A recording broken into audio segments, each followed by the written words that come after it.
Name's Randolph. I'm the manager. We're looking for Rose. Works as a waitress down at the diner. Rose, sure. Nice girl. Who wants to know? I'm Alan Wake. The writer, huh? I heard on the radio you were visiting. Well, I'll show you her trailer. That Rose, she's a nice girl. Always pays her rent on time.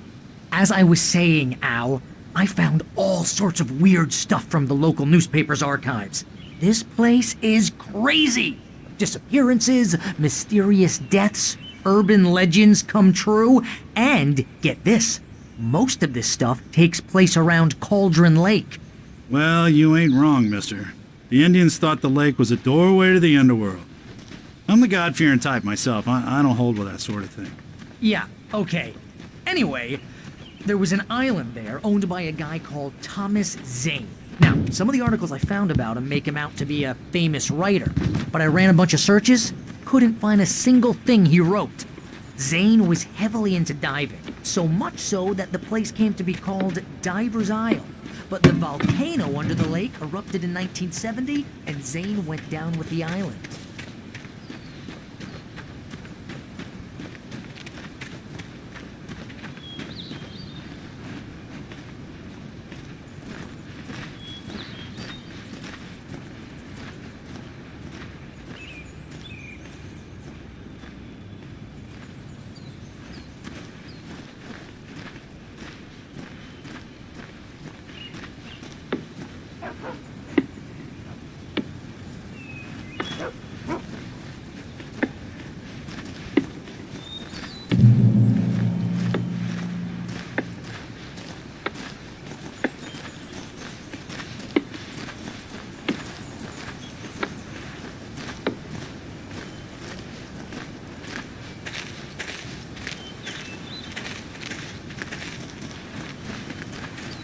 Yeah, how about that? It was there in the morning, as if it had fallen from the sky. But it would take a tornado to lift something like that. We're damn lucky it didn't crush any of the trailers.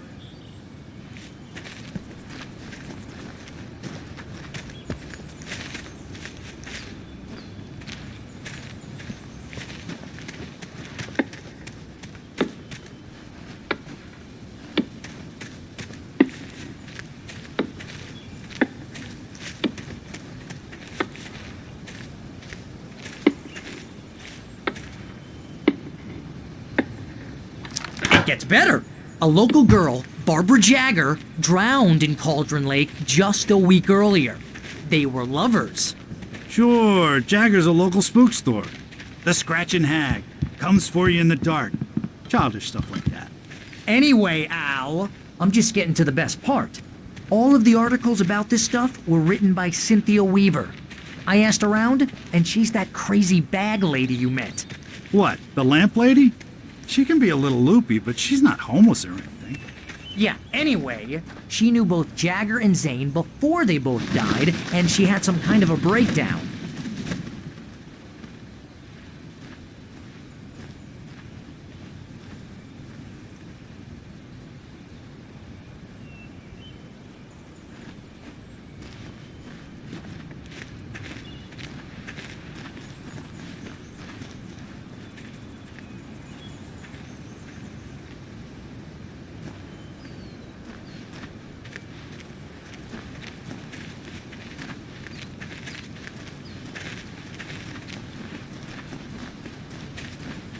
Well, mister, this here's Rose's trailer. You mind me asking what you want with her? We're just here to talk to her, pal.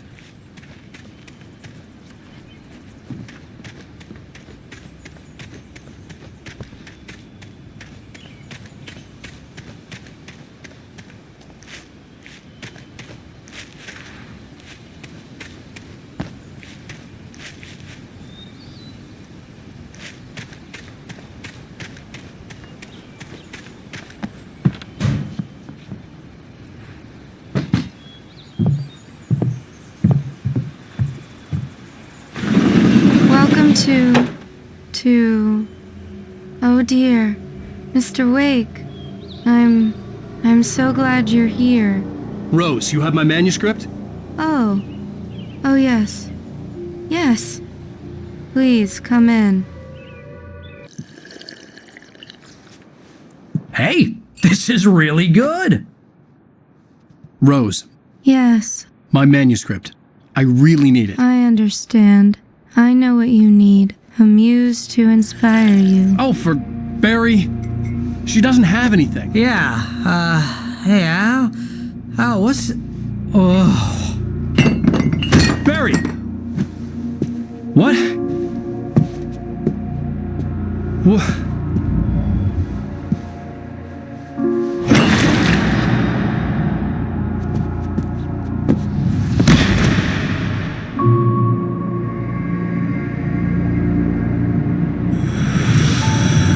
It's coming for you, hiding in my barber's skin. I'm too weak to stop it. You must turn the lights on. I promised I'd come visit you and your lovely wife. You must finish what you started. I insist.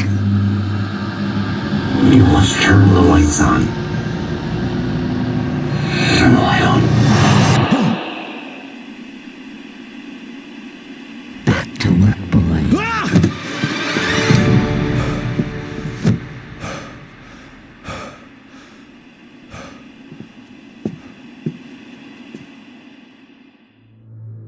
I felt nauseous, hungover. Only anger kept me going.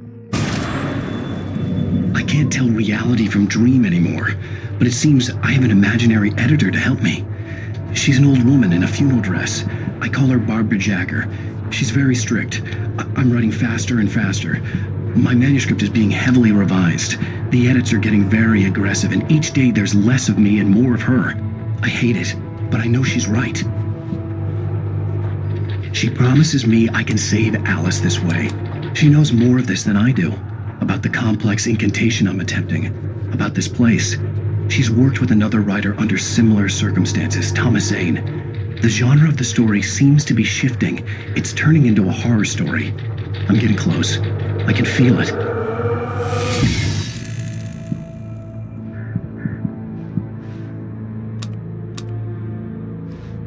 Rose took a day from me. I had less than 12 hours left to meet the kidnapper.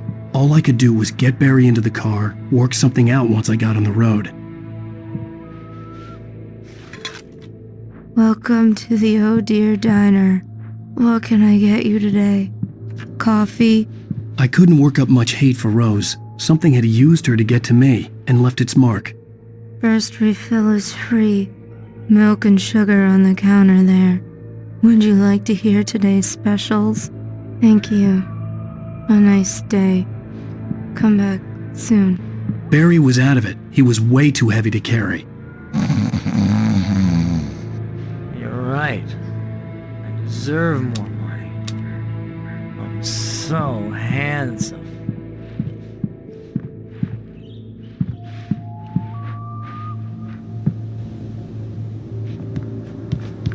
My gun and flashlight were gone. I'd have to find a way to get Barry into the car as quickly as possible. There was no time to waste. Mr. Randolph liked Rose. That little smile she had. How she was still sweet when life had tried so hard to make her bitter. It wasn't any of his business what she did in her trailer. But those strangers, the writer and his smart-ass sidekick, looked like trouble. And they'd been in there for hours, way past her normal bedtime. He reached for the phone.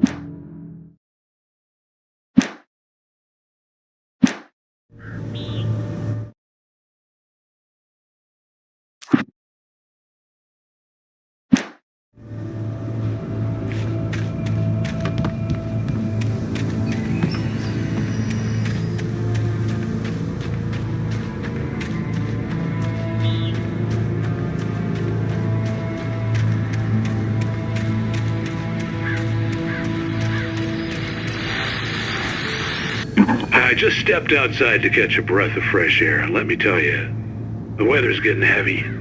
Nights like this make me especially glad I'm here talking to you and not home in bed. Once the weather takes a turn like this, I can't sleep at all. It's all tangled bed sheets and dark thoughts, punctuated by the occasional plunge into nightmare. Is it just me? Well, perhaps it is. But I hope I can make the night a little bit easier to get through. Caller, you're on KBF FM. Hey, Pat, it's Walt Snyder. What's on your mind, Walt? Well, I ain't the way you are, bud. Well, I can't sleep either, you know? I just been staring out the window here, trying to make sense of it all, but... I ain't been drinking either, you know, I just... Well, you sound like a man with a problem, Walt. Yeah,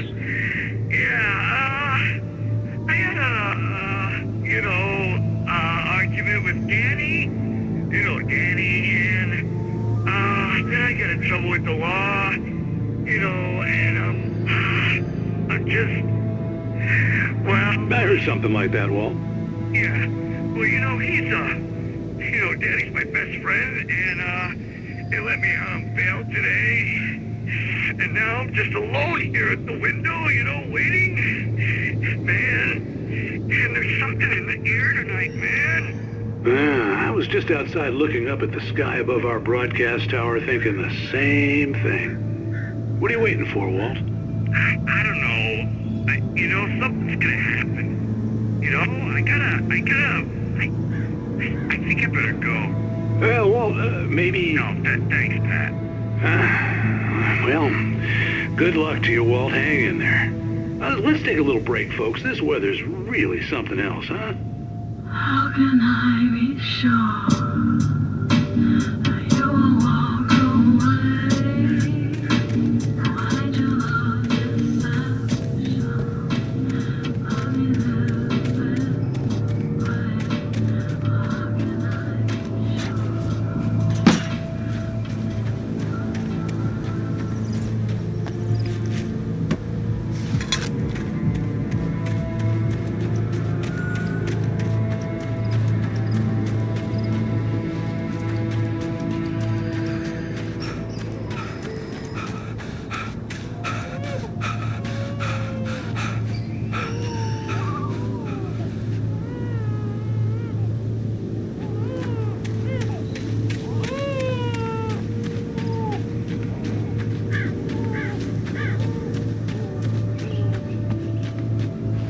Oh, you're gonna get it now.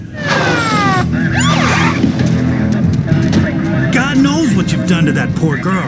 This is Agent Nightingale, FBI! Get him up, Hemingway! You're under arrest! You move a muscle, I'll unload right in your goddamn face! Stay right where you are, Spillane!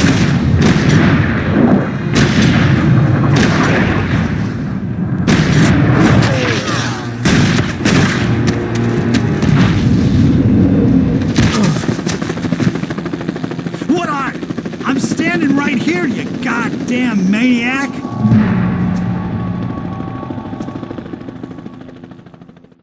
I hated to leave Barry behind, but there was no way I'd miss my appointment with the kidnapper. Give it up, Mr. Wake! Come on! Make it easy! Don't let him get away! Move it! I'll have you shot if you let him get away!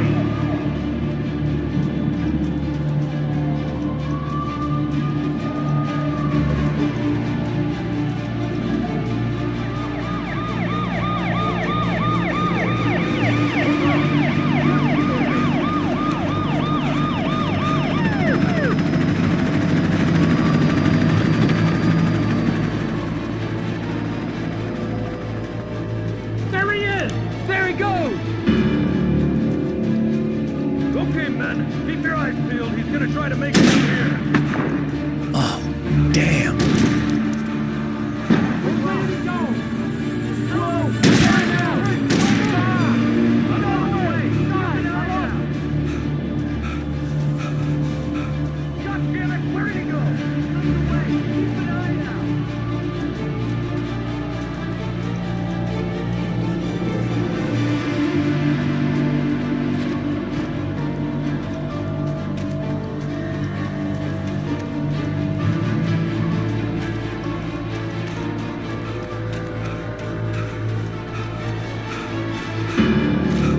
He's gone!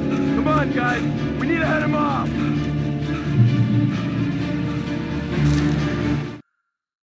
For decades, the darkness that wore Barbara Jagger's skin slept fitfully in the dark place that was its home and prison. It was hungry and in pain.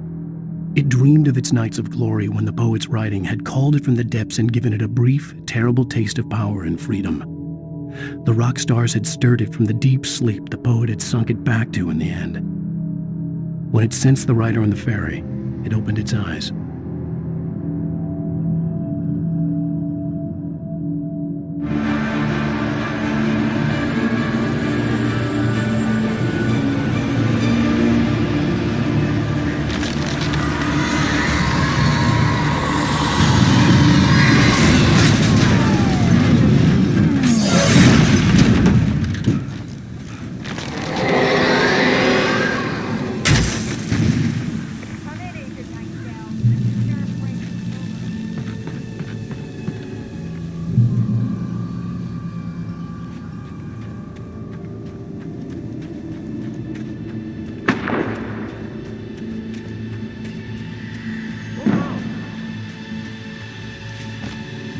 Search the area!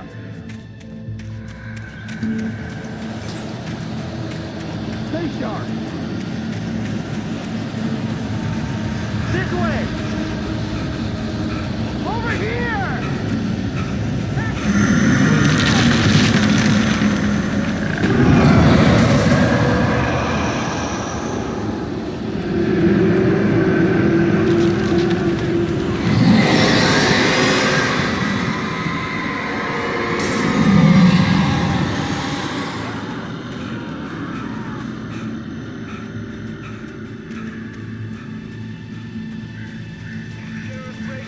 This horror was everywhere I went, circling me.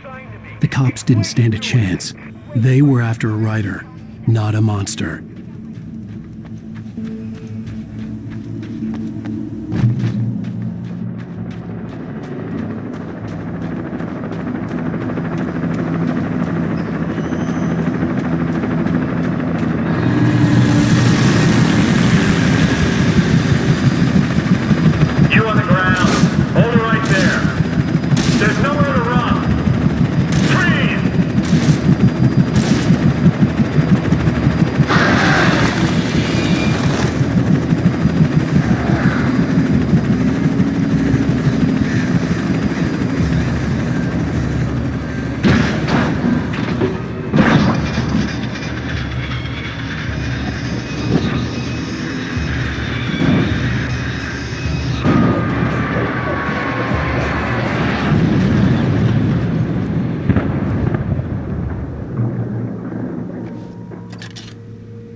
I could see the lights at the radio station in the distance.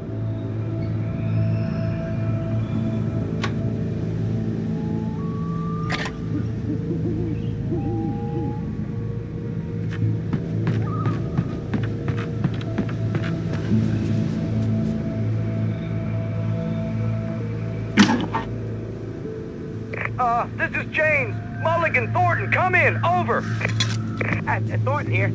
James, we got both Wheeler and Rose in custody. They didn't put up a fight or anything. Why, they were... Hey, Mulligan, what are you doing? Come on. Sit down and give me that. James, Mulligan here. Over. Go ahead, Mulligan. Over.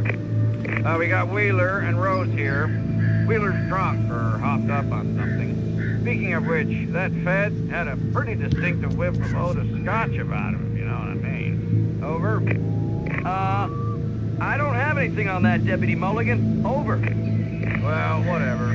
Anyway, Rose is just being plain weird here. You better get Doc in to take a look at both. Over. Gotcha. You better get them here quickly. The Fed's gonna want to interview Wheeler. Over. Oh, yeah, I'll bet he does. Looks like they have a lot in common. Mulligan out.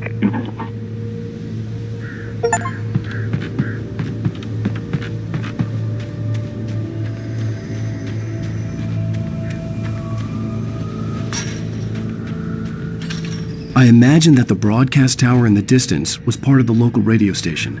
Maine seemed like a decent guy. Perhaps he could give me directions to the coal mine.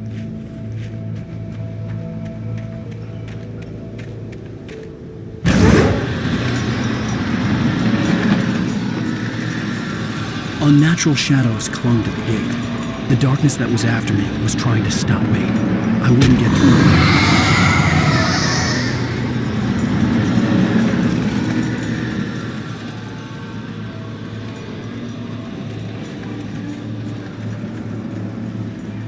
There was no power to the searchlight.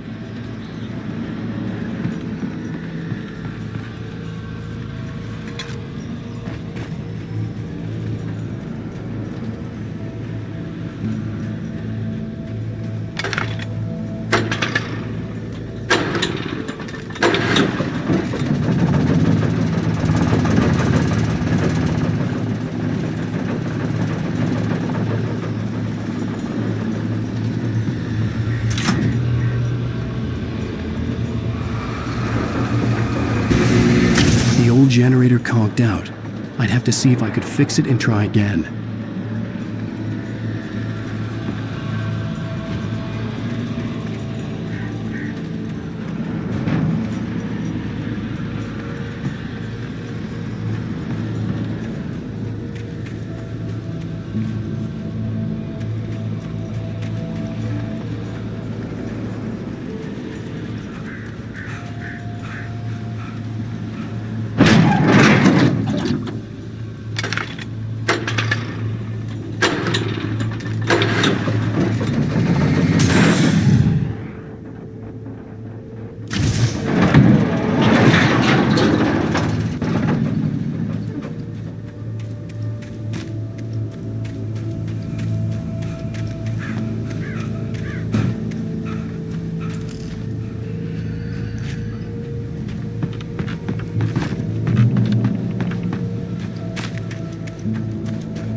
It took me a moment to recognize the flashbang grenades.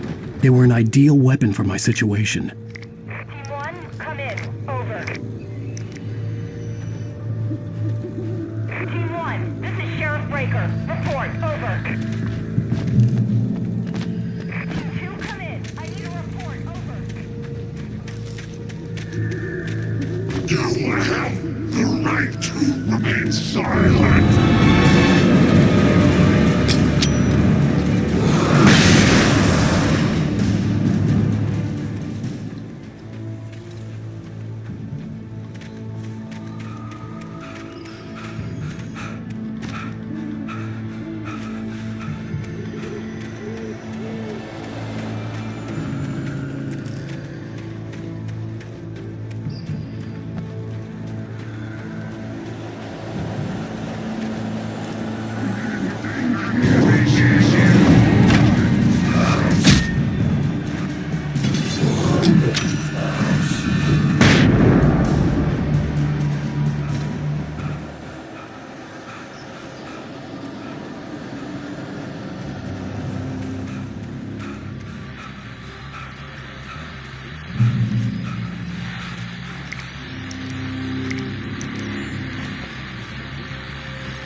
And here's another call.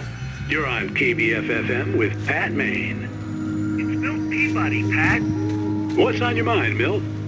Well, I live near the trailer park, Pat, and there's a big ruckus going on over there. Well, that's just up the road from me, too. What's going on, do you know? I don't know, but there's a bunch of police cars there, lots of sirens, a helicopter buzzing around, and I think I heard some gunshots. Gunshots?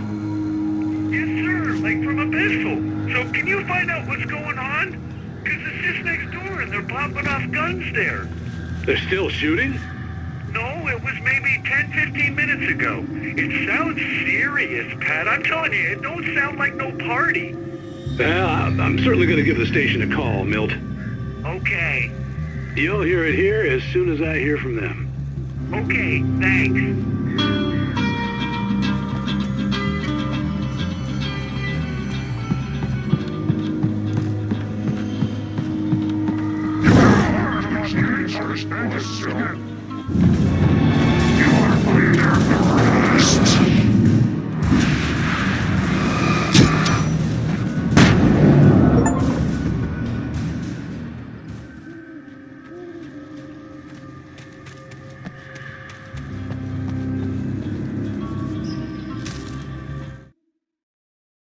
Touched by the dark presence, Rose was lost in a dreamland where everything was drawn in black and gray crayons.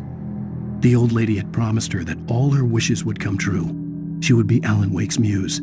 She was smiling so hard it hurt her face.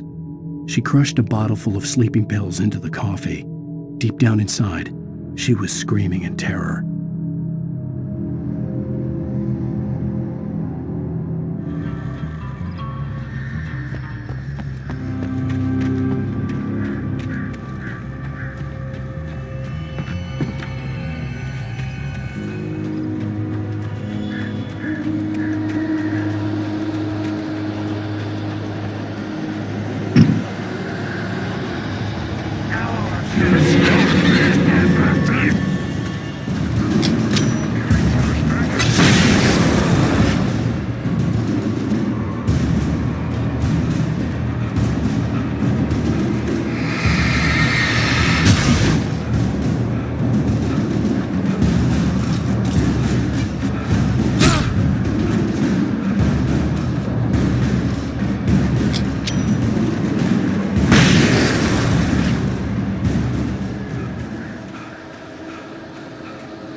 I hope Maine could lend me a car to get to the coal mine.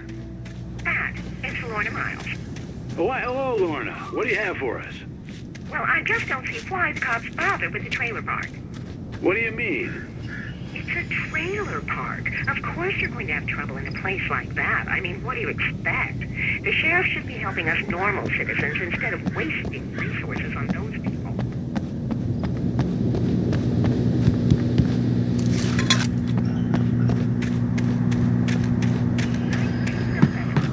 Well, thank you very much for that compassionate viewpoint, Lorna. Can I be sure?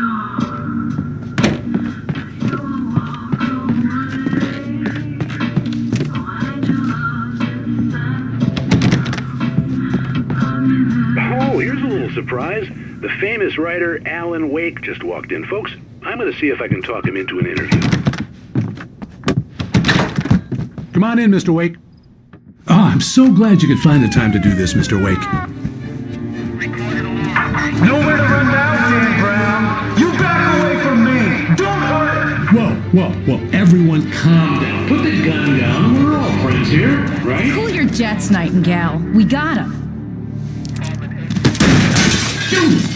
What the hell's the matter with you? There's a civilian in there.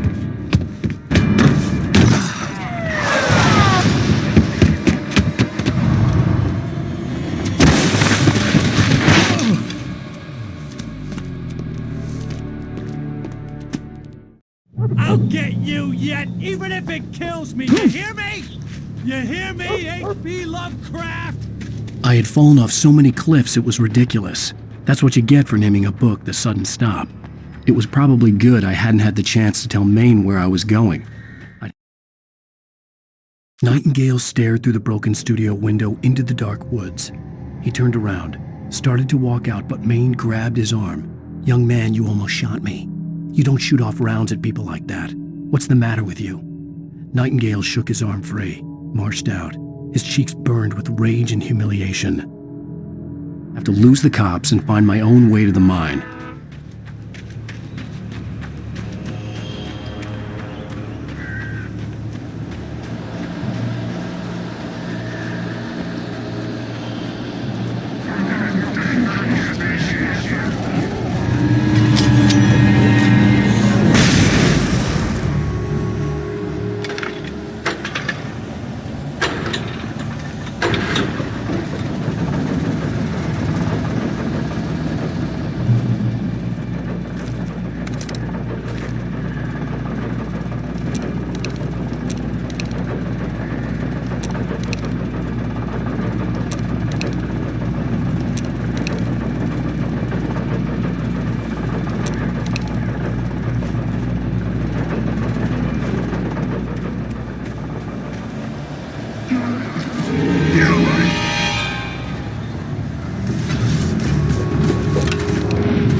There was no sensible reason for the power company work lights to be here. It was almost as if they'd been left for someone like me to use.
bulldozer's engine roared to life. Mud and rocks flew as it fought for traction. It crashed through the concrete wall and landed heavily in the yard.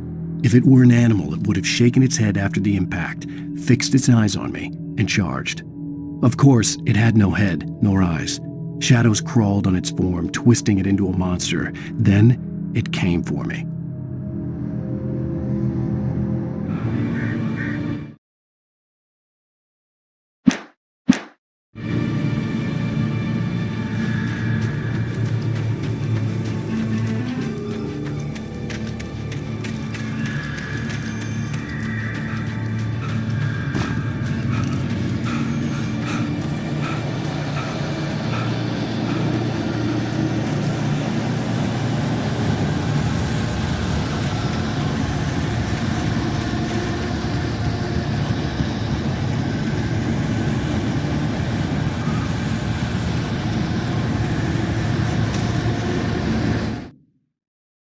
Sarah trusted her gut, and her gut said Agent Nightingale was an asshole. He felt wrong, and it wasn't just the smell of stale booze. It was in the way he flashed his badge, pulled rank, the look in his eyes when he wanted answers. Where was Alan Wake? What was this about an accident? Where was his wife? And most importantly, why did she let Wake go? He wouldn't answer her questions. Federal business was all he'd say.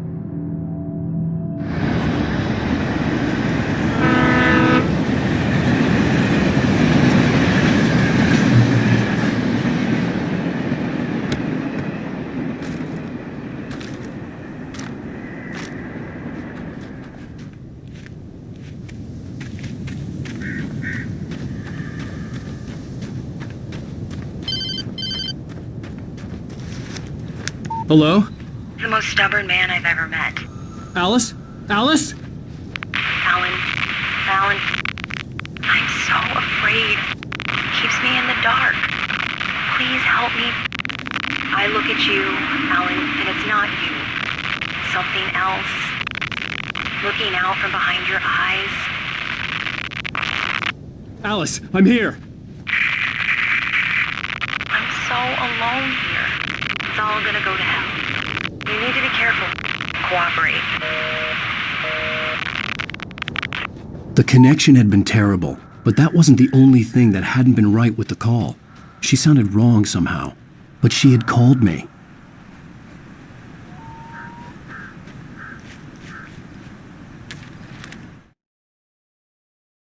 The pipe wrenched itself loose from the bridge's steel framework. Wrapped in darkness, it floated in midair, twitching. For a moment, I didn't understand what I was looking at. The heavy object lurched at me with impossible force. I threw myself out of the way, but just barely. When I turned my flashlight on it, it shook in a dark rage before it flew at me again.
I could see a railway bridge up ahead. and a warehouse of some sort on the opposite shore. I hoped I could find a car from there.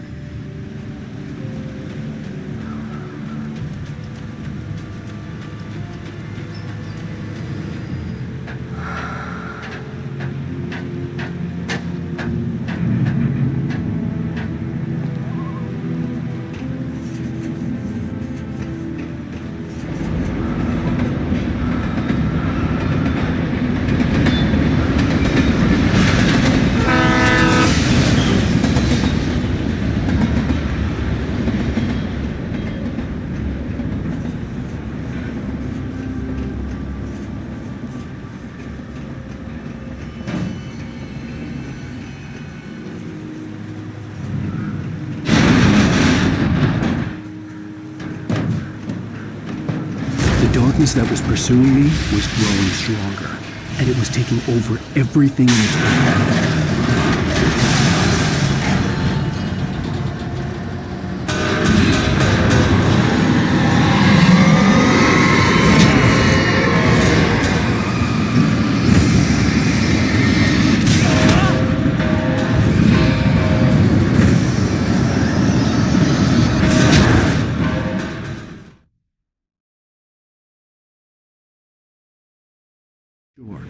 I hoped I could find a car from there.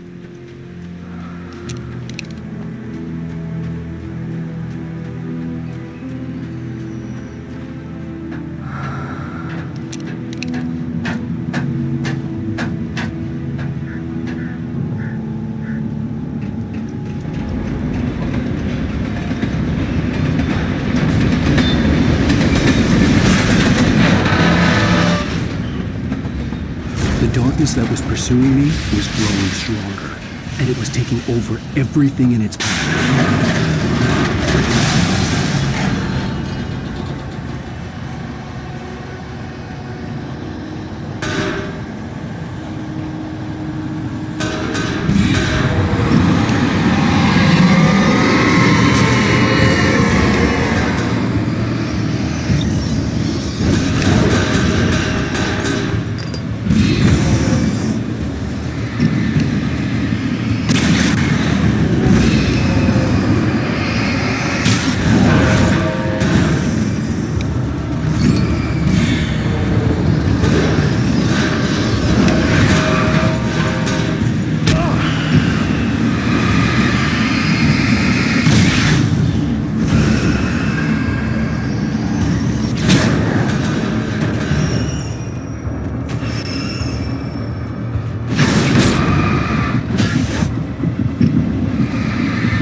I slammed the door shut right in his smug face. He pleaded for me to open the door. True to form, the asshole actually thought I would obey. I had no sympathy left, no guilt either, not for him. I took a moment to savor the scream. I bet I had a smile on my face. It was all that I had time for. The dark presence was inside the lodge with me. As a teenager, just starting to get interested in writing, Stephen King had been a source of inspiration to me. I thought about all the inanimate objects that had come to life in his books. No one is safe in a good horror story. Certainly not the protagonist. That's what makes them fun. This was anything but. The darkness could possess anything, and it was getting closer.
Did you call 911?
Existence for granted, unaware that they are merely a thin veneer of desperate self-delusion, covering a vast cosmos of madness and horror.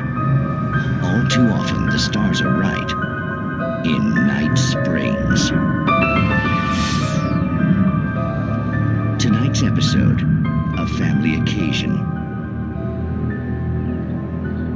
Journalist Alvin Derleth's trip to study the local customs of an insular community in Night Springs has been less than successful. Until tonight. Well, I'm glad you changed your minds about this. Ancient customs, local mythology. My editor loves this kind of stuff. Well, Mr. Derleth, we don't want to feel like we're on exhibition. But you have demonstrated the seriousness of your intent. Oh, I am serious. Really, just do your thing. I'll stay out of your way and observe. Actually, I thought you could assist us. I'm afraid we are a man short. It would provide you with an intimate perspective. Could I really? Of course, Mr. Derleth. Well, I guess that's the least What would I have to do? Oh, here. Let me show you with a kiss.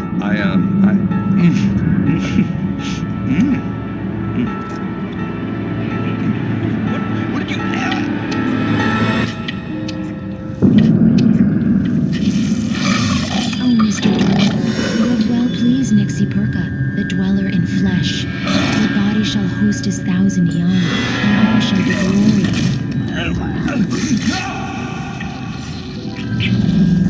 Shh, darling, be calm. Shh. Alvin Derleth learned a harsh lesson. If you go looking for mythology, it may come looking for you. And such quests always bear fruit. Night Springs.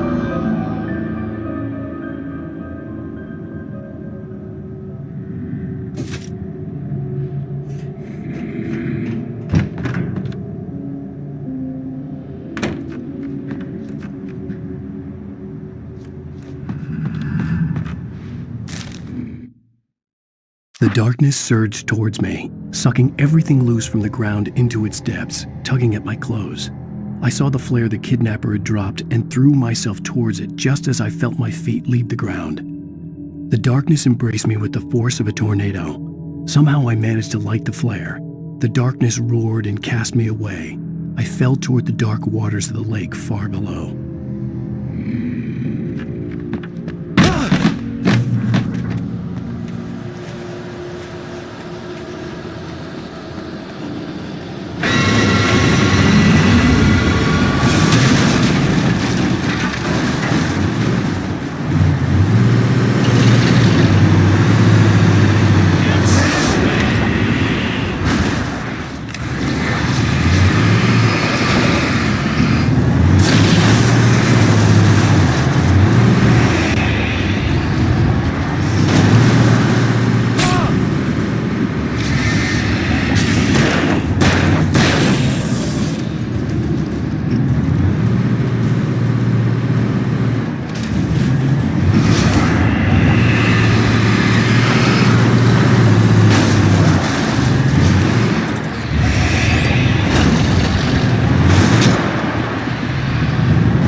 Never been this glad to see the sunrise.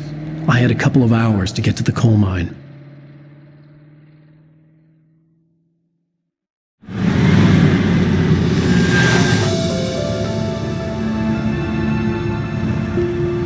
The coal mine wasn't far now.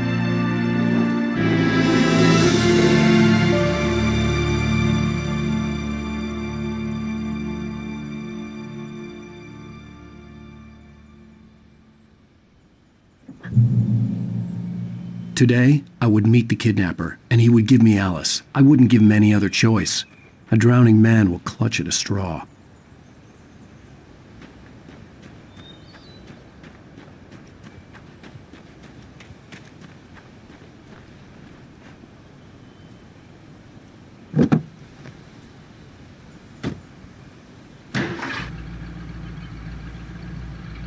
Little by little, without realizing it, I'd come to believe that the story in the manuscript was coming true.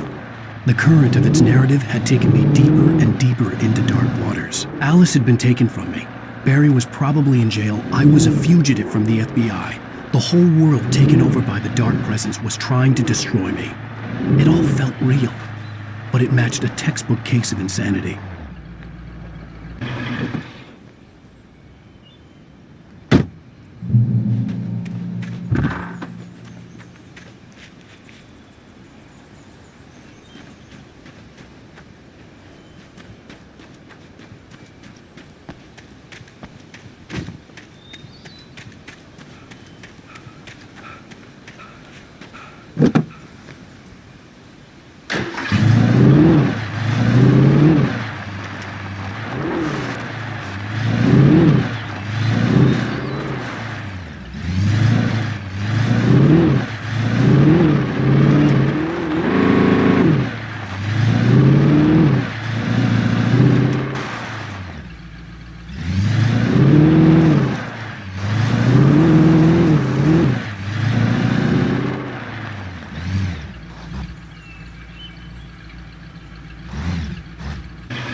This is Pat Main, and you're listening to KBF-FM. Folks, I want to apologize for kind of abandoning you to that looping music track last night, but I was detained. You see, I encountered a big-shot G-man with an itchy trigger finger who could use a lesson in manners and a boot in the ass, not necessarily in that order either. Now, folks, I know I'm not being very informative here, and I apologize for that. I really should just keep quiet, but I'm just so peeved right now, because some people just shouldn't be carrying badges. And I'm just glad that our Sheriff Breaker was there to straighten things out. And if someone I met last night is listening, let me just say, I'm sorry if my mouth got you in trouble. I'm pretty sure you're not the bad guy here. Godspeed, son. I hope you know what you're doing. Now, on a lighter note, I'll be talking to Dr. Nelson all morning. But first, a little music.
Welcome back to KBF-FM. Hope you enjoyed that tune.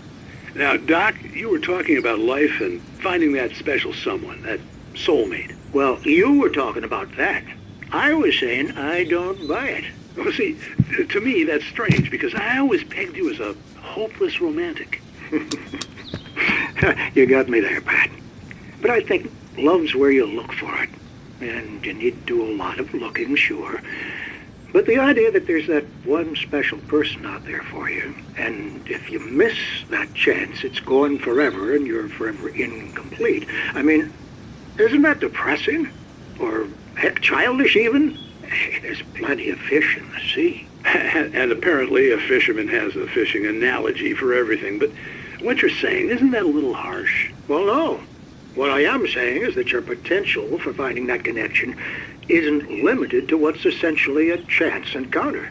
How is that harsh? Yeah, well, I guess that's a nice thought, but let me say something personal here. Okay.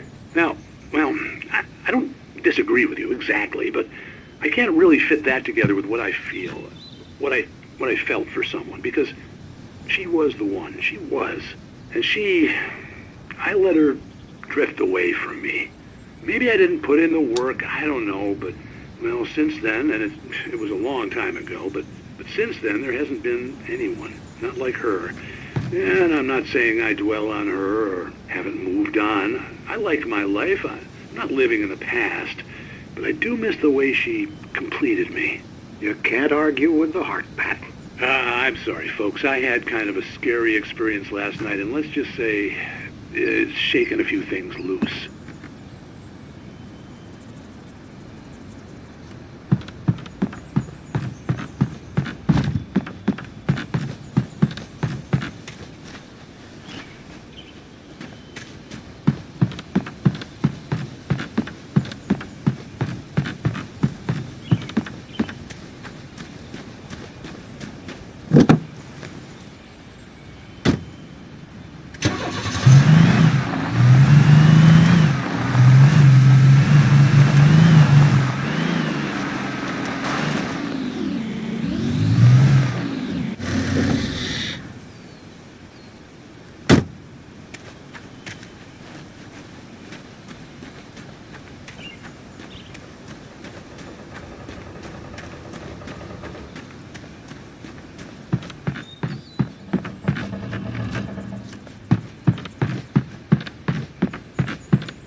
For Mott, spying on the writer on the ferry had been a disappointment.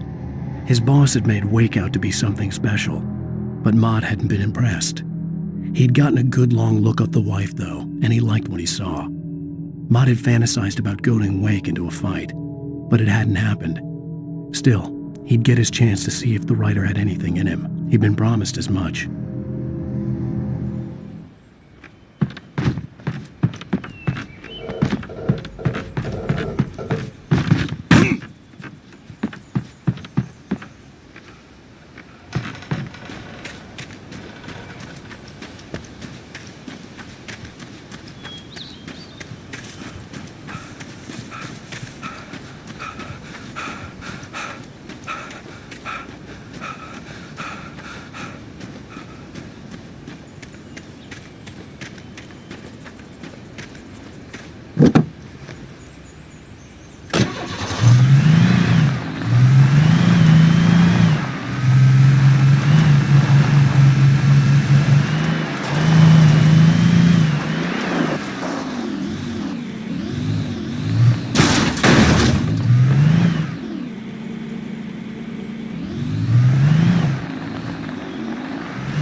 I was early.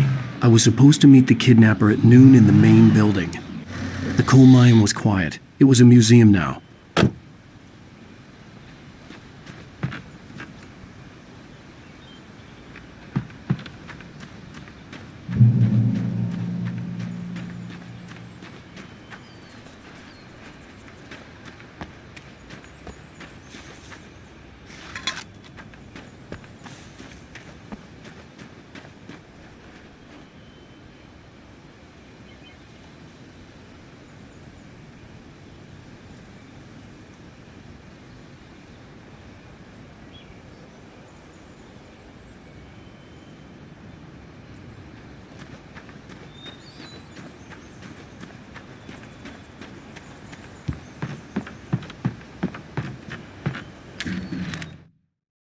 With Nightingale gone and the night wind blowing in through the broken studio window, Maine stared at Sarah.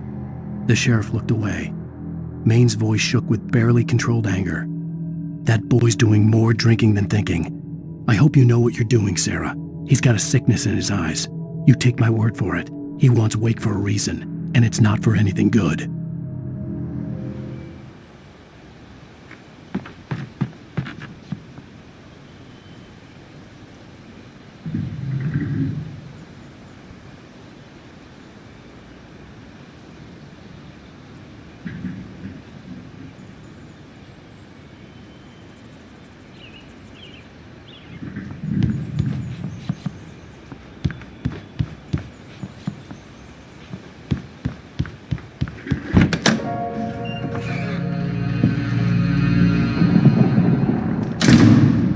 I didn't want to go outside. Cops had to be looking for me. The noon sun turned the place into a sauna.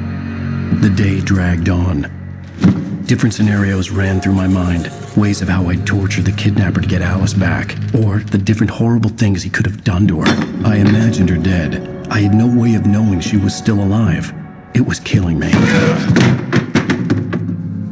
I was running on blind hope.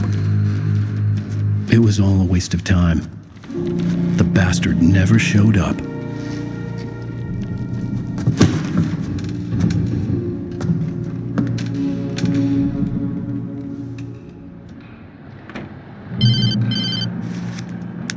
Wake! Where the hell are you? Change of plans. You know where Mirror Peak is? It's a big mountain north of where you are. You follow the path from the mine, you can't miss it. There's a lookout point there. I'll be waiting.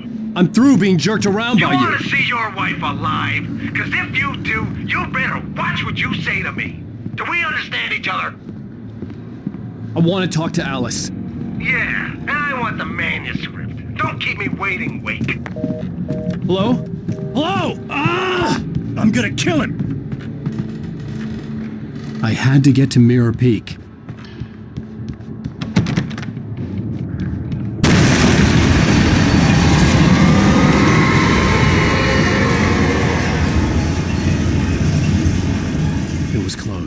maybe closer than ever before.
When Thomas Zane fell for Barbara Jagger, it happened fast.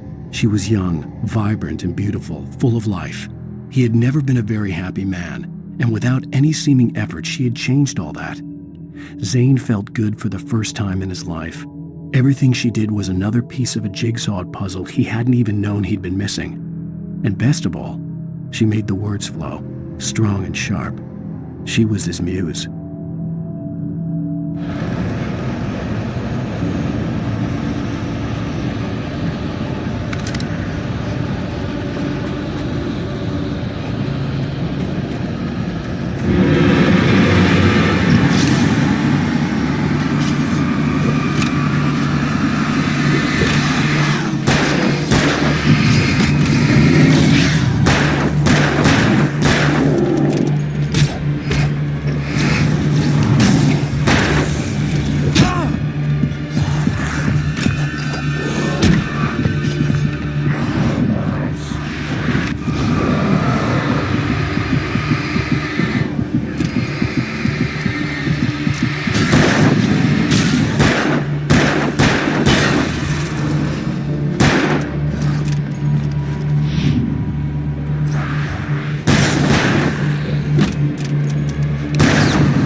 The only way to reach the hillside ahead was to go through the building. I had to find a way to avoid electrocution.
Some of the taken retained echoes of their former selves, but these were just the nerve twitches of a dead thing. Nothing remained but a shell covered and filled with darkness. In most cases, these puppets were enough for the purposes of the dark presence. But for anything more elaborate, as with the writer, it was different. It needed his mind. And so rather than taking him over completely, it merely touched him.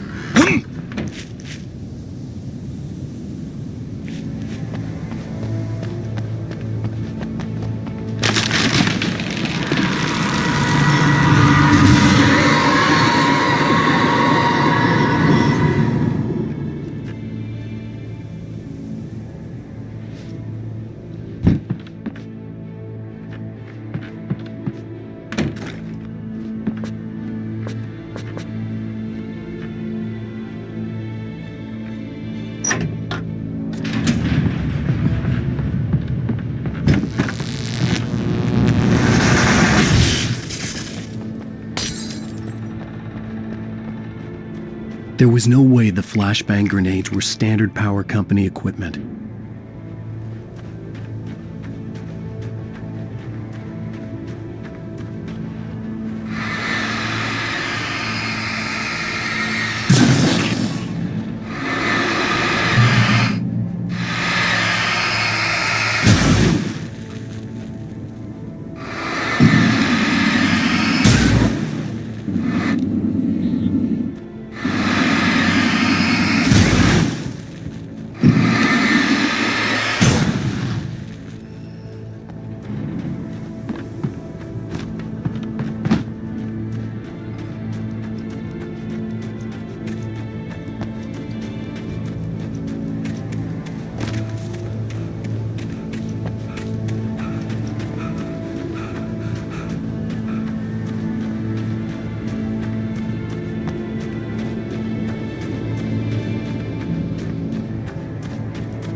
I stared through the bars of the jail cell. Barry stood behind me, swaying on his feet, looking as ill as I felt. Agent Nightingale stood on the other side of the bars with Sheriff Breaker. Nightingale had a stack of manuscript pages in his hand. He seemed unhinged as he gloated. Well, I've got you now, Raymond Chandler. It's all here. All the evidence, including conspiracy to murder a federal agent.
I had no real plan. I was going to give the kidnapper all the manuscript pages I had for Alice. If that wasn't enough, I'd hold him at gunpoint and make him talk.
The dark presence was moving ahead of me in the same direction I was going. A cold feeling settled itself in the pit of my stomach.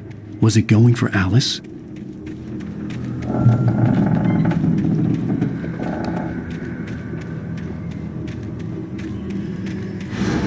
The graveyard shift may cause cancer.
The place was dead, a ghost town. Had been for decades, maybe a century.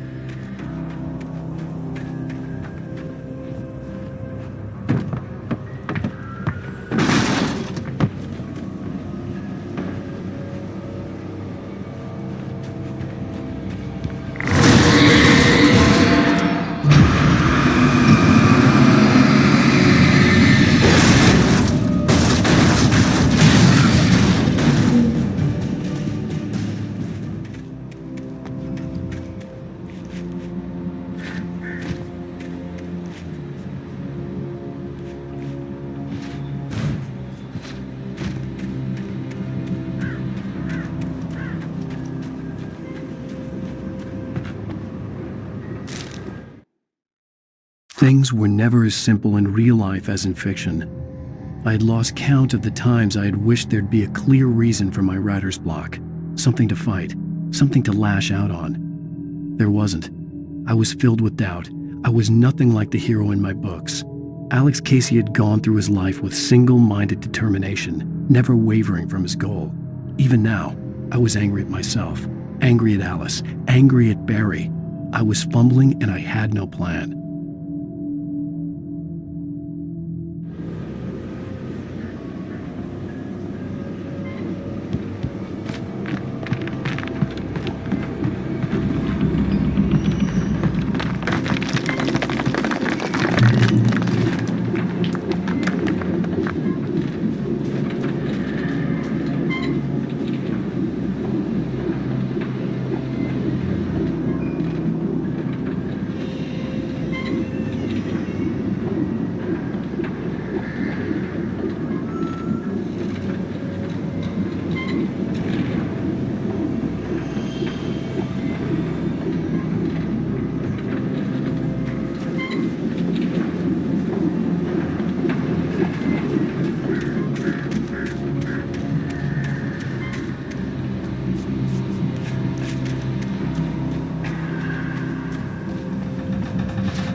Anything outside of riding is a struggle. I feel ill. I managed to make my way downstairs. There's a shoebox filled with books and papers by Thomas Zane. It's very hard to focus, but I managed to read some of it.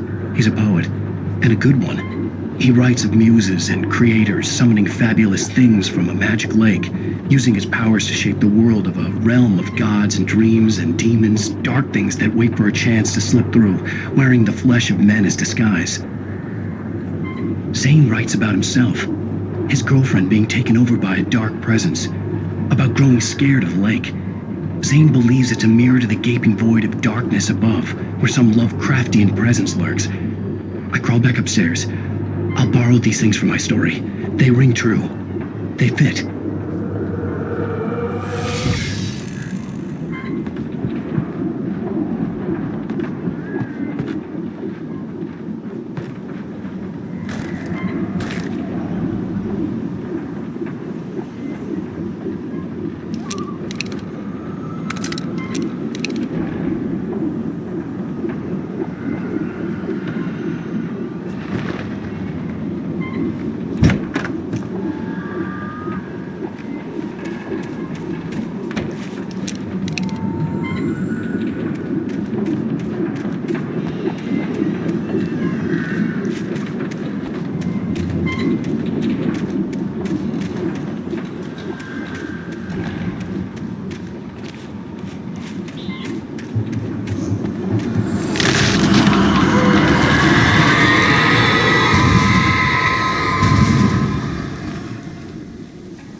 The kidnapper had sent me a text. The message was full of spelling errors and insults. It was telling me to hurry up.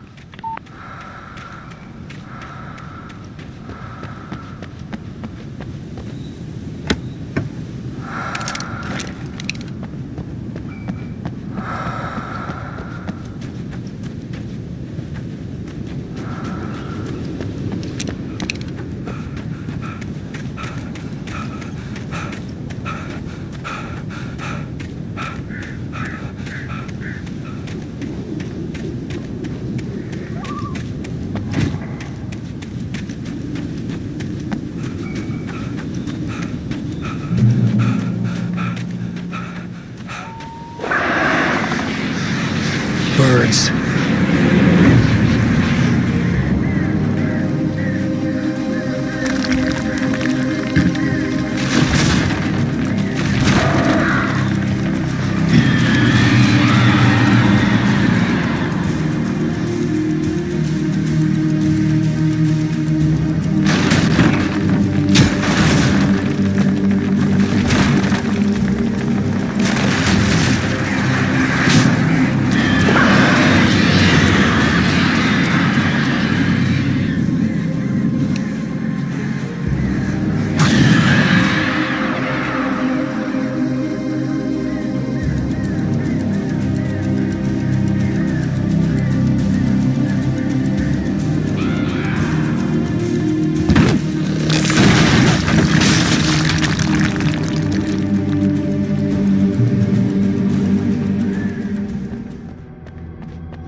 Without warning, the headache stabbed at my brain.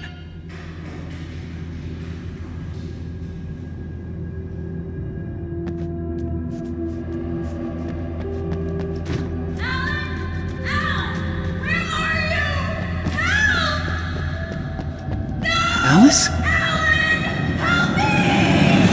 Alice!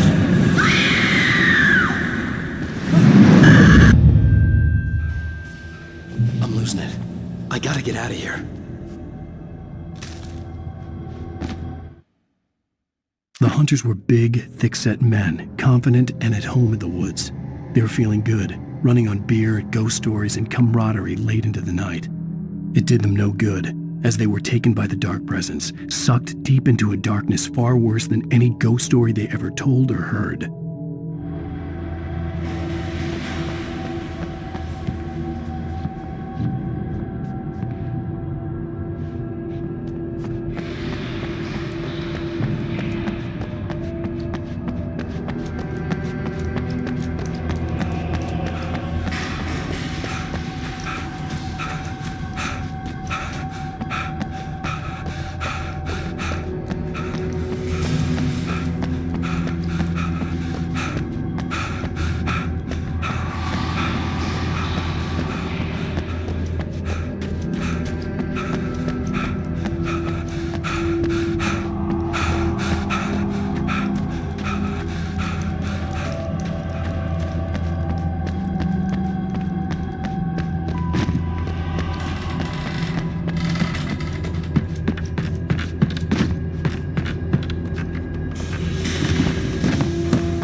Even behind the closed doors and curtains of his grimy room at the Majestic, the local motel, Nightingale could feel the locals' eyes on him, the unrelenting pressure of their judgment. He forced it out of his mind. For all he knew, they could all be under Wake's spell already. You do what you have to do to get the job done. He took comfort from the bottle in his hand. Please, he thought, just let me get through this.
I'd have to make my way up this mineshaft in order to go on.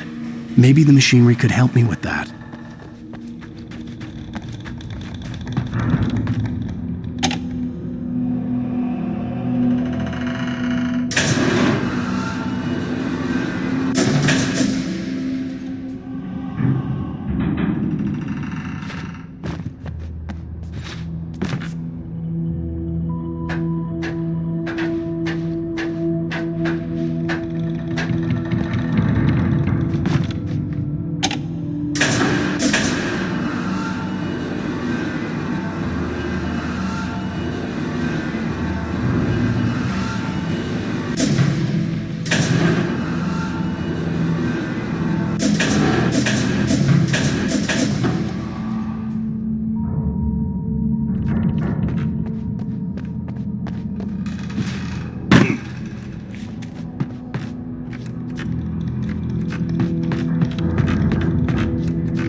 Lightning flashed behind the windows of Cauldron Lake Lodge.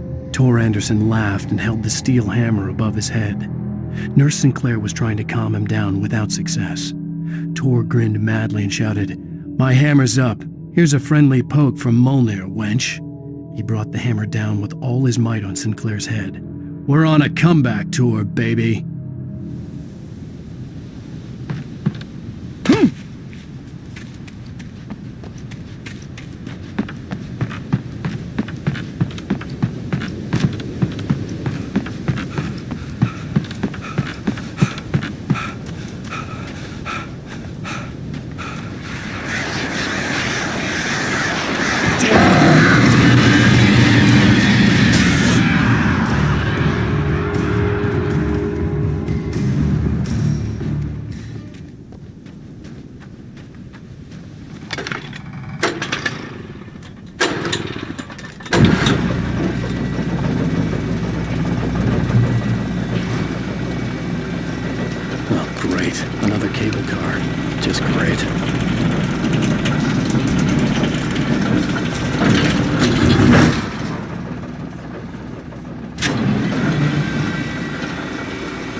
Maud had checked all of Stucky's rental cabins.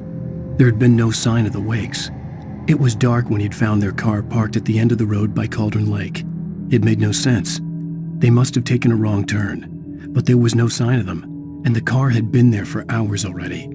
Frustrated, Mott stood on the rotten ruin of the footbridge that had once led to Diver's Isle before it sank beneath the waves years ago.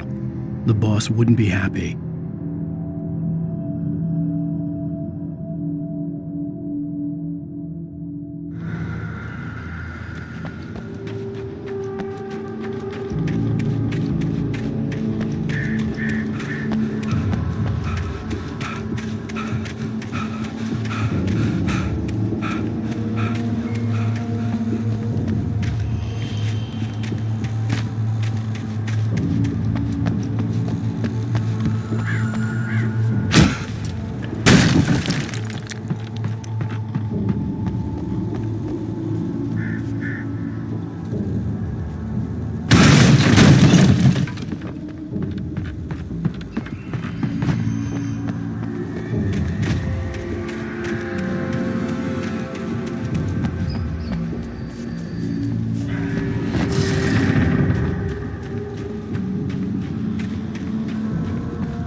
see Cauldron Lake. I thought I could make out the spot where the island and the cabin had been. There was a light near it. It had to be a boat.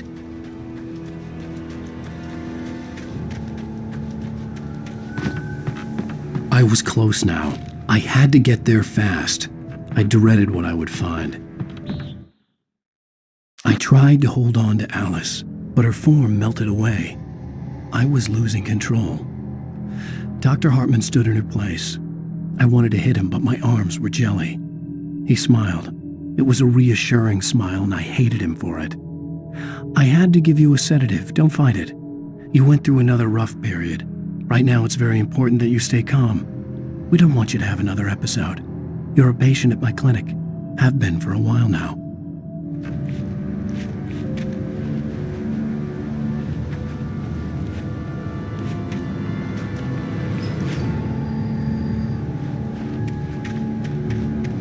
Wait!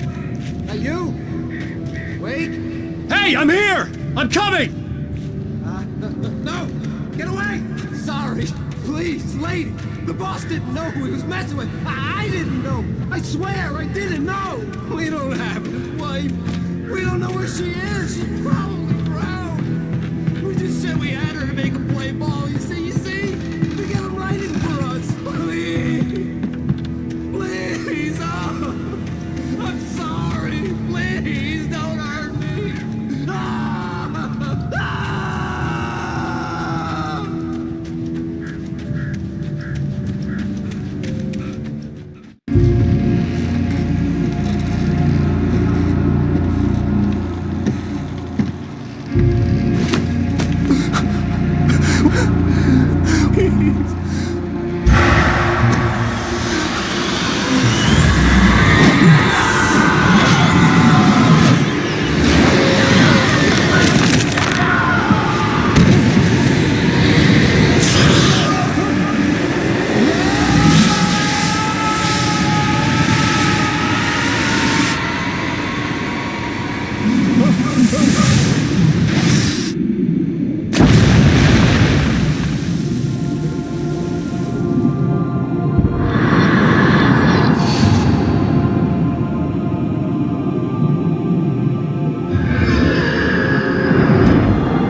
With the drunk midwife, who's that yonder hole in flames, dragging behind him a sack of chains?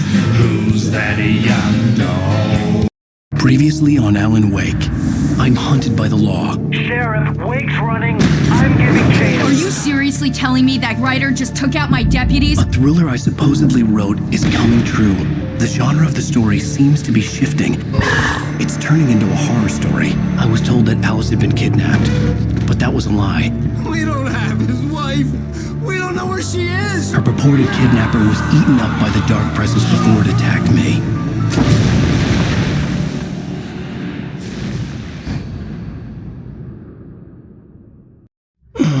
Alan, shh, baby. It was just a nightmare. Alice. There you go, Alan. Hartman, I fell. I had to give you a sedative. Don't fight it. You went through another rough period. What? Right now, it's very important that you stay calm. We don't want you to have another episode. You're a patient at my clinic. Have been for a while now. The shock of your wife's death triggered a mental illness. No, you're lying. You're suffering from various symptoms of undifferentiated schizophrenia. Bastard.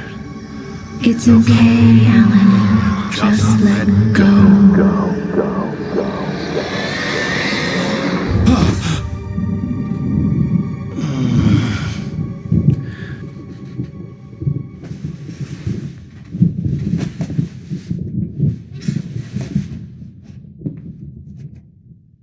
I felt groggy. Whatever Hartman had bumped in me was making me numb. I felt like this was happening to someone else. Someone I was watching on television. I couldn't think. Couldn't focus.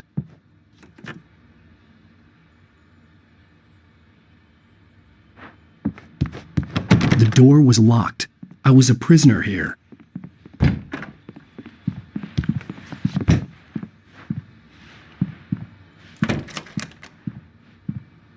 Good evening, Alan. Are we feeling better now? Feeling calm? Yeah. I see you brought your pet gorilla with you. So sure, I'm calm. I get the message. Loud and clear. Quite right. That's the spirit. You're being very brave, Alan. I understand you're confused. I would be more concerned if you weren't suspicious of me. I don't blame you for it. Big of you. Now, why don't you come with me? We'll reacquaint you with my clinic and go over everything you might have forgotten. Little walk and some fresh air? Yes, it will do you good. This corridor is for patients. Most of them aren't here right now. Jack took them out for a fishing trip, except for the ones who are particularly vulnerable, of course.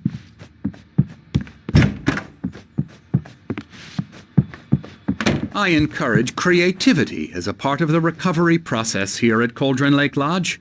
I specialize in treating artists. I bet you do. Splendid, Alan. I honestly believe we can get this thing under control if we work together. This way, Alan.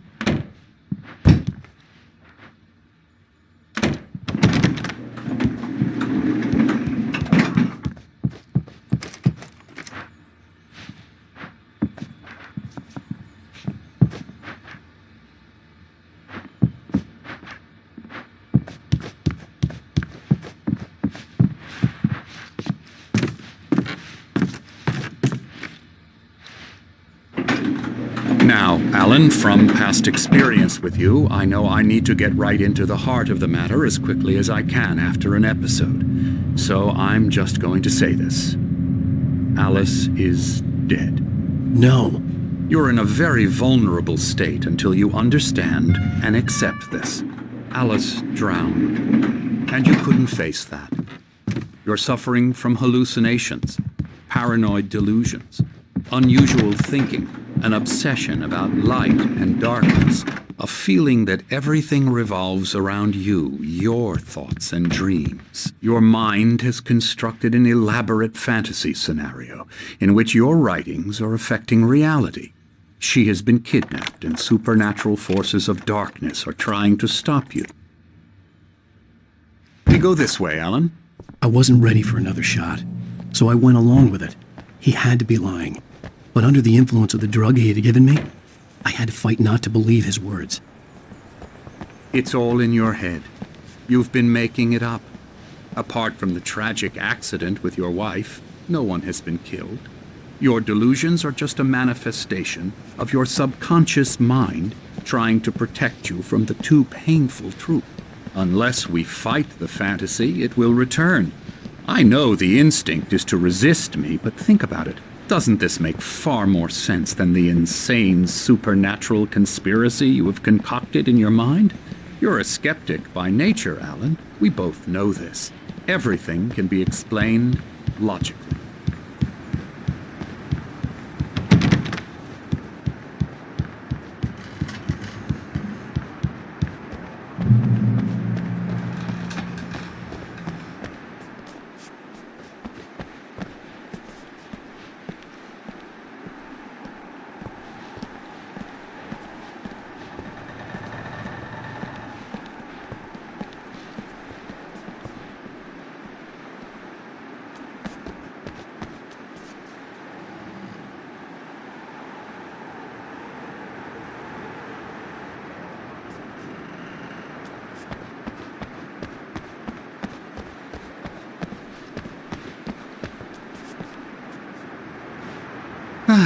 Never get tired of this view. Very inspiring, isn't it? Cauldron Lake spread below us. I could see Mirror Peak on the other side of the lake. I thought I could make out the spot where Diver's Isle had been when I arrived with Alice. Now there was nothing but waves. It seems there's a storm coming.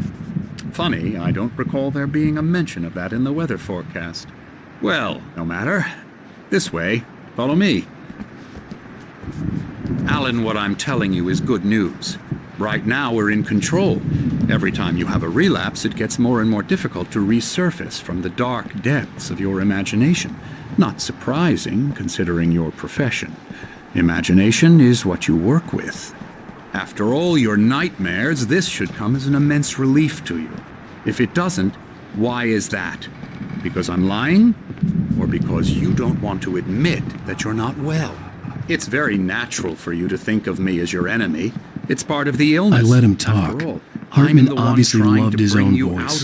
His words echoed madly inside my head. But I can't I dug my do it nails by into the myself. palms of my hands to stay You need focused. to work with me. Once you accept that, we can begin the journey towards your recovery. Come along. Let's go inside.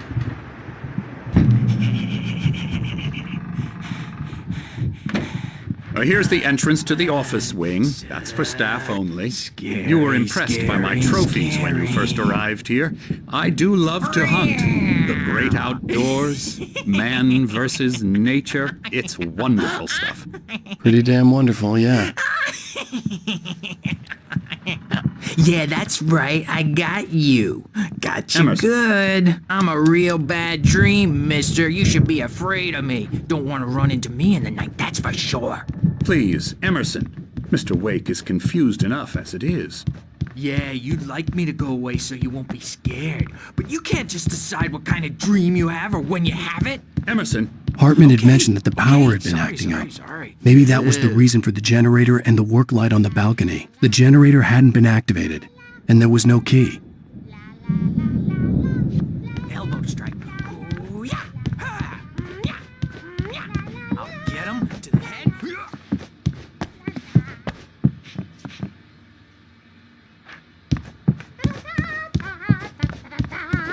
Alan, please, this way.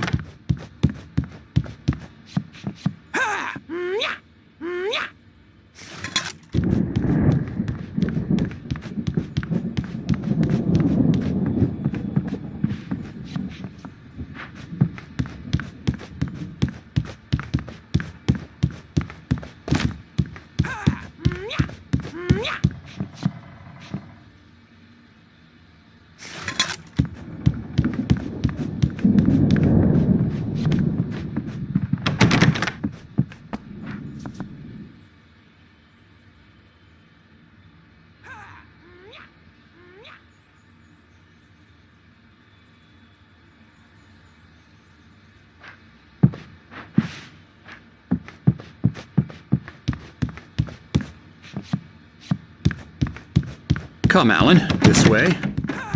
Now, you might have noticed the typewriter in your room.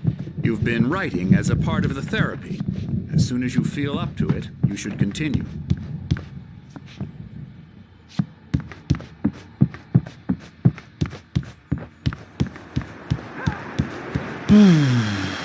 Oh, hello. I've painted you. Okay. I was just struck by inspiration a couple of days ago. Dr. Hartman wanted me to paint landscapes, and that's what I was doing. But now I've been doing these things, a lot of them. The images just keep coming. Dr. Hartman likes them. He has them in his office. Yeah? He's very proud of me. He says I'm getting much better. I think I'm getting better.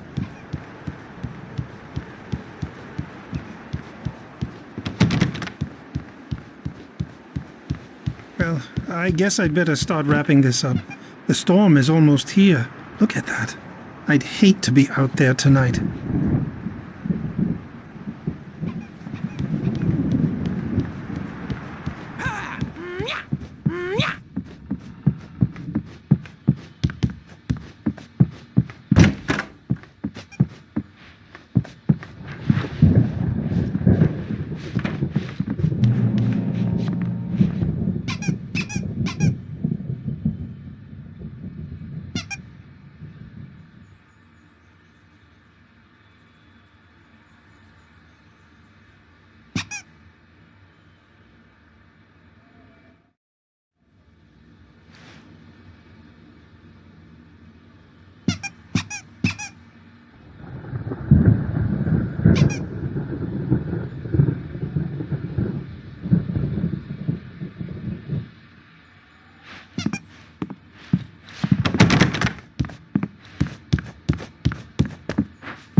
rheumatism's killing me. There's a storm coming. Oh, what a storm. I hope it wipes this place off the face of the earth. And these two are the Anderson brothers, Odin and Thor. They had how should I put this? A heavy metal band in the 70s and 80s called Old Gods of Asgard. They even adopted new first names to complete the image of Viking gods. After the band broke up, they lived on a farm nearby. They are, well, in advanced stages of dementia. They're well cared for, TLC and all that. There's nothing more that can be done. I'm afraid that the rock and roll lifestyle has left its mark. Oh, that won't do. I'm so sorry to cut this short for now, Alan. The power has been acting up. I'd better go check on it. We'll continue this soon. Meanwhile, when you feel up to it, return to your room and try to write. It really is for the best. Don't you think? I'd like to bash his head in with a hammer. Oh, he'd love to fish out our secrets, but he has no clue. He's not crazy enough. Not crazy like us, Sonny. Yeah! Being crazy's a requirement, Sonny. Who else could understand the world when it's like this? It takes crazy to know crazy. That's the sanest thing I've heard in a while. Zane! You're all right, Tom. Hey, we like him, don't we, bro? He's got to go to the farm. The Anderson farm. Valhalla! We wrote it all down, lest we'd forget. A crash course. All you need to know to get your head right. You need to find the message. Here, Sonny, here's something for you. Gave me a rash, but I kept it safe from these bastards.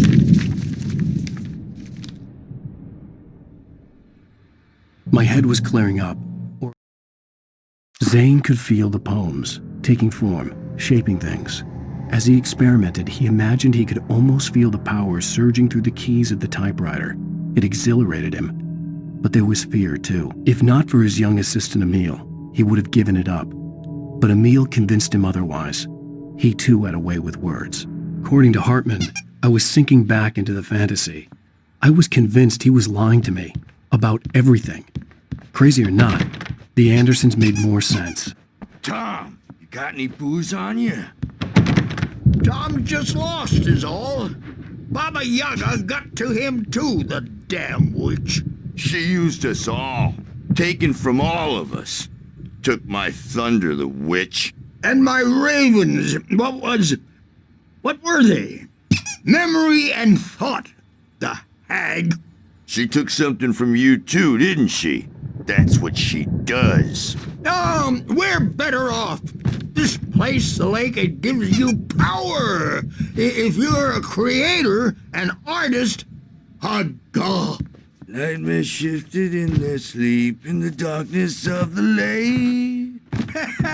Yeah, that's the one. She makes sure it comes out twisted and wrong. Just ask the lamp lady. She knows what happened to that other rider. She's been using you, boy, and you let her. You went and opened the door for her, didn't you? Now, it was already open a crack. And whose fault is that? We're morally corrupt, disease-ridden, old and stupid. Doesn't mean he had to open it all the way, goddammit.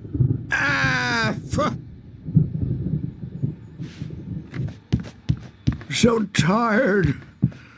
Built the farm close to the lake. A place of power. We had parties there, man. You should go there and have a party. That Bob Balders threw the amp through the window. Hit that hippie chick in the back of the head. 15 stitches and a concussion. Bob's dead now. Leukemia. Stitches, snitches, and narcs, man. Bad scene. I am tired, man. So tired.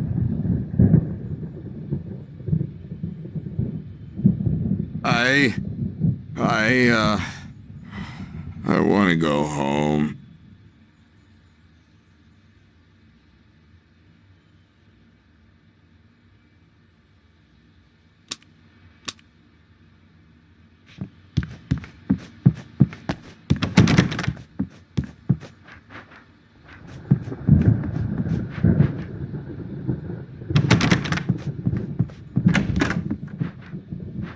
Dream and you can't wake up. You can't hurt a nightmare because all dreams are only imagination. They're only in your head and they're not there when you wake up.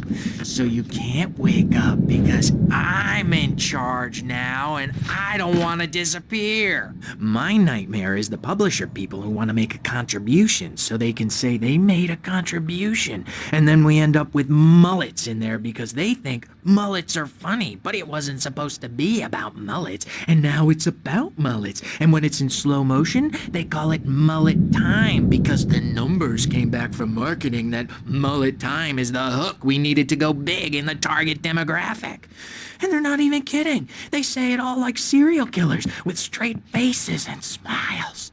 My nightmare is the writers who want to make everything from the characters to the toasters talk all the time and express their feelings so they won't shut up. And the writers won't shut up either because they have feelings too. And I have to listen to them because they're not scared of me. And everyone should just shut up. Shut up. Shut up. But I don't see nightmares anymore because I'm too scary for them. I take 2 pills every morning and 1 with every meal and 4 when I go to bed. And that makes me the scariest nightmare of all.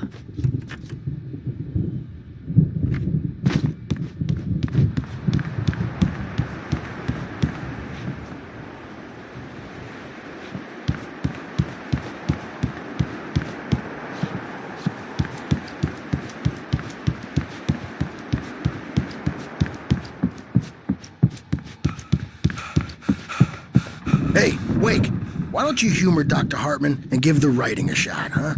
Typewriter's in your room. You can get to your room by those stairs, Wake. The doors were locked. Hartman and the nurses would have keys, but there was no way to get my hands on them. Something's wrong. I'm not myself. It's hard to think that there's a shadow inside my head. I can only focus on writing. Everything else is a blur. I'm trapped in this cabin. Have been for days, but it's always dark outside. My editor is real. I saw her again. She's not human. It's not human. A dark presence is wearing the old woman's face. She was covered in clinging shadows. There's a hole in her chest where her heart should be. I think I've made a horrible mistake. I don't think I'm any closer to saving Alice. It's been lying to me, using me to get the story it wants, and the story will come true.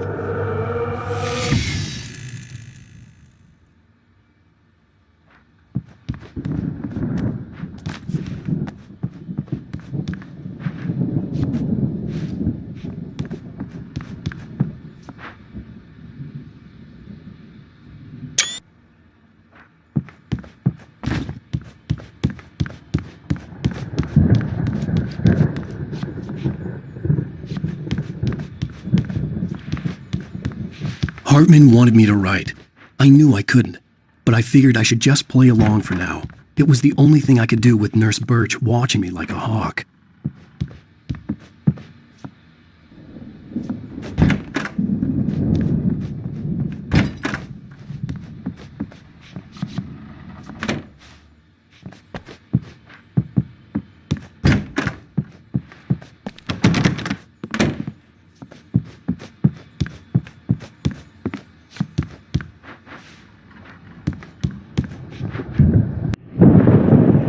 The white glare of the blank page in front of me hurt my eyes. My hands began to shake uncontrollably. Everybody calm down. Put that down. First, I Hey, Wake, you stay here. I'm gonna go see what's up. You just keep doing what you're doing. Be cool, okay?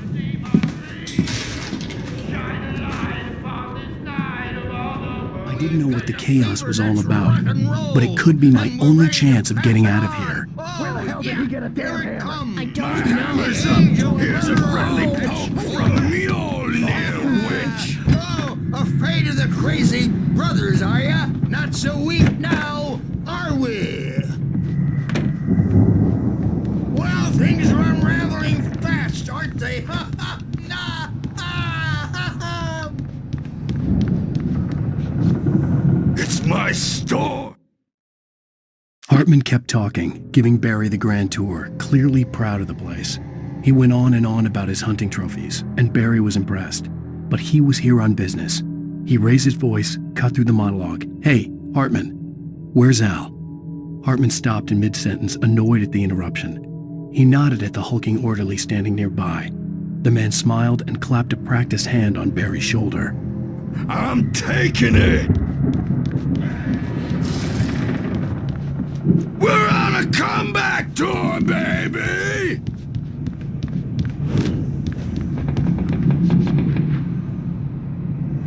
Sinclair looked bad. That wasn't a love tap. The crazy old fart hit her hard. And if she was one of Hartman's goons, she had it coming. I could get the key to the office wing from Sinclair. I had to get to Hartman's office. He had taken all my manuscript pages.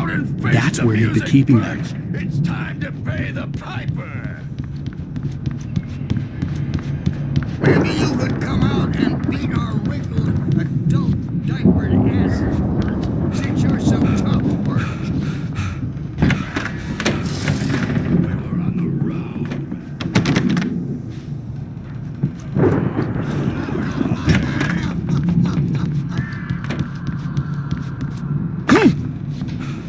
Yeah, you better hide, Birch. My wrath will break you. He's probably kidding, Birch. He's got a great sense of humor. Just ask Sinclair. Oh. Children of the Elder God, scourge your light upon the dawn.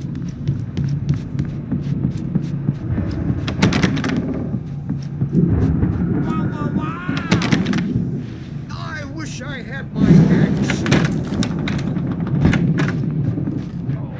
Memory and dark, get black and claw.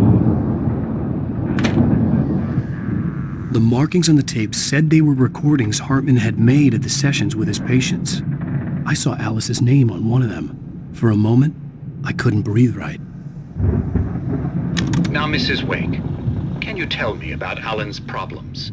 He's more and more out of control all the time. The parties, he's so angry all the time. He's getting violent. Do you mean with you? No, not with me. No, never. Sometimes I almost wish Alan would take a swing at me, because at least that'd lead to a conversation he couldn't just march out of. But no. Alan doesn't really sleep. And the work, well, he's not writing at all. He sits there for hours and just gets more and more frustrated. And I can't talk to him. Yes. Tell me, Mrs. Wake, what would you say to him if he'd listen? I don't know. I want to say, I look at you, and it's not you. Just some stranger who resembles you. Looking out from behind your eyes, and I don't like that guy much. And now it's all gonna go to hell. But you don't ever say this. No. I've tried, but he's not listening. He's too deep in his own problems, always going on about something else. I'm so afraid I'm gonna lose him, and we're not even talking anymore. He doesn't let me in anymore. He just keeps me in the dark. I'm so alone here, even when he's home. Please help me, Doctor, because I'm at my wit's end. Well, if you can just get him here, I'll absolutely do my very best. Yeah, but Doctor, you need to be careful with him. He's not just going to listen to you and cooperate. He's the most stubborn man I've ever met. Well, I'll be sure to bear that in mind. Hearing her voice, what she was saying made me happy and sick and guilty all at once. Worst of all, I recognized the words. The phone call from her. It had been a cut-up of this. Just a recording.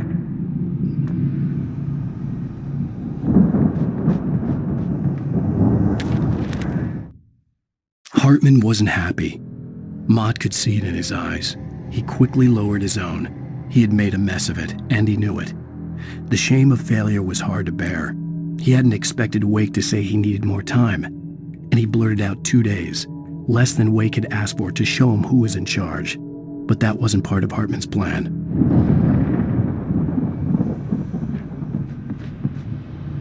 Rudolph Lane's case is interesting. He was completely blocked, and frankly, I was about to discard him as useless. However, once Wake arrived and started writing, something changed in Rudolph. He's producing extraordinary work, increasingly dark pieces. Unfortunately, he doesn't respond to direction at all, and it's my belief that he's not so much a creator as an illustrator, perhaps, a recorder of sorts. I hadn't considered the existence of such a role before, let alone its implications, but the paintings he has produced are informative. At least he's easily controlled and useful. I wish I could say the same about Wake. It's frustrating that the best subjects are always so damn difficult to deal with.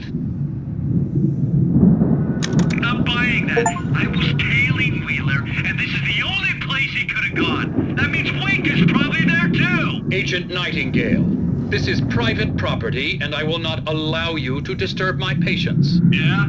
I can get a warrant. How's your fragile little patience like that? Oh, I'm thoroughly intimidated by your mighty authority now, Agent. Listen, you smug snob. How would you like it if I busted through this gate and knocked you around a little? Agent Nightingale, first of all, I'm recording this conversation, so you might want to watch what you say. Secondly, you're not dealing with a hick now. I know the law, and if you can get a judge to grant a warrant, I'll be glad to cooperate. But you won't get one. Be advised that any further communications with me are to be made through my lawyer. I don't believe this. Good day, Agent. Yeah.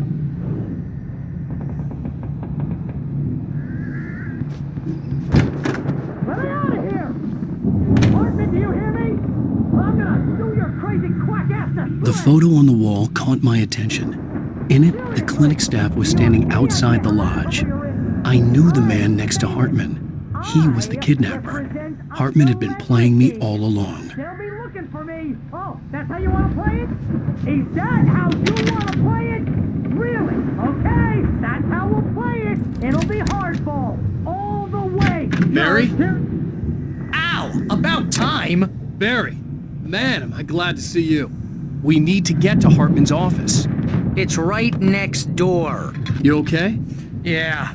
I mean, no! The cops found me at Rose's trailer, but they didn't hassle me too much. I'm obviously a victim in this, and I demanded to be treated as such. Or else I'd sue their asses. Speaking of asses, that vet gave me a real hard time, but I had no clue where you were. That guy's crazy, Al. But he let me go, and then I get a call from Hartman, that son of a bitch, who tells me you're here, and I should come pick you up, but when I got here, 2 goons clobbered me and stuck me in there. What's with the cutout? I stole it from the diner to piss off Rose after what she did to us. That'll teach her. Yeah, that's a harsh punishment. Come on, pal, we gotta get going.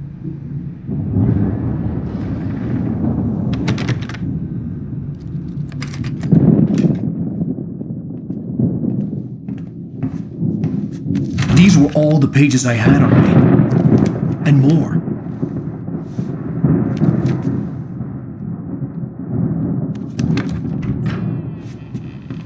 Alan, please. You're sliding back into the... Tell me one more lie and I'll shoot you in the face. Ah, well, it was worth a shot.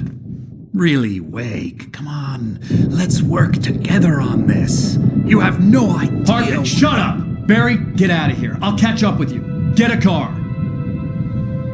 Oh, Al, let's just... Go! Wake, listen to me. This is a mistake. Don't you see? Together we can create something absolutely wonderful. with your ability and mine.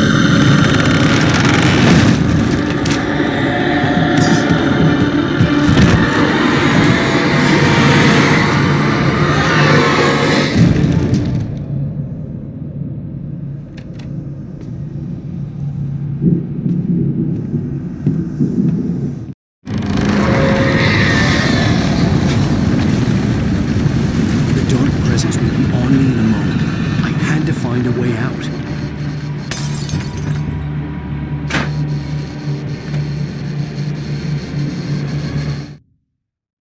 Hartman followed the fall of Alan Wake with his binoculars. When the rider hit the water, he ordered Jack to take the boat to him. The spot was easy to see in the dark, even with all the extra lights in the boat. The flare floated and kept burning even in the water. Jack turned the radio louder as the engine sputtered. The music was rough and clanking, something the Anderson brothers would no doubt have enjoyed. But Hartman chose to ignore it. Wake was finally within his reach.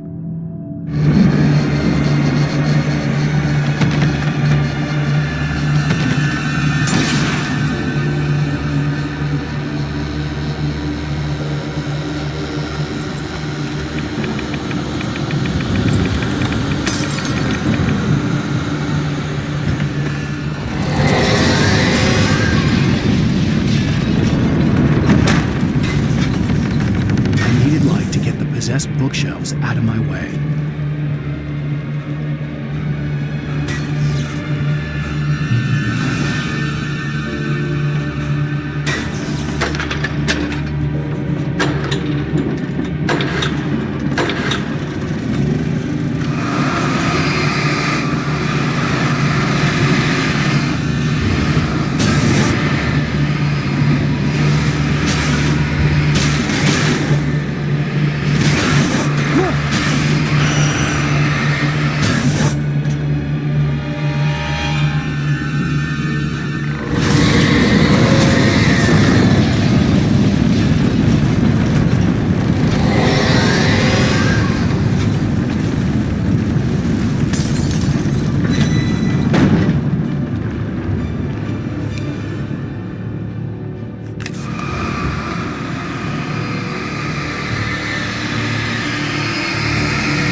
Hartman knew he was no creator.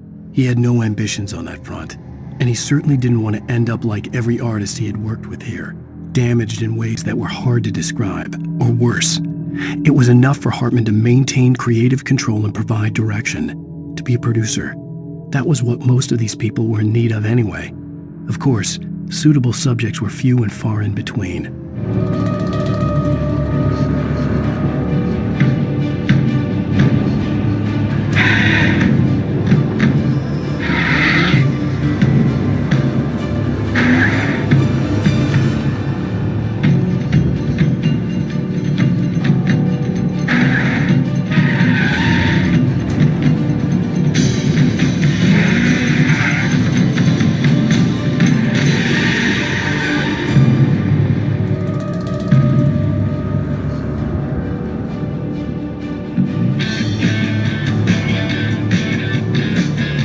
Want access to thousands of applications? Verizon Wireless has you covered. Check out the latest games. Discover new music and old favorites. Social networking, sports scores, news. It's all at your fingertips. No matter what you're into, Verizon Wireless can satisfy your never-ending appetite for apps. Check out VCast apps and load up your phone.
I found the car, but the gate's locked. You're gonna have to go through the hedge maze over there. Barry, I don't have a light.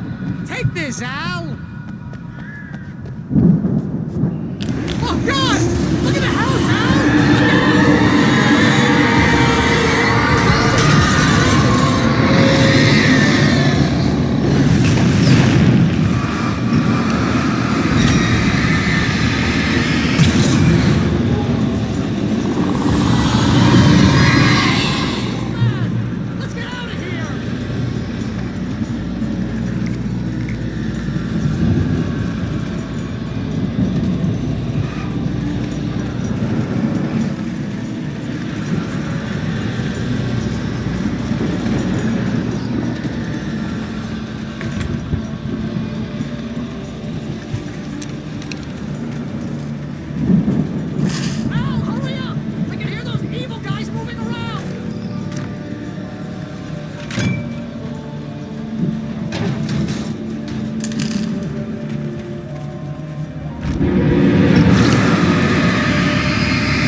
I stared at the Viking paraphernalia that littered the area surrounding an unlikely centerpiece. A full-size stage complete with an impressive sound system with all the trimmings, including a dragon. It took a special kind of crazy to build something like this in a remote field. When the sky split open with a deafening boom and the music started blasting, it felt strangely appropriate.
Hartman hurried down the corridor. He had disliked leaving Wake when he was surely at his most susceptible to therapy.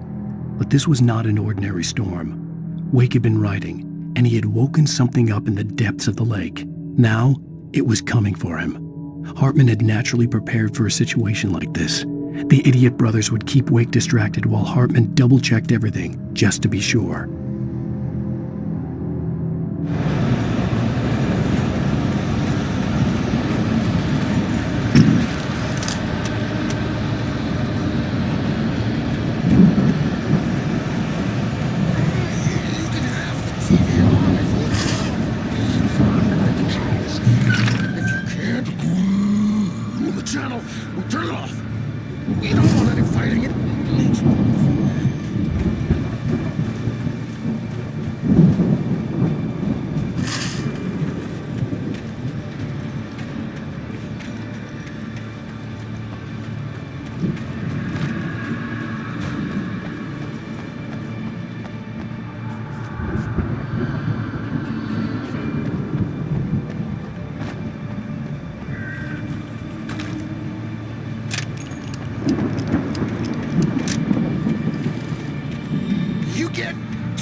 channel.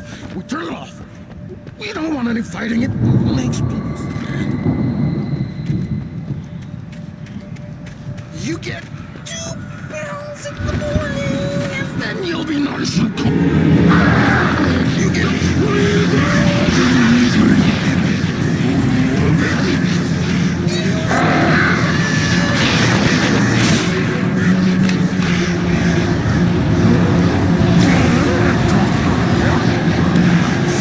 Like things to be lost.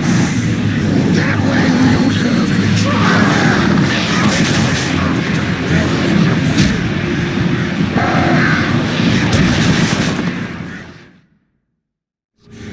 If you can't move the channel, we turn it off.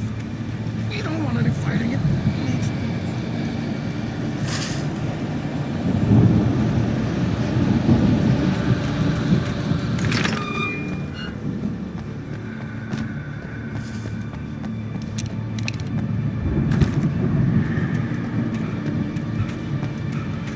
You get 2 pills in the morning, and then you'll be nice and calm all day long.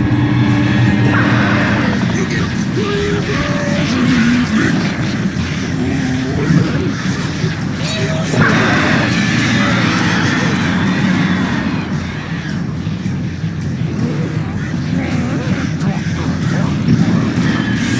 Like things to be lost. That way we don't have I don't have to punish anybody. Stop struggling. We're all friends. This is just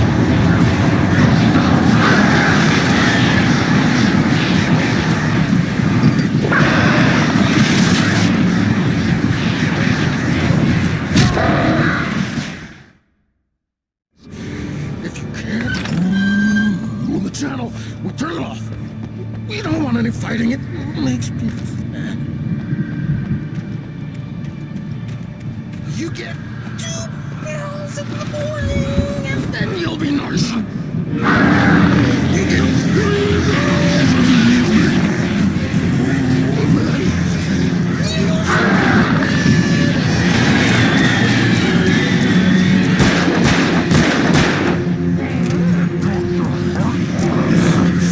Like things to be lost. That way we don't have any trouble. And I don't have to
Mott knew that Wake was smarter than him.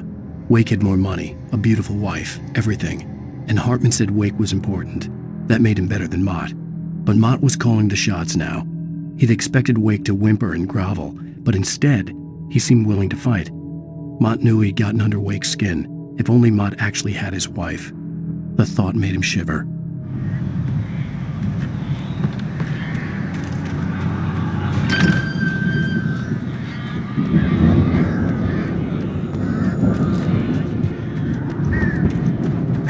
Just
For the moment, Barry was just glad he had survived the fall. He had been separated from Al, and there was no easy way to climb back up. He told himself he'd be okay in the gloomy forest at night. He would just have to wait for a while for Al to find his way down. Barry turned when he heard the heavy footsteps and saw the movement. The man-shaped shadow lunged at him from the bushes, an axe held high. Barry screamed and threw up his hand. The world exploded.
Hartman watched as Wake's features slackened. The man was bullheaded, no doubt. Even lying on the bed, he'd almost broken Hartman's nose the second time. But with a little time, he could break Wake down, give him proper direction. Wake was easily the most promising subject he had had. Well, since Tom, really. "Sleep well, Alan," Hartman whispered with a smile. "Let me take care of you." He sniffed hard to clear his throbbing nose, swallowed blood, and barely tasted it.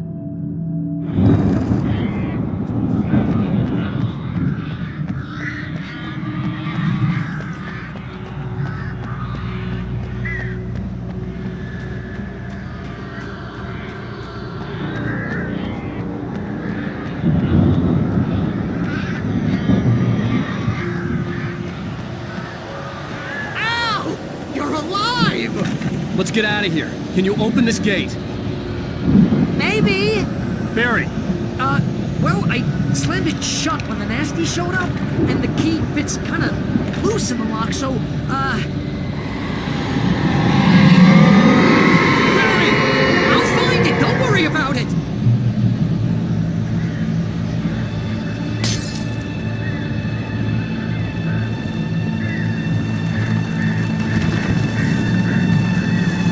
Hurry up, Barry! I'm on it! I'm on it!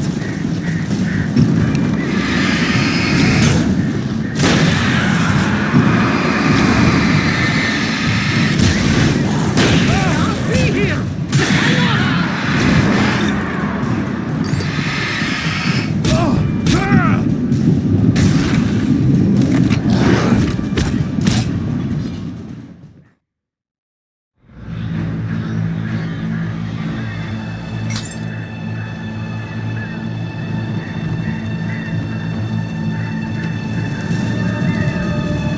Hurry up, Barry! I'm on it! I'm on it!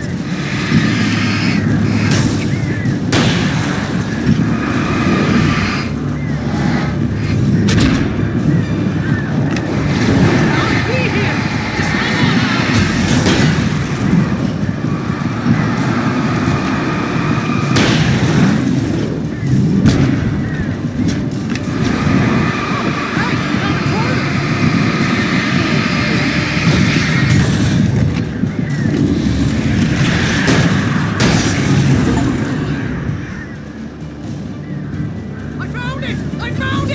Ah, no, wait, that's a twig.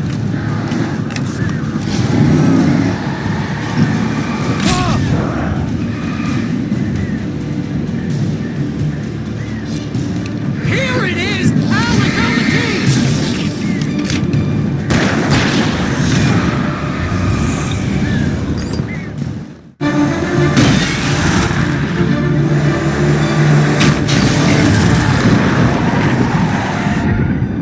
Al, please tell me we're headed for the nearest "You're now leaving Bright Falls. Come back soon" sign. We're going to the Anderson farm. I knew you were gonna say something like that. You know what? You owe me big time for this. When this is through, if we make it, I don't care what anybody says, I'm done with darkness. You're gonna buy me a tanning bed as a gift, and I'm gonna live in it.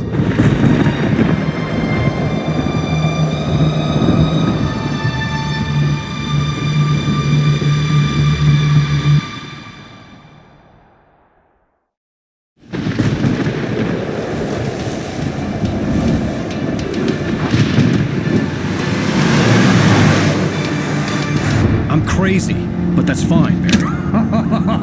Oh, you got that right, Al. You're barking mad. You are by far the craziest. But maybe that's inevitable when you deal with crazy stuff like this. It helps. This is happening, Barry. Alice, they never had Alice. She's trapped in the darkness at the bottom of the lake, but she's not dead. Al, how can you know that? I know, Barry. I can... Al, No, listen. I can bring her back. I can find her. There's something special about this place. The lake, it does something to the works of art created here. It makes them come true. But there's a catch. The dark presence, whatever that thing is, twists it to its own ends. That's why all of this is happening. It's using my manuscript to take over everything. Al, I believe you. It happened to Thomas Zane before, it happened to the Andersons. I believe you. Crazy or not, you're not delusional. Weird shit's going down. That's a fact. I'm on board, man. I'm with you. The Andersons knew about it, but they were too far gone to tell me with all the drugs they were on. But they wrote it down. There's a message somewhere at their farm, Barry. You just need to find it. Look out!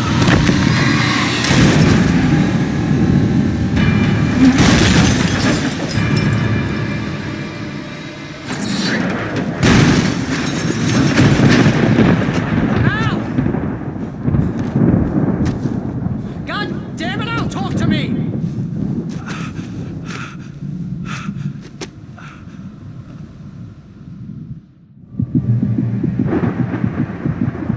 I had lost my gun in the crash. Barry was nowhere to be seen. Barry! Barry! Oh, man, you're okay! Jeez, it's good to hear your voice! I was trying to get out of the car, but the ground gave way. Man, what a drop! Don't worry, your cutout is fine. Forget that! Are you okay? I hit some bushes, didn't get a scratch. There's no way you can climb down, though. It's like a sheer wall. Al, there's something moving down here! Barry, it's a taken! Use a flare, Barry! Yeah! Barry, are you alright? I'm good, Al! I'm great! Guess you never messed with anyone from New York City before, huh? You're gonna have to find your way around to the farm, Al! I'll be waiting! Barry, just wait for me, okay? Al! I'm not staying here! It's suicide! I'm going to the farm! I'm gonna go ahead and secure the area! You can catch up! Don't worry about it! I'm on the case! Now he's Rambo. This would turn into a disaster if I didn't catch up with Barry.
stopped the car at the Anderson farm, Walter felt relieved. Oblivion was close at hand. The brothers wouldn't miss a jar of moonshine or two in the booby hatch. But then he saw the man on the porch, and he knew who it was. Driving for his life and knowing it was useless, he didn't realize he was crying until he couldn't see the road for the tears.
Crawled over the gate. I needed a light to destroy them to get through.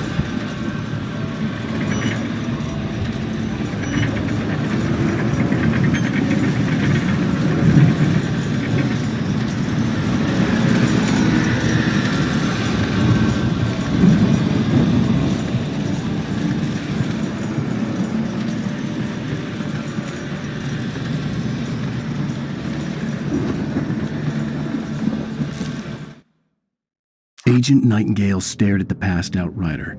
The man was sleeping off one hell of a night. Nightingale felt a stab of envy at Wake's oblivion, but he had a job to do.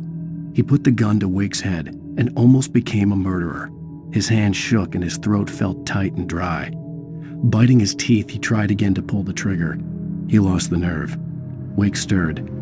Nightingale would have to settle for an arrest. I hoped there'd still be a working generator somewhere around here to power up the old lights by the gate.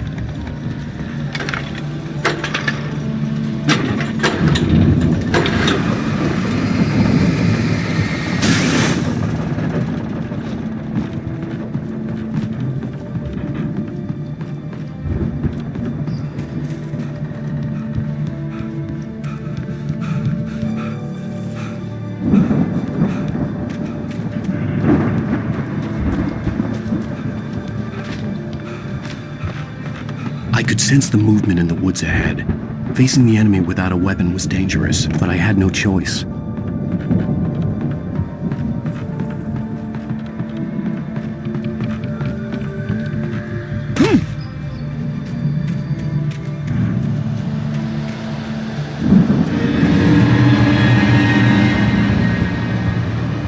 Omega-3 fatty acids are good for your heart.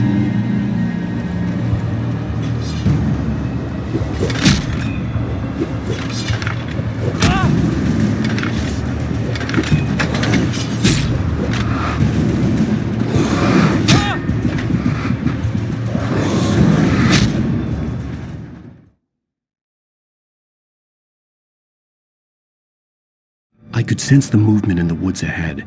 Facing the enemy without a weapon was dangerous, but I had no choice.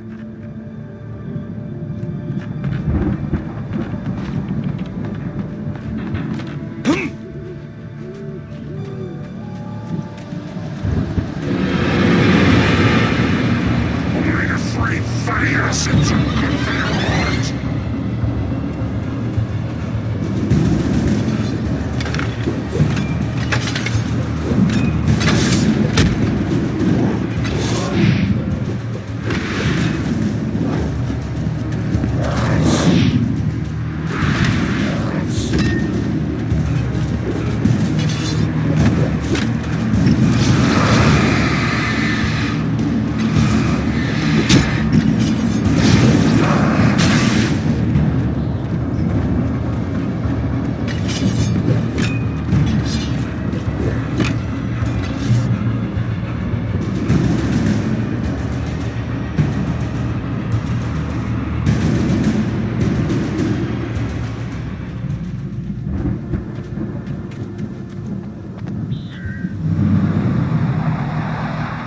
car was driving away from the farm, headed in the same general direction as I was. For all I knew, it was Barry, caught in the consequences of leaping before looking.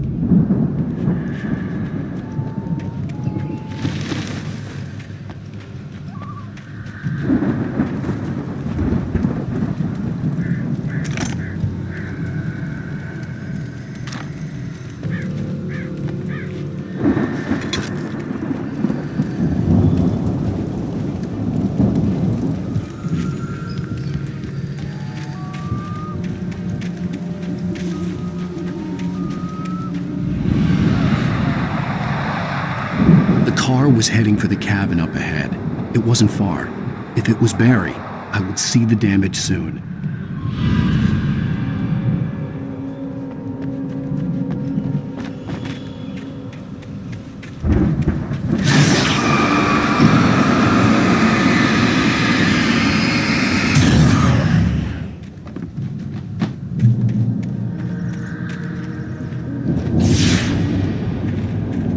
I'm trying to deliver each page to the right time and place.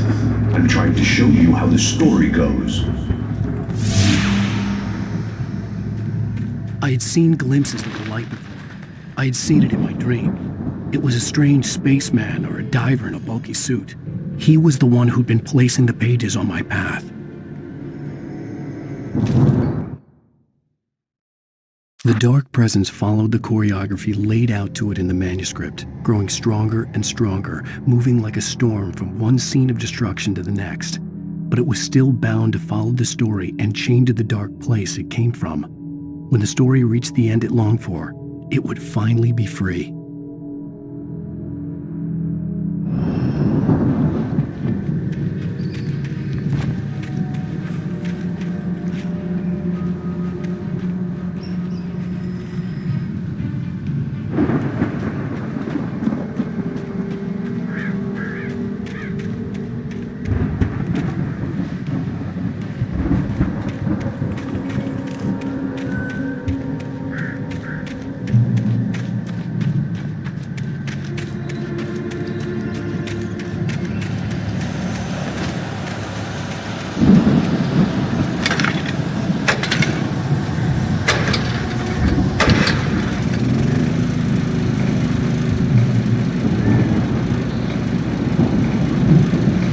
Someone had left a gun behind. Now I had a fighting chance of reaching the farm.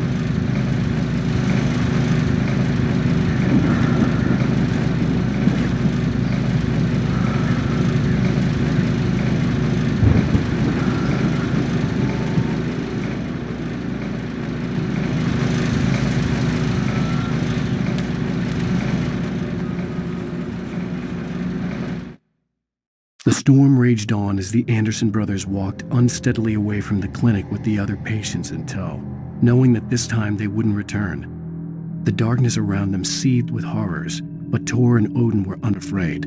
Their eyes glinted with guile. They knew every secret path, and there was blood on their hands. They had fought these shades before.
the car, but there was no sight of the driver.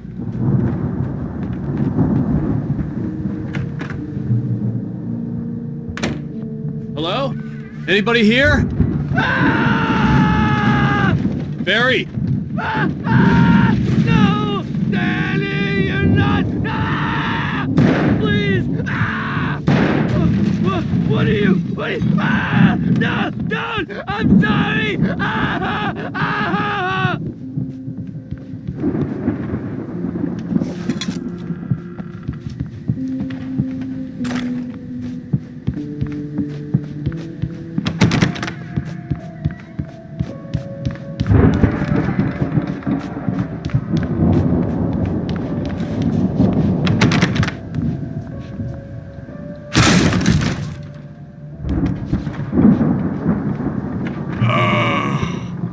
I know you.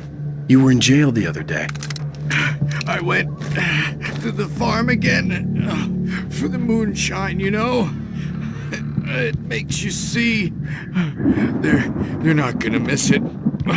They're in the loony bin. My buddy, Danny, I lost him. Something's gone wrong with him. It's not him. Like a real bad follow-up to a real good movie. The best friend's suddenly the bad guy who wrote this crap anyway.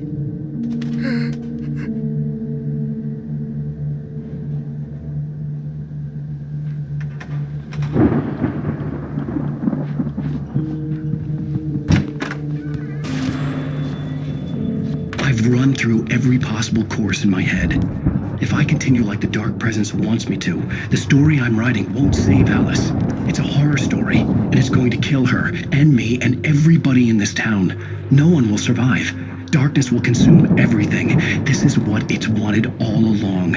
It will be free, unstoppable. It used Alice to get to me, dangled her in front of me to keep me going. It was never going to release her. I'm going to change this. I'll escape. I've written myself into the story. I'm now the protagonist. This feels like a terrible risk, but it's the only way to save Alice. I'll be bound by the events of the story just as much as anyone else who's been woven into it. The story must stay true for this to work. There have to be victims along the way, near escapes, cliffhangers. In a horror story, it can't be certain that the hero will succeed or even survive. He almost has to die. I'll write my own escape into the story next. I need help. Zane's going to be the one who will help me. I'll make it happen.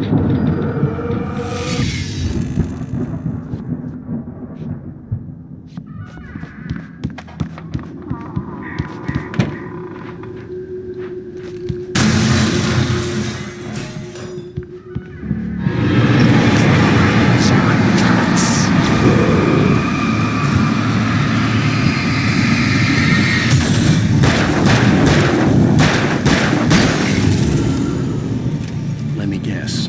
Danny, huh?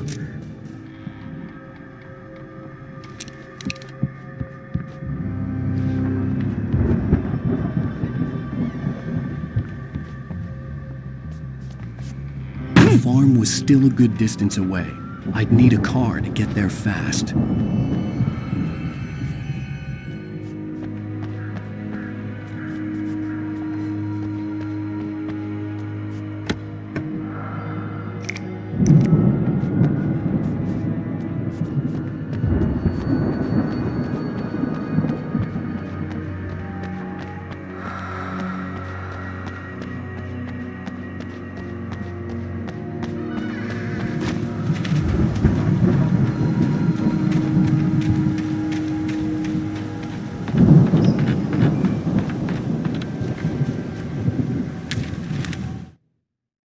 For a moment, Hartman considered strangling the idiot. Mott was mean-spirited, but easily manipulated, an emotional infant who lived for his approval. Wake, by contrast, was a far more difficult subject. Mott had given him too much leash. In 2 days, who knew what could happen? Hartman would have to find a way to rein him in, and quickly. The front door was locked.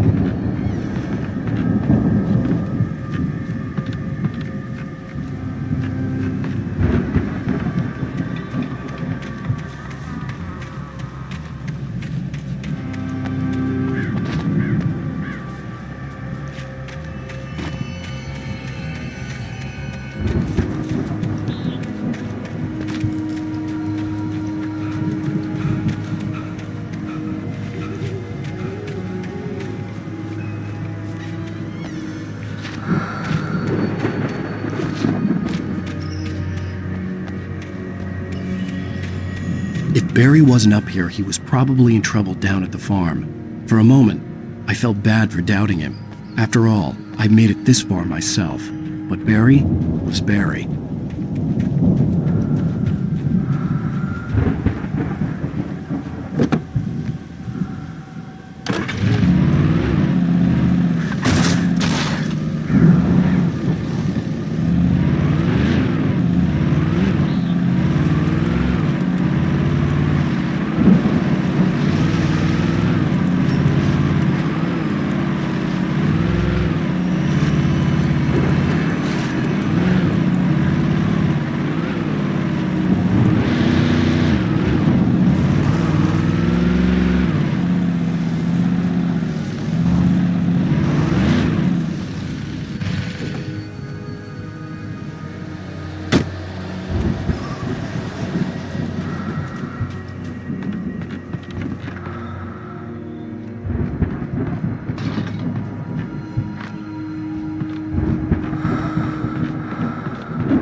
Well, as I'm sure everyone's noticed, that storm we all felt coming is finally here. The boys at the Weather Service reckon it'll last until morning at the very least. Pertaining to that, let me read that missing persons alert again. The Sheriff's Department's still looking for a Caucasian woman, 30 years old, slim and blonde with blue eyes. She may be lost in the woods, and it's possible she's been injured in a car accident. If you see her, please make sure you get her indoors and call the sheriff. It's bad weather to be caught out in, so if you see someone in the area who maybe looks a little confused, give them a hand, all right? This is Pat Maine on KBF FM. Hoping you're all safe and warm tonight.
I'd known the brothers used to be some kind of rock stars, but it hadn't really sunk in until I saw the stage.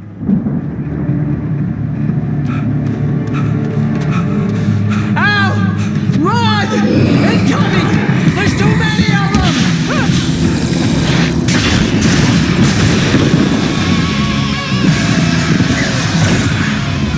God damn.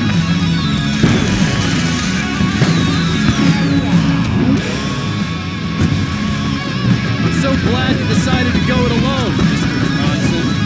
Shut up and shoot! Ow! We have to fight them off! I can set off more of the fireworks from here and help you out! Ow! Did you notice there's a lot of ammo and stuff around? This place is stopped! Ow! Hold on! I'm trying to get the stage lights on!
I'm so glad you decided to go it alone, Mr. Bronson. Shut up and shoot! Ow! We have to fight them off! I can set off more of the fireworks from here and help you out! Hey, Al! Did you notice there's a lot of ammo and stuff around? This place is stopped! Al! Hold on! I'll try to get this...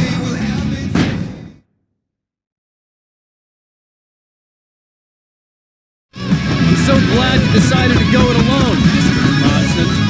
Shut up and shoot!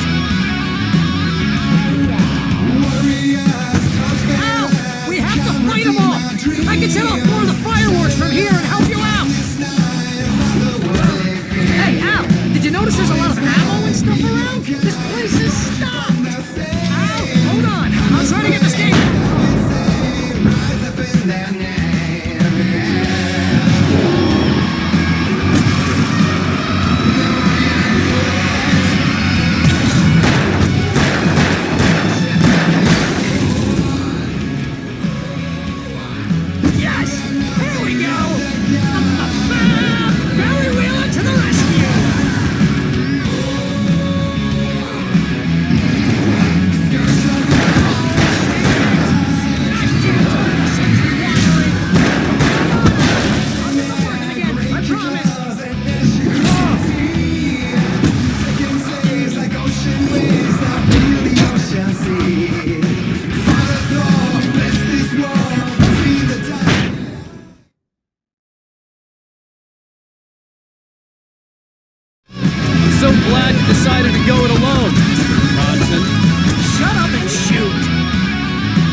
Please, please, please!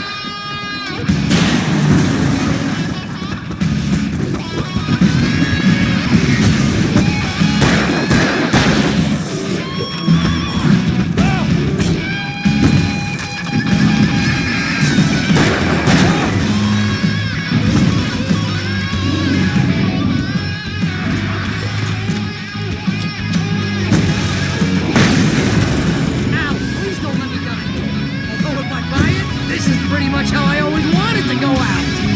Rock and roll! Woo! This may be the most awesome moment of our entire lives. Kill us. That's the high point of my life? Really? Children of the Elder God! Show it! God damn it!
Bright Falls, rock and roll capital of America.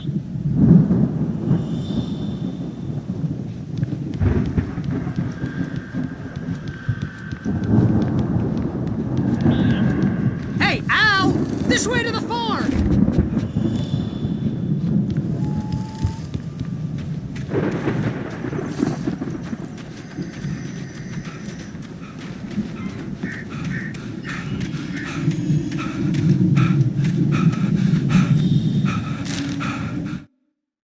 Deputy Mulligan tuned Thornton's chatter out. He didn't think riders were particularly useful people, and a huge manhunt for one struck him as idiotic. Certainly not worth the missed opportunity for coffee and pie. It wasn't even clear what the man had done, except run from them at the trailer park. Mulligan knew he wasn't alone. The sheriff's patience with the Fed was running out.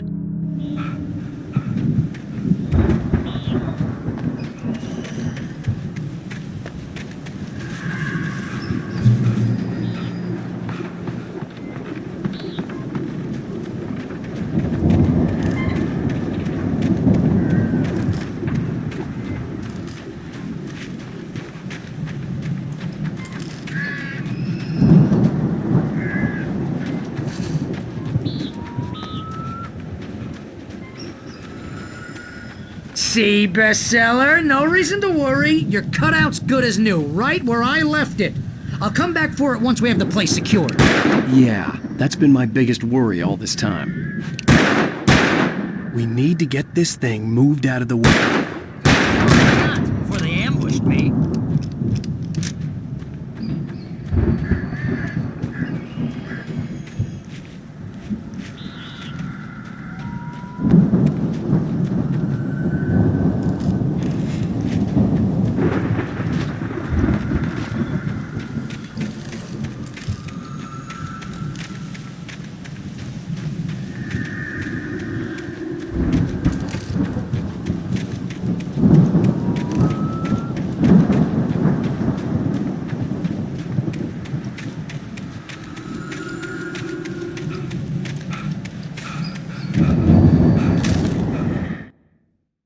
As the deputies hauled Wake and Wheeler away, Agent Nightingale eagerly examined the stack of papers Wake had been carrying. It was incomplete, a collection of random pages, but there was enough. He saw his own name in there, among others. His hand shook with emotion. Finally, it was proof. He had been right all along.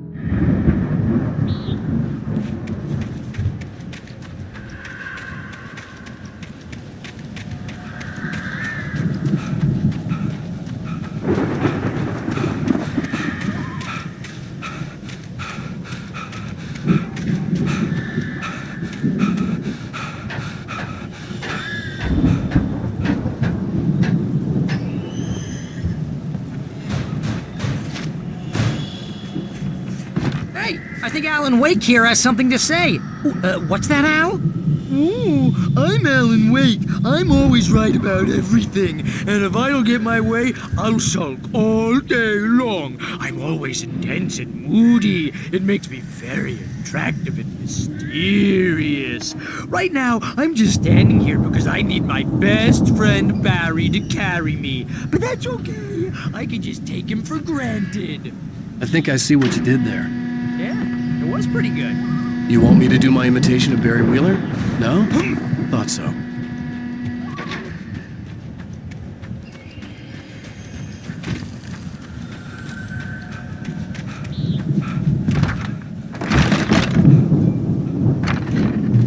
Wow!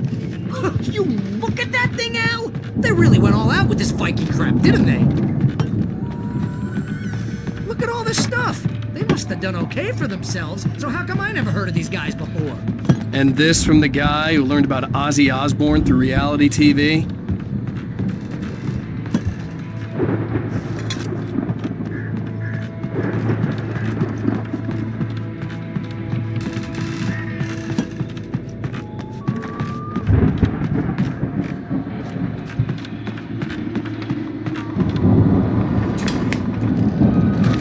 Sleep. We all spend a third of our Night dreams in Springs. a soft embrace, Man, somewhere brings back between memories. fantasy and Hey, reality. remember when I got you that gig? But Your dreams first have a real way of writing forcing job. What got you themselves into started? waking life. Was this one of your Vice episodes? versa. In Night Springs. Tonight's episode. The Dream of Dreams. That's by someone else. We join Mr. Jones as he explores the endless dreamscape, only to be brought to a sudden stop by a decidedly mundane situation. A long line of people. Hey, Jones, right? Listen, we're gonna have to wait until His Highness over there is good and ready. Oh, wow. Who's that? You don't know him? What are you, new? He's the guy dreaming us. Well, not just us. He dreams everything. All of this. But wait, no. I'm the one who's dreaming. I'm asleep. Isn't this my dream? Oh, yeah. Sure. Get real, pal. You're just another dream. I'm a dream. You're a dream. The weirdo in the diving suit is a dream. And the girl made of smiles and sunshine is definitely a dream. But I'm pretty sure I'm dreaming this. Well, maybe you're a really confused dream. What am I, a shrink? All I know is I'm going with the smart guys. And they say that's the guy doing the dreaming. Right there. I don't know what that means. It means we keep him happy. No sudden falls. We make sure he has his clothes on when he goes out in public. No chases where the monster is nipping at his heels and he runs like crazy but his legs don't seem to get him anywhere. None of that. Because if he wakes up in a cold sweat... Yeah, precisely. So we wait till he wants to move on. Keep things nice and calm. Hey, something's happening here. Yeah? What's that? What? Can't you hear that? Oh, God help us, it's an alarm clock. Oh, it's you, isn't it? Please, man, I got a wife and kids. Please don't wake...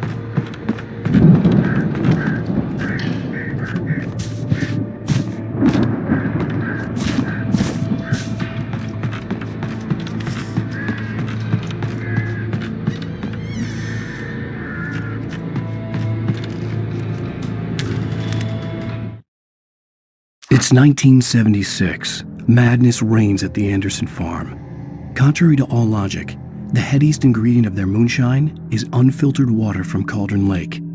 The Andersons feel like gods. Odin can't stop laughing. He contemplates cutting his eye out. Tor runs across the field, naked, shrieking, hammer in his hand, trying to catch lightning. Their songs have power. Something ancient is stirring in the depths, coming back. The Viking boat looked imposing, almost like a battering ram.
Those geezers had quite a production going on. Ooh, you know what, Al? If we make it through this alive, I'm gonna start representing them. Yep, sell this stuff online, maybe get a reality show going, release a new single. Good luck with that, pal. Hey, you find us a way out of here, okay? I'm gonna take a closer look at this stuff.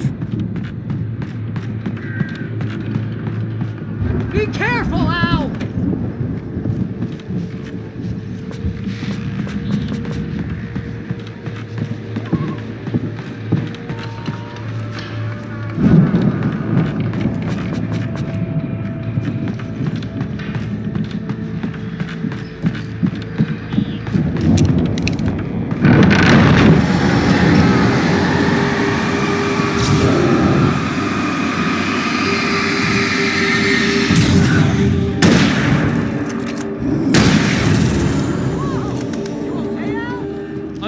Keep your eyes open, okay?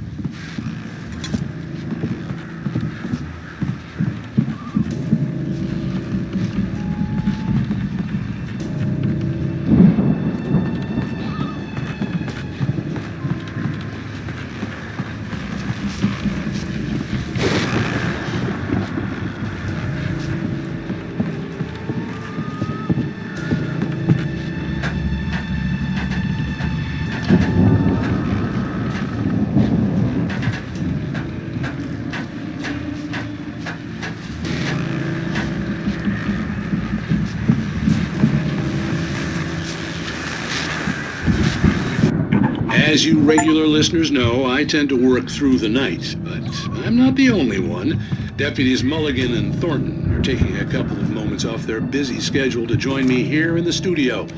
Boys, how busy are you now? Deerfest is almost here, isn't it? I bet that keeps you in business. Pretty busy, yeah. Actually, Pat, we've been real busy with other stuff, which concerns an ongoing investigation. We can't talk about that, Thornton. I wasn't gonna say anything. I was just saying we got, other irons to fry. And how would you compare your workload to last year's? Things have seemed relatively peaceful to me, but people do tend to get a little wild this time of year. Oh, it's wild, Pat. It's pretty wild. There's been all sorts of trouble this year. Vandalism, fighting, public disturbances. A lot of people gone missing, too. Yeah, it's pretty much the usual stuff, Pat. Just, a lot more of it. Now, is it just me, or does Deerfest get wilder every year? People seem to be more drunk, at least, or they start earlier and younger. Oh, it's definitely not just you, Pat, but... Definitely, Pat. Hey, I'm talking here, Thornton. Oh, shoot, I lost my train of thought. Not just me. Oh, yeah, it's wilder, Pat, but actually most of the trouble seems to be coming from grown men. People who ought to know better, Kids are doing fine this year. Well, that's nice to hear at least. Boys, I want to thank you for stopping by. I'll let you get back to your patrol. Sure thing, Pat. Yeah, sure thing, Pat.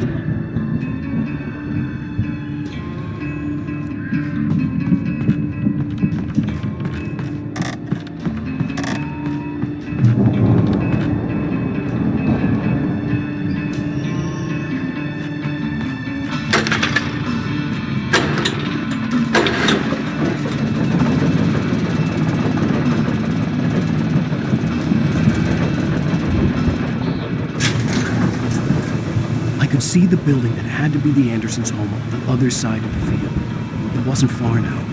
I wasn't worried about trusting the ramblings of two burned-out geriatric wrecks. They had the goods.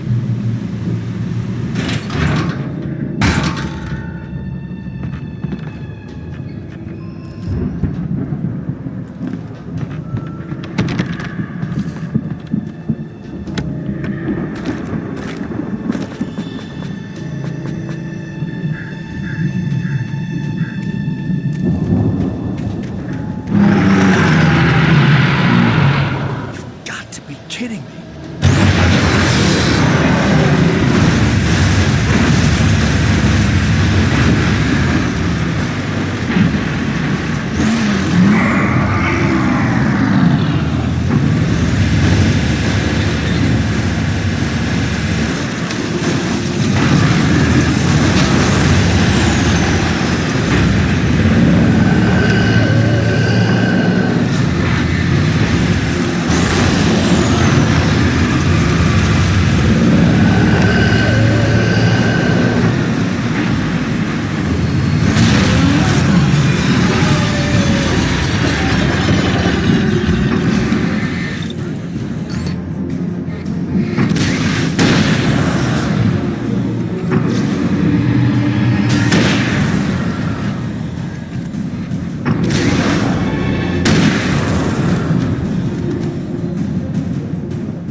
that you out there, buddy? Yeah, it's me. Hang on.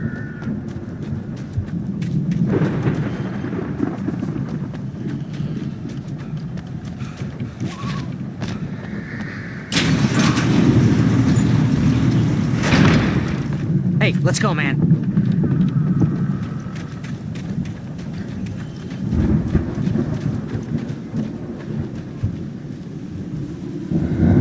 I think we're gonna have to work together to open this gate, Al. Looks pretty heavy. Ah! Hey, I think that's the farm on the other side of the field. We're almost there. This farm is a crazy place for crazy people. We should feel right at home then.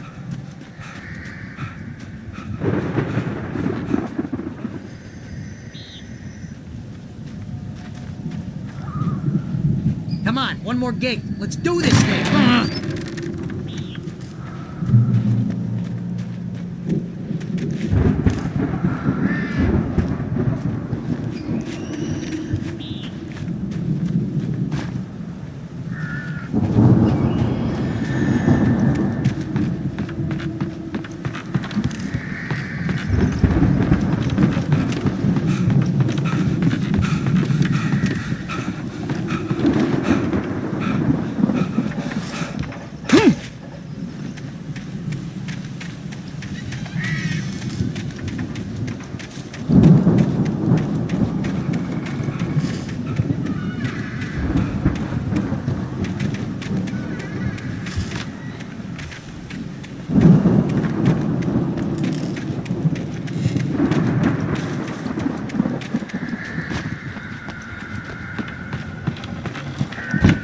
The lights are out. I guess we better check the fuse box.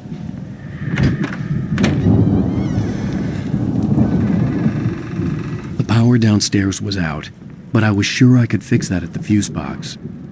The power downstairs was out, but I was sure I could fix that at the fuse box.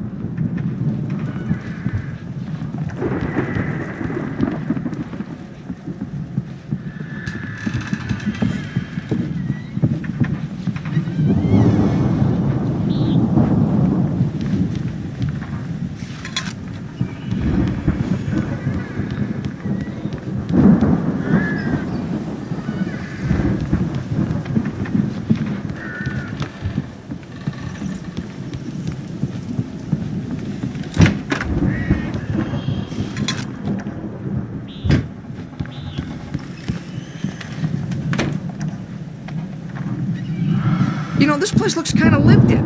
I thought the Andersons were on the booby hatch. Come on, Al, let's get the lights on, huh?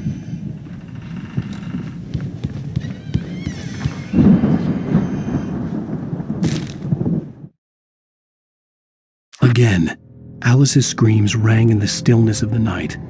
I saw myself run toward the cabin, flashlight in my hand. I followed my past self. I was an out-of-body observer, a time traveler in a crazy drunken dream. This was the beginning. The night Alice had disappeared. The mystery of what had happened during the missing week was about to reveal itself.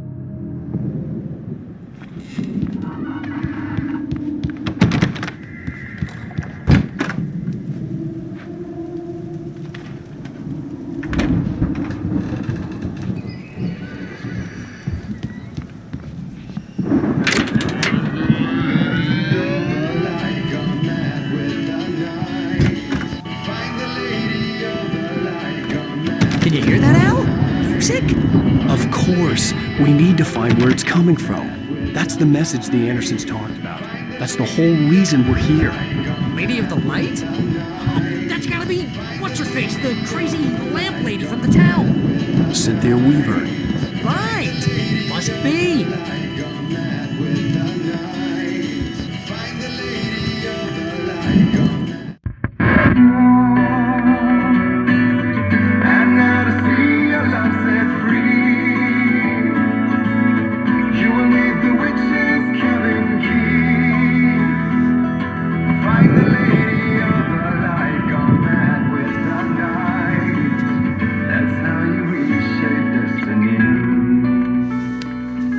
Okay. We need to find Cynthia Weaver. We'll stay here for the night and head back to town as soon as it gets light. Hey, Al. Lots of hours before dawn. Might as well get some rest. And by rest, I mean drunk. Come on, Barry, this is... Yeah, what the hell?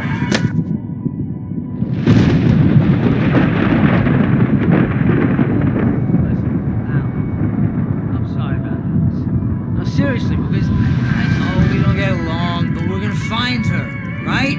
Even though you're a crazy bastard, I'm gonna stick by you, no matter what, ever, Al. Sure, like a brother. I'm a writer, goddammit. Correct.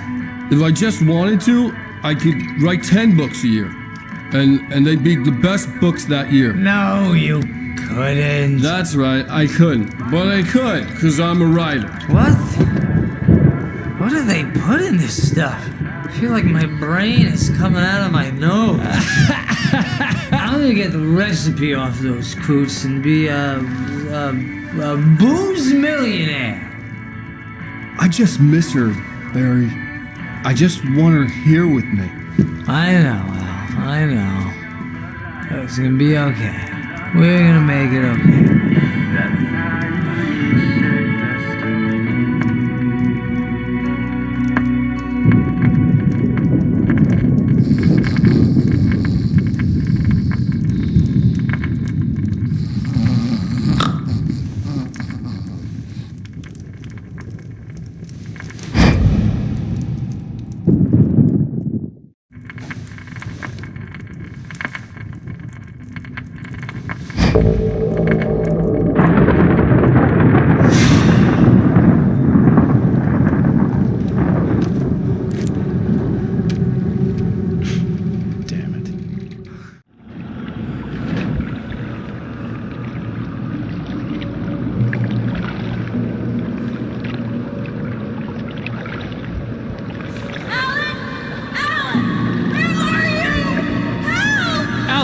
I'm coming! It's all right! I'm coming! It was a crazy, drunken dream, and yet it was more than that. It was the truth, a suppressed memory unearthed by the Andersons' moonshine. I was there, an out-of-body observer. This was the night Alice and I had arrived at Bright Falls, the night Alice had disappeared. I had a chance to find out what had happened. I remembered being surprised to see the cabin dark. Alice would have never turned the lights off.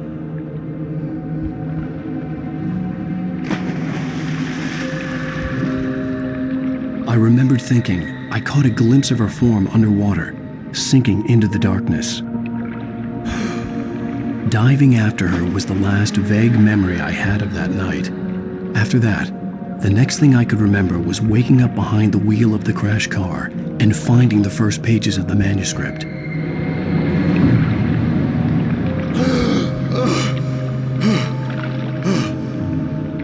I couldn't find her in all that blackness. I must have thought she drowned.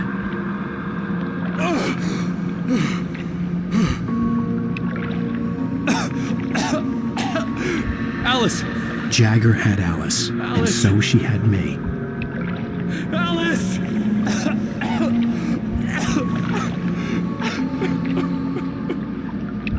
I'd been easy prey.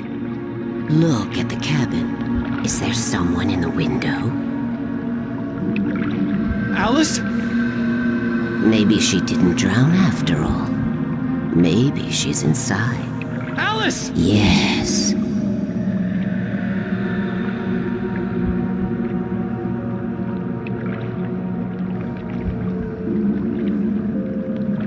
The dark presence had touched me. She had dug her nails into my brain and used me, made me her puppet.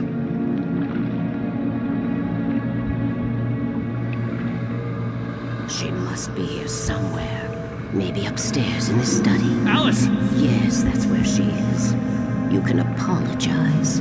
Alice! You'll laugh at the whole thing together and put it Alice! behind you. She's not here. You were foolish to think so. No, she's dead. She drowned. No, no, no! It's your fault your wife is dead. You are guilty. All she wanted was to help you right. You killed her. Ah! Oh, hush. There's still hope. Cauldron Lake is a special place. Here, you have the power to change things. She wanted you to write. I will tell you what to do.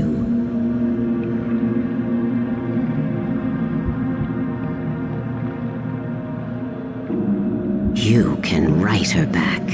The story will come true, and all will be well again. She had Alice, and the manuscript was the ransom for her.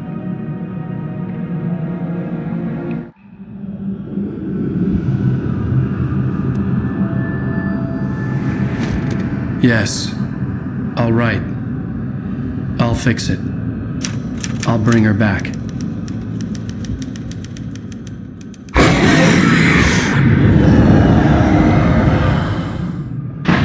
No, I wrote it. I remembered it all now. In the dark, I'd written for days, a week, almost a complete manuscript of a novel entitled Departure. Jagger had been my editor, whispering in my ear, making sure that the unfolding story would make her more and more powerful. I thought I was saving Alice. Even with the cobwebs she put in my head, some part of me had been aware enough to write my escape into the story, to bring a light into the cabin to release me before I could finish, to interrupt the horror story before the ending, where darkness consumed everything and everyone. Zane was weak and far away, but I had written him into the story, and his light had been enough to set me free. It isn't here now. I'm here because it was written. I brought the light to set you free. You must hurry. It will know I'm here. It will be back soon. It stole the skin of my Barbara a long time ago. She looks so old.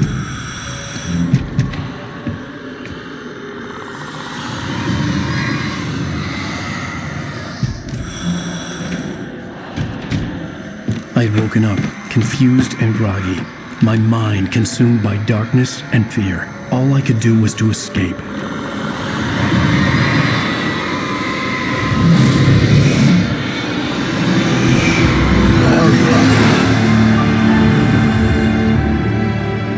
The week spent in the cabin had taken its toll. I was barely conscious, and fading fast. It had to have cost Zane terribly, thrown him even deeper into whatever dark place he now haunted. But he had managed to weaken the dark presence, kept me safe that night.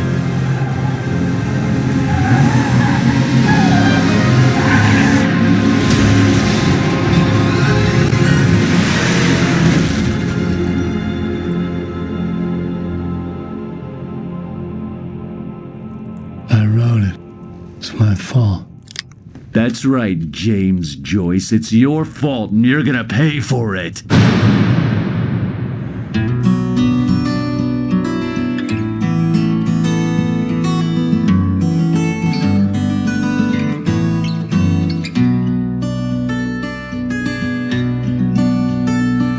There's an old town road with mystery of Tom the poet and his muse, and a magic lake which gave a life to the words the poet used.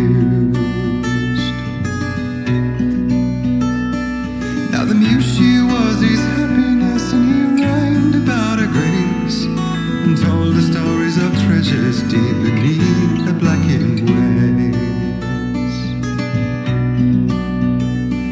Till in the stillness of wonder, and still in its misty crown, the muse she went down to the lake, and in the waves she drowned. And now to see your love set free, you will need the witch's cabin key. Find the lady of the light, gone mad with the night. That's how you reshape destiny. The poet came down to the lake to call out to his dear. When there was no answer, he was overcome with fear. He searched in vain for his treasure lost, and too soon the night would fall, and only his own echo would wail back as his call. more to bring back his love by stories he'd create. Nightmares shifted in their sleep in the darkness of the lake. And now to see your love set free, you will need the witch's cabin key. Find the lady of the light still raving in the night. That's how you reshape destiny. In the dead of night she came to him with darkness in her eyes. We're in a morning gown, sweet words as her disguise. He took her in without a word, for he saw it. Previously on Alan Wake. Under the influence of the dark presence, I wrote a horror story that is coming true. Jagger had been my editor, making sure that the unfolding story would make her more and more powerful. Some part of me had been aware enough to write my escape into the story. Together we can create something absolutely wonderful. The lake, it does something to the works of art created here. It makes them come true. My mom gave me this old light switch. The clicker. Alice is being kept in a dark prison. I need to find Cynthia Weaver to fix this. Your fault, and you're gonna pay for it. Well, we're expecting a record crowd from the neighboring counties. Naturally, we hope to break the record set by last year's Moose Fest in our neighboring town, Watery. Ladies and gentlemen, some people have asked me, what's the big deal about Deer Fest? And I think that this sums it up. It's about friendship and community. We've got a great party coming up. Let's try to hold it in until tomorrow and get through the night in one piece, all right?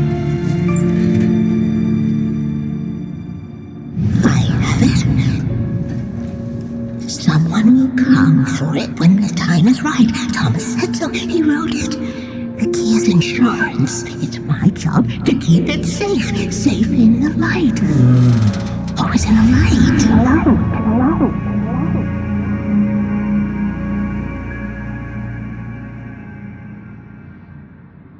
All the manuscript pages were gone. The FBI agent had taken them. I think my tongue just took a crap in my mouth. Ugh. Oh, wait, we're in jail now? Al. Al, this is not good. That about sums it up.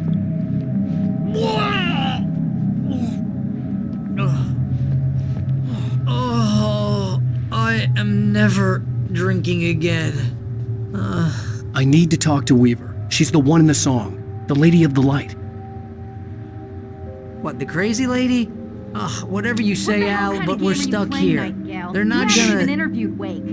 I had some reading to do first, Sheriff, and let me tell you, it was an interesting read. Well, I've got you now, Raymond Chandler. It's all here. All the evidence, including conspiracy to murder a federal agent. There's no way you're walking out of here. You hear me in there, Bret Easton Ellis? Huh? Agent Nightingale, I want to talk to your superior. Well, we all want things, Sheriff. I wanted my... Look, that's not possible right now. Agent Nightingale, I insist.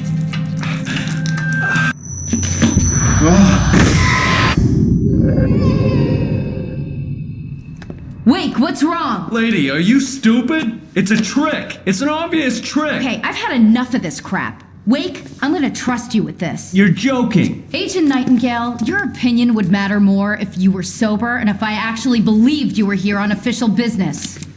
Whoa! Get back in the cell, Stephen King. The only way you're leaving this place is over my dead... Wait a minute. I know... Oh my God! Light. We need light. It's the only way to fight this thing.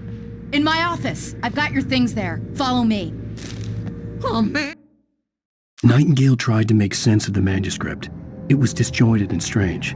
He didn't understand half of it, but it all rang true. Impossibly true.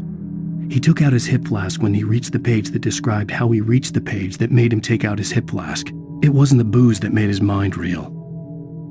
And we're sitting ducks with the lights out. Stay cool. I can... Nightingale felt the situation veering out of his control, but the gun at least felt steady in his hands. He was ready to fire, resolved that he would let this happen over his dead body. And yet he hesitated. He had seen this moment before, read it in the page. He was transfixed by the déjà vu and the horror that he was a character in a story someone had written. Then the monstrous presence burst in behind him and dragged him into the night. The emergency power on.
Here are your things. Wake, what do I need to know? What do you need from me?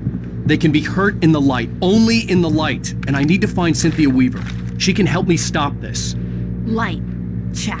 Cynthia. She lives in the old decommissioned power plant. I can get you there pretty quickly in the rescue chopper. Come on, let's get back to your friend. Wheeler, I need you to stay here. What? No! We're going to fetch our ride, but I have friends who need to be warned about this, and I can't be in two places at once. I need your help. Well, okay. Here's a list of people and phone numbers. I need you to call them and tell them you have a message from me. Night Springs, okay? They'll know what to do. Night Springs? Like the TV show? Gotcha. Oh, hey, that radio guy is on the list, Maine. Who's Frank Breaker? He related to you? My dad. Hey, is this like a secret society? Can you do this? You'll be safe here. The backup power's on. These guys need to be alerted, just in case we don't come back. You'll come back for me though, right? As soon as we get the chopper ready. Thanks, Wheeler. I owe you one. Okay, let's go, Wake. Through the back. My hangover wants a pizza. You think there's any way I could order one, Al?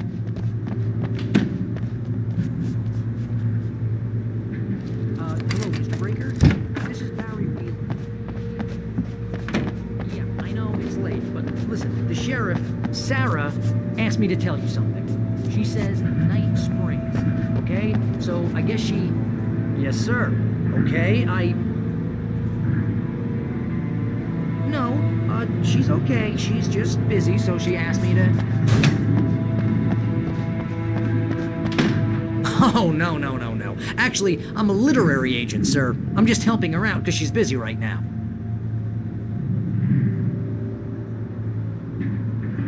Well, the one you'd most likely be familiar with is Alan Wake. You're kidding! Well, I'm glad to hear that, sir. I'll tell Al you said that. That's really nice. But listen, I really need to make some more calls here. You got the message, right? Yeah, that's right. Okay, thanks, sir. Bye now. Hey, the sheriff's dad is a big fan, Al. Said you're the best thing to happen to crime fiction since James Elroy. I think he was a little drunk, though.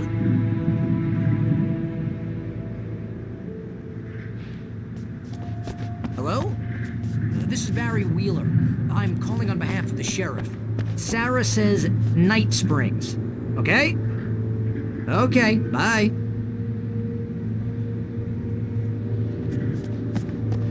Hello?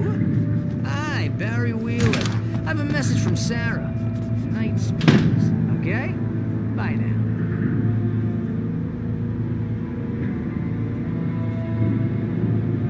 Hello, ma'am. Sorry to bother you. Barry Wheeler calling for Sheriff Breaker. She asked me to tell you. Wheeler? Ma'am, she asked me to... No, I'm... Yes, but the sheriff asked me to...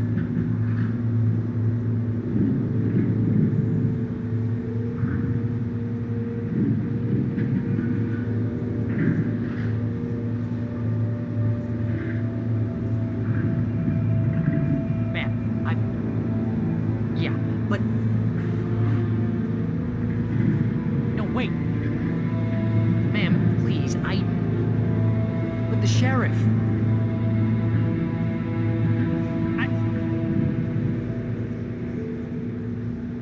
But ma'am, I'm supposed to...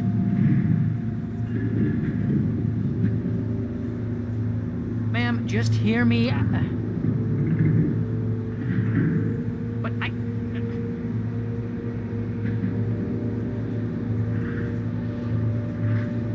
But she said...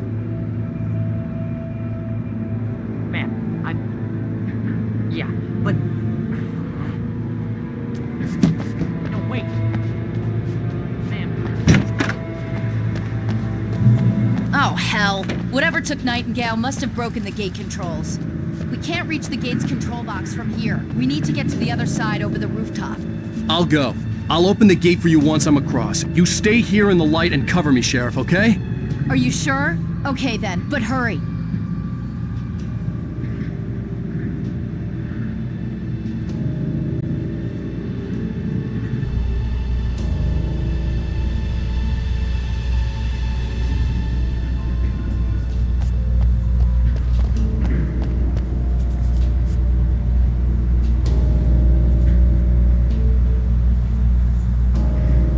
I needed to reach the rooftop to get to the other side of the broken gate.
Hey, Sheriff!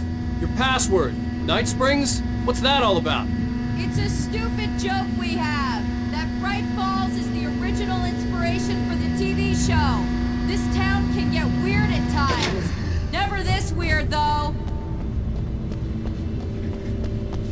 Hey, wait! The gate, remember? You have to open it for me! I couldn't leave without the sheriff. She was my ticket to Weaver. You need to bypass the damaged control box. What am I, an electrician? Hold on!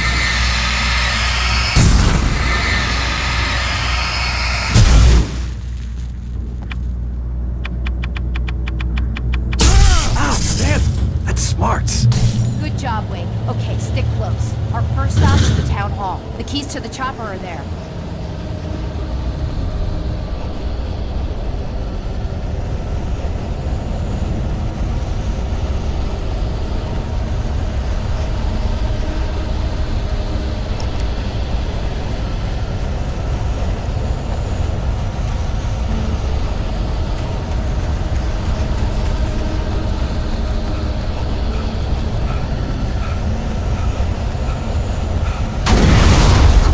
Shift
I'm gonna want explanations, you know. For example, what the hell happened to Rose? She's seriously messed up now.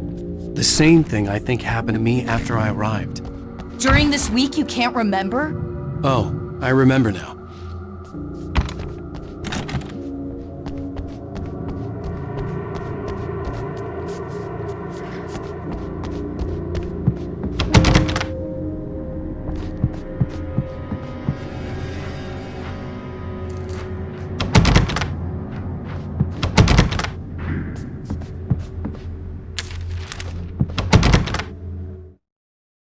Barry was in his element, making calls, making things happen, even if he didn't entirely know what those things were. He wouldn't let the hot sheriff chick down. Even if every noise he heard from outside, and he heard plenty, made him jump. He had only paused to text Al a message, told him to hurry up. Suddenly, Barry froze in mid-dial. A window broke somewhere in the building, and then the lights went out.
You have the right to understand these rights.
Watch my back, Wade.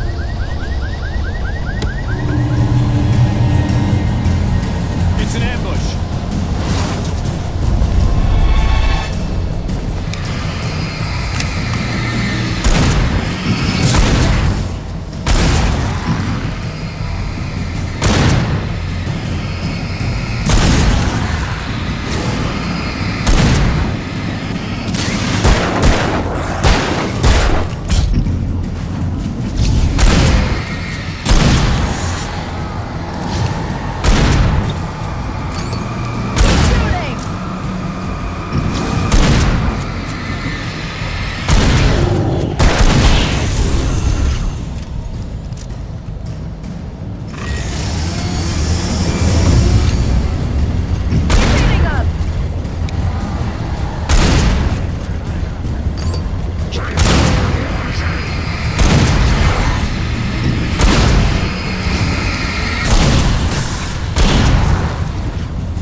Let's go, Wake.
Okay, someone's messed with the fuse box here, but you should be able to jury-rig it while I find the keys.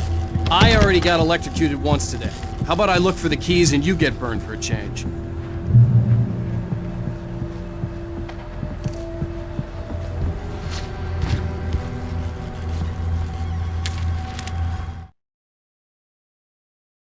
The darkness that wore Barbara Jagger's face was furious. The story in the manuscript had been making it stronger all the time, but now the light had set the writer free and hurt it, weakened it. It was only a matter of days before the dark presence would be strong again, but meanwhile, it would be difficult to recapture the writer.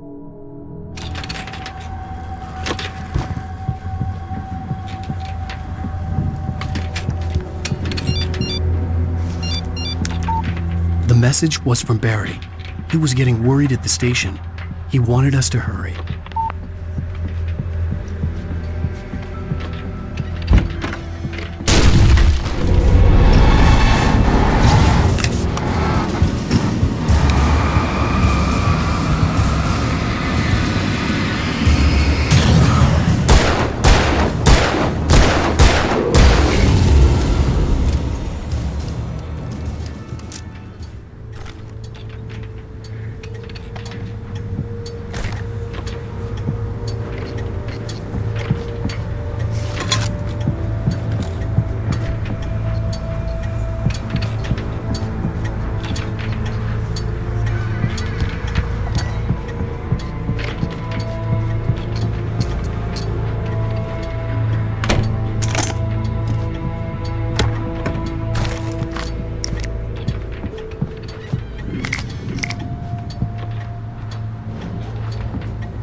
Okay, Sheriff, I got the keys.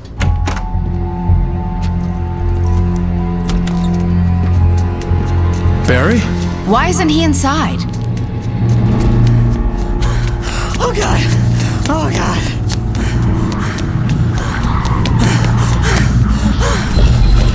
Barry! Look out! Barry, move!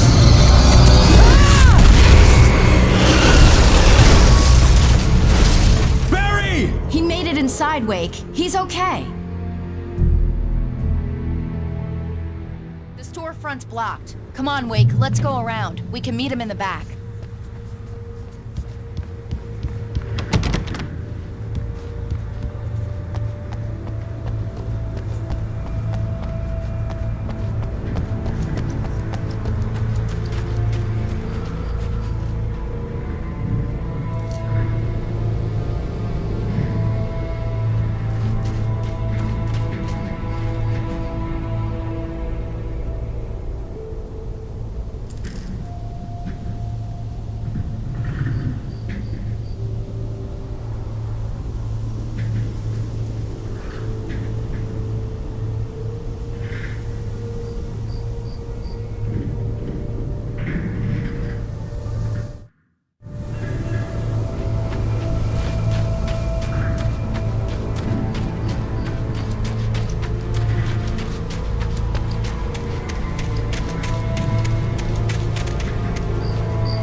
Watch out! They're coming!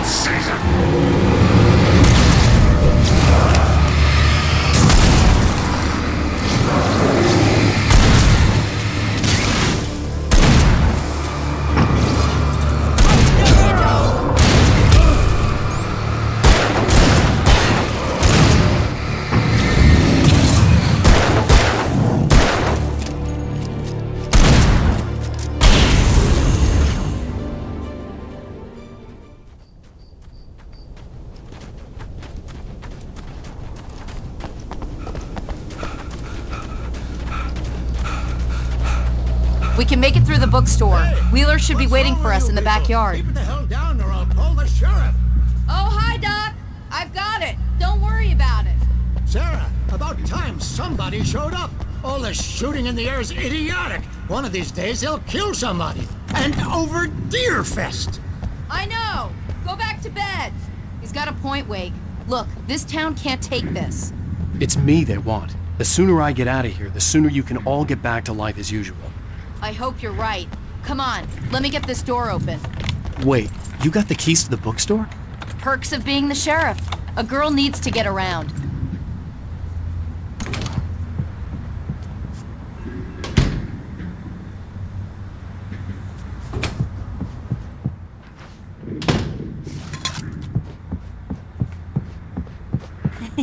They're really taking advantage of your presence here, Wake. I heard they're selling a lot of your Alex Casey books. Right now, I'm not a big fan of my own writing.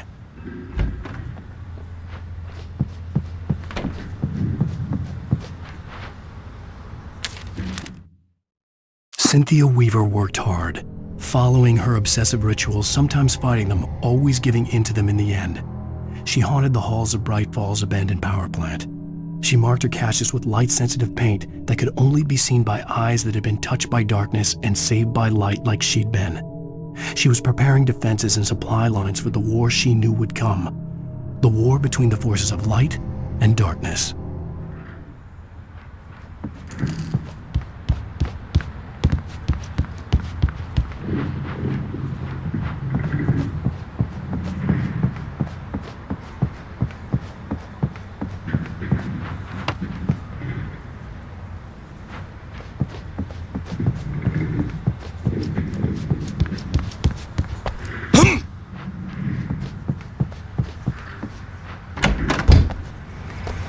I don't see Barry. Look! Wake! Maybe that's him. That's the way to the chopper.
Barry got back to his feet inside the Bright Falls General Store and dusted himself off. Right next to the cans of baked beans was a locked case filled with flare guns, and yet here was a conveniently placed barrel of crowbars. Barry's smile widened as he realized that this was the classic movie scene where the hero had to gear up and arm himself to the teeth. Barry threw himself into the role.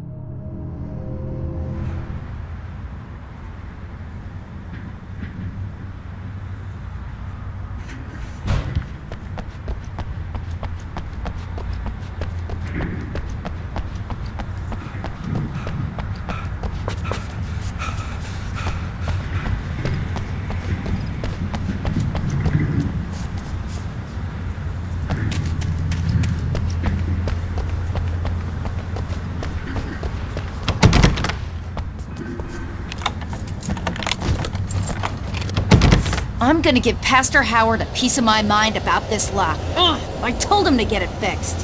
Here they come. Let's take a break.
give Pastor Howard a piece of my mind about this lock. Ugh, I told him to get it fixed.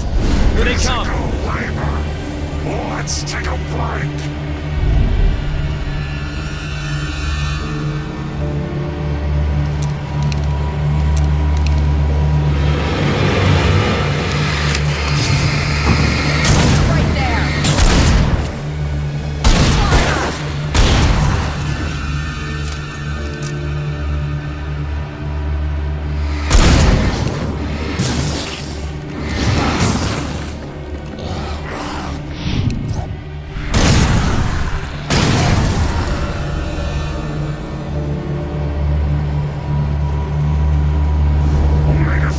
Fatty acids are good for your heart.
Okay, it's open. Let's go, Wake.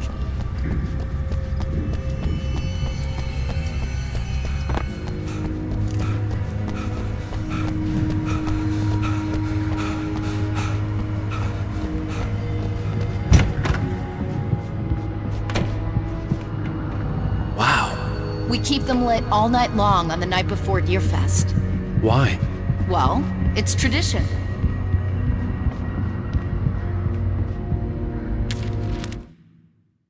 For it to be free, the Dark Presence needed the writer to finish the story.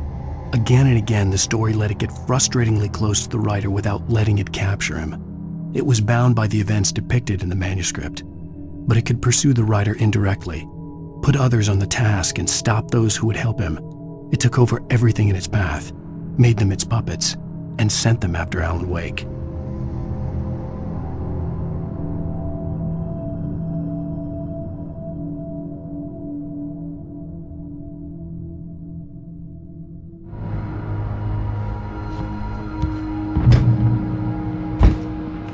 We're almost there. We'll have to go through the basement to get to the parking lot. Yeah, there's no way going through the crypt will turn out to be a bad idea.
Guess that one saw the light, huh?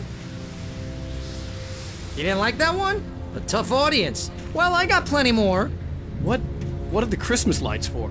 Protection, man! Like garlic against vampires? Vampires. The helicopter's just across the parking lot and up the hill. Come on!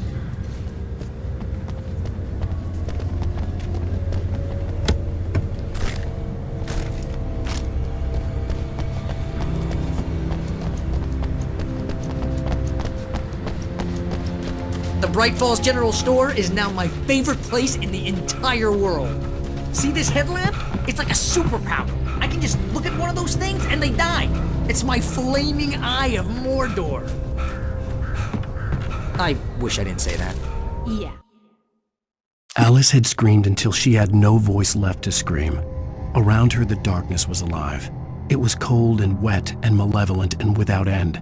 She was a prisoner, trapped in the dark place. The terror would have burned her mind out, but one thing made her hang on. She could sense Alan in the dark. She could hear him. She could see the words he was writing as flickering shadows. He sensed her too. He was trying to work his way to her. Hey, I want a headlamp. Last one. Bastard.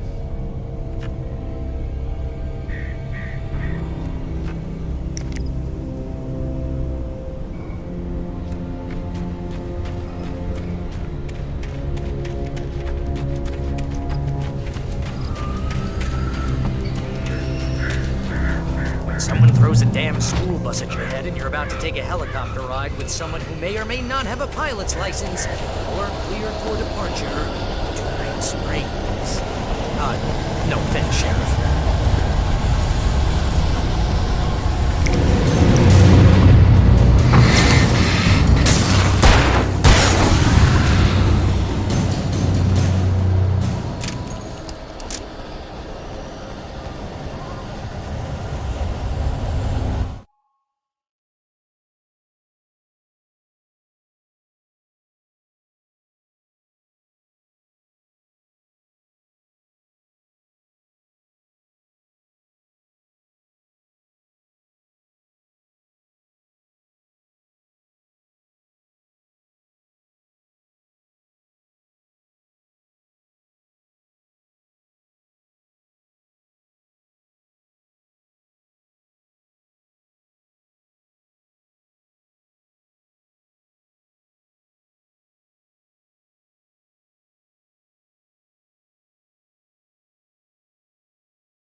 get used to this.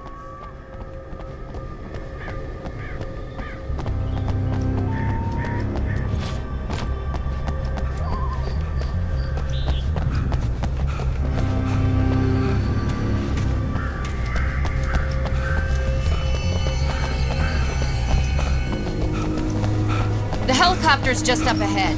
I'll need a while to prep for takeoff. Don't take too long. I want to get out of here.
kiss this town goodbye.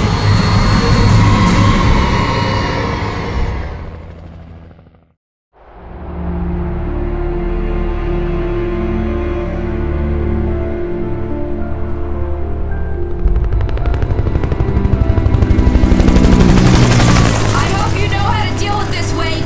I guess you New Yorkers are used to rough situations like this. Right, the city's a war zone. King Kong, mutant alligators, and Alex Casey shoots the place up every weekend. Look, I never even carried a gun until a couple of days ago. Well, my dad used to be a cop there. Tells some pretty wild stories. Stuff like this? No, just normal bad stuff. Kinda like your books, Wake. I used to tease Dad that he was just like Alex Casey. You've read me. Oh, sure. You're a pretty good writer. A little heavy on the metaphors, maybe. Nobody's ever said that before. We're coming up on the power plant. See the lit building over there? And that's the dam further up the river. I can't land here. I'll take her down the road across the river. Just get me there, Sheriff.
I had to do something about the chain for the door to open.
And here's a new song from a band that they always remind me of our local rock legends, the Old Gods.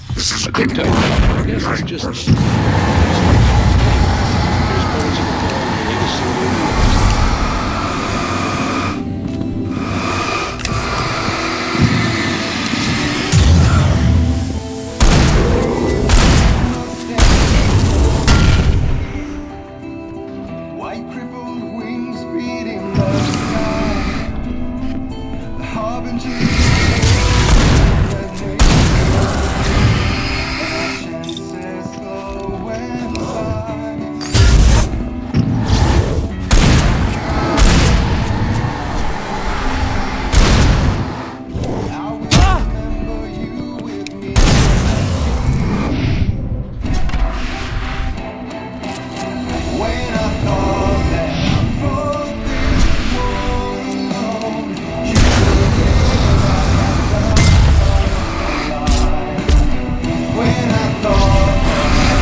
And here's a new song from a band that they always remind me of. I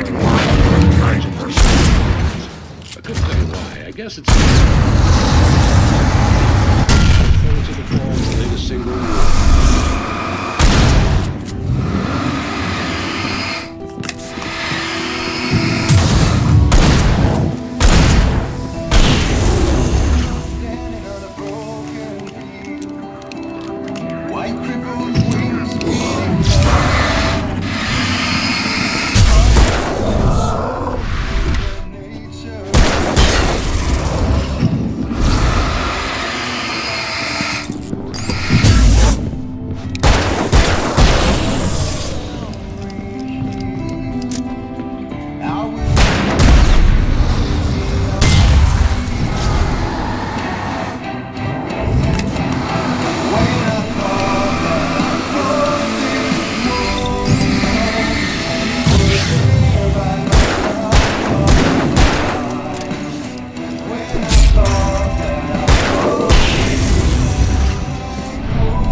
And here's a new song from a band that they always. I couldn't tell you why. I guess it's just.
plant glowed in the night. It was close, but I had to find a way across.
Making her way through the water pipe alone, Cynthia was angry at the writer.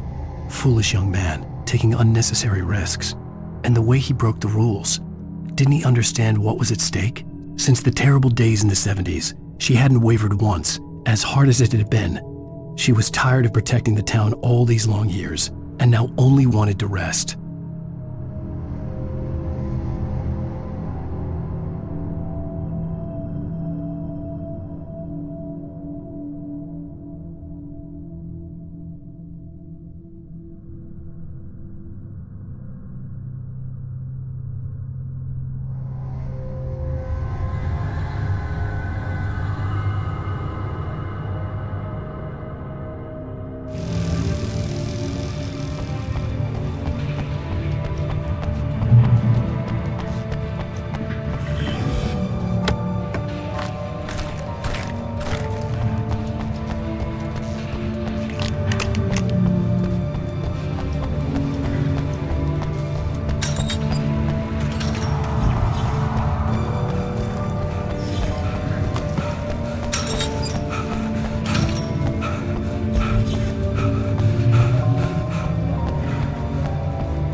story I had written in the cabin had come true.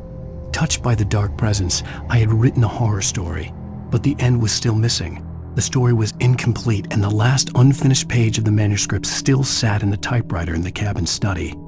If I could get back there, if I could read the page, then I could write my own ending to this story and save Alice.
butterflies or butterflies that dream of being men. Such philosophical concerns are by necessity abstract. And yet, some of us can find concrete proof of the nature of our existence in Night Springs. Tonight's episode, an absence of creativity.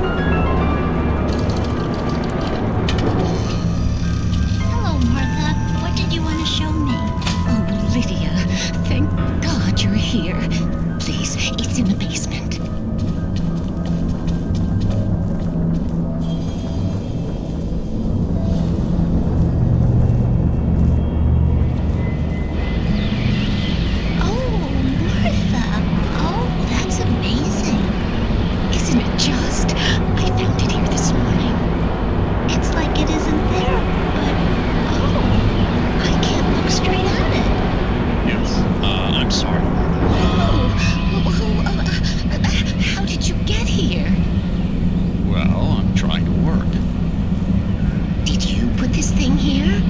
In a way. To be more precise, I put everything here but that. Really? But what is it? Oh, I guess the temptation is to call it a hole, but it's really an absence, a profound lack of reality. In Martha's basement? Yes, I was doing so well, too. I came up with 2 old ladies and put something really weird in the basement. It was a great start. I'm completely blocked now. I can't imagine what I was up to. Well, surely it's just an ordinary basement. Is it? Why did you call your friend here, then? Well, I don't know. Oh, well. Couldn't you just ignore it? Oh, no, I couldn't do that. It would probably turn into a plot hole. Might be one already. Could sink the whole enterprise. Oh, my. Listen, ladies, not to be rude, but I'm really not at all sure where I'm going with this, and you're just not helping. You should just go back upstairs for a cup of coffee while I try to figure out what I'm up to. Well, if you think that's best. Maybe I should just stop here. Or is that too moronic? Is that too moronic? Indeed. Who can tell? It's a fine line between the stupid and the sublime. Night Springs.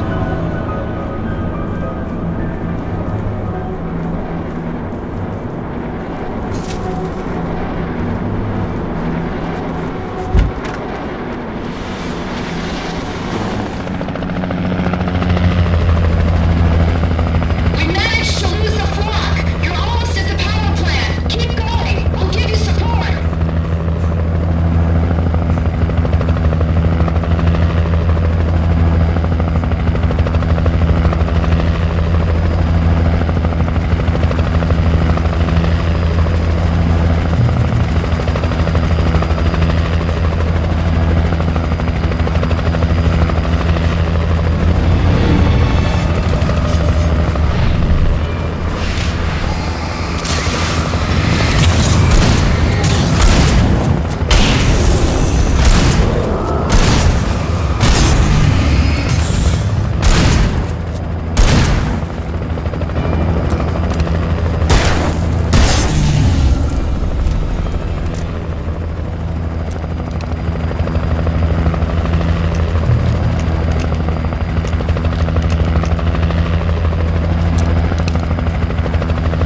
I recognized the logo on the power plant sign. I'd seen a version of it painted all over the area, signifying hidden caches of supplies.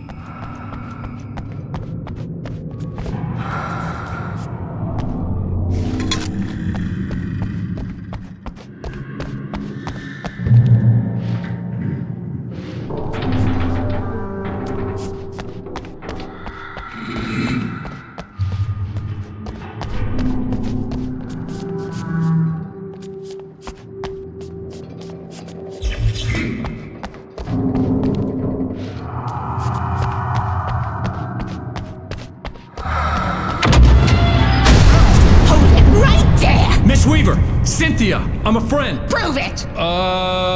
You knew Zane! Thomas Zane! You're the Lady of the Light in the song! You can help me! About time! Young man, I've been waiting a very long time for you. It's in the well-lit room.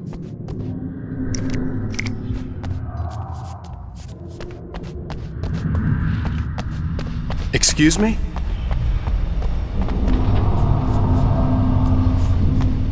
What you'll need to drive the darkness back. The well-lit room is at the dam. I built the room to keep it safe. Will it help me find Alice? Will it get me back to the cabin? Fine, let's go. I can get my friends to come back with the helicopter.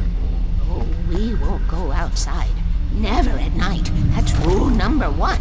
You've been breaking the rules, young man, and where has that gotten us, Secret route, a lit route, old water pipe.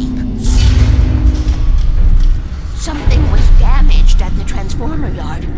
It's draining all the reserve power. Without it, the pipe will go dark. The power to the yard must be cut. Let me guess. You want me to do it? Young man, you're the one who likes to break the rules. I can't be outside in the dark. The kill switch is outside.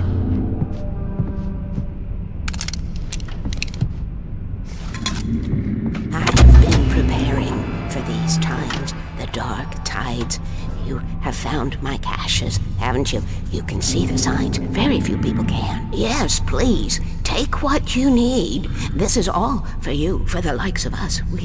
We do Tom's work, don't we? Hurry! The switch is on the wall facing the shore.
Had sent me to cut the power to the transformer yard. I was willing to do grunt work for her to get her to help me. I hoped Weaver was dependable. I'd stumbled into this crazy world a little over a week ago. She had been living this insanity for decades.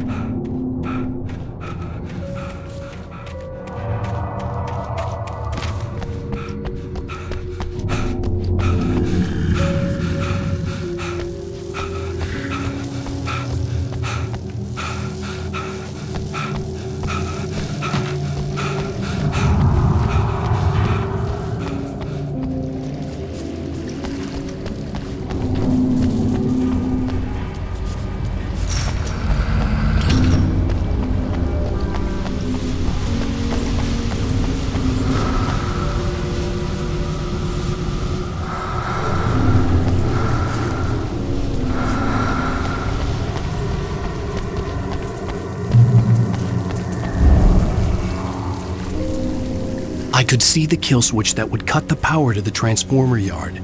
Now I had to find a way to reach it.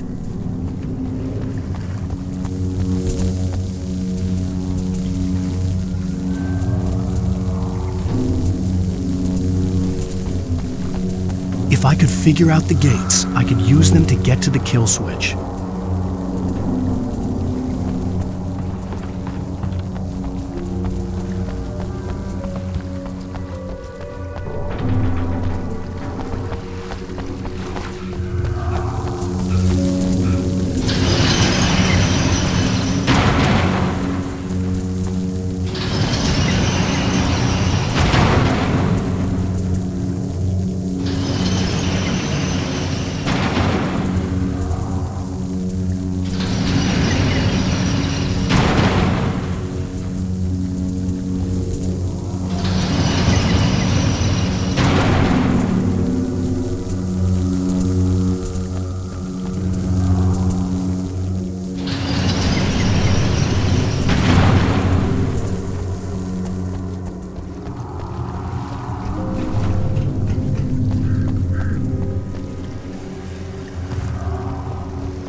Designs these things.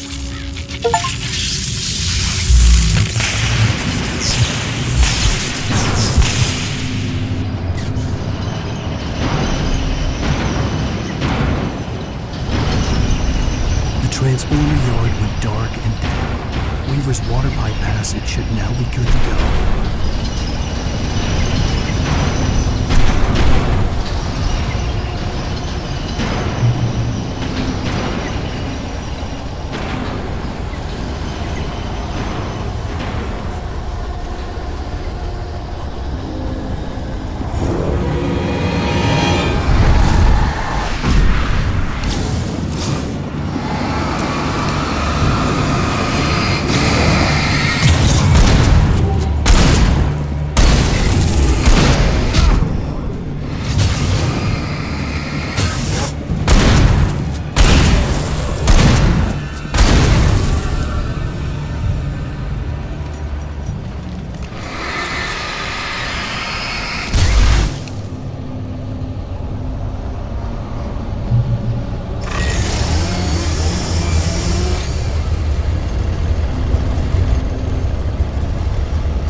This way, young man. Follow me. Come. The pipe's empty now. We're ready to go. This way. We need to go. I knew them both, Tom and Barbara. Such a crush on him. Such a beautiful man. I was jealous. There was a part of me that was maybe a little glad when she had the accident. And then Tom started writing and woke the darkness up. He tried to bring her back, but you can't do that. There are no free rides like that. I'm starting to realize that. In that case, young man, perhaps you're a smarter man than Tom was. The witch looked like her, but it wasn't. Barbara was sweet. He didn't understand until it was too late. He tried to undo it, wrote himself, her, everything he'd ever written out of the world. Oh, he was so famous. And afterward, no one knew. Oh, Tom. He left only one thing behind in my care, in case it happened again. Insurance. He trusted me. Or perhaps used me a little. Tom knew how I felt. Knew I wouldn't refuse him. I built the well-lit room and put it there. It's been waiting for you. We are characters trapped in a story you have written, and none of us will survive to see the end of it if the darkness isn't stopped. She'll twist the story to her own dark ends. How do you know all this? Tom, that's the way he wrote it. He still talks to me, in television, from beyond, from below. We have both been touched by the darkness, young man. He saved us both with the light, but the darkness stays with you. Leaves a stain.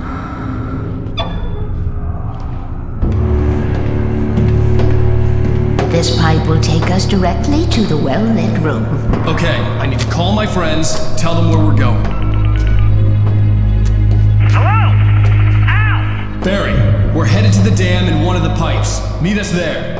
Okay, I'll tell Sarah. It's Sarah now? Whoa! No! Sweet love!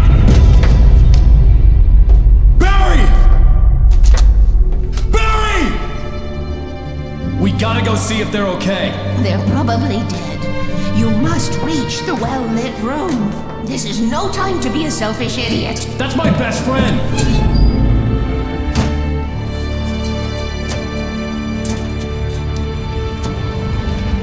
Well, be a fool. I'll use the pipe. I'll meet you at the dam if you make it.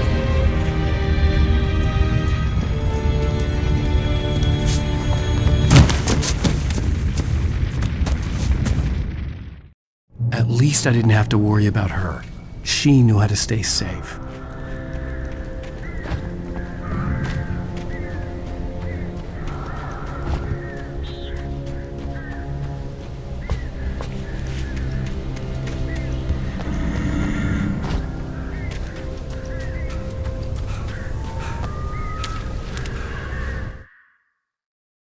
Sarah was almost starting to relax. Maybe they could turn this into a win yet.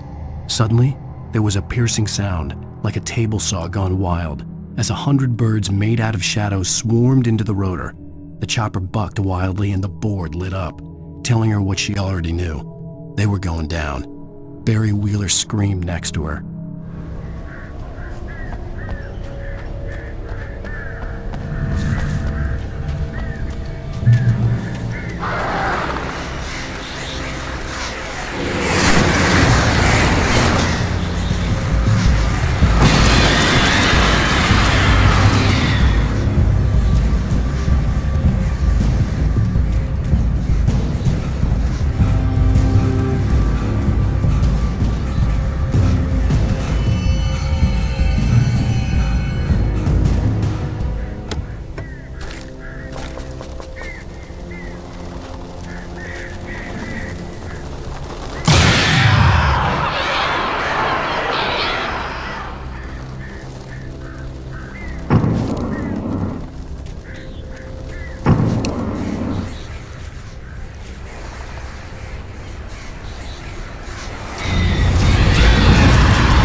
sight looked bad, but as far as I could tell, the wreck was empty.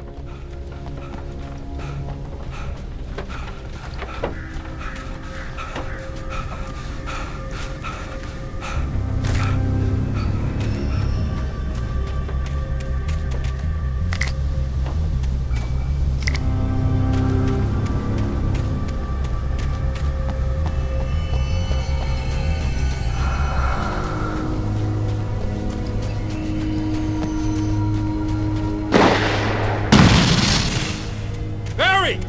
Barry! Over here! Hang in there, I'm coming! Stay sharp. Company.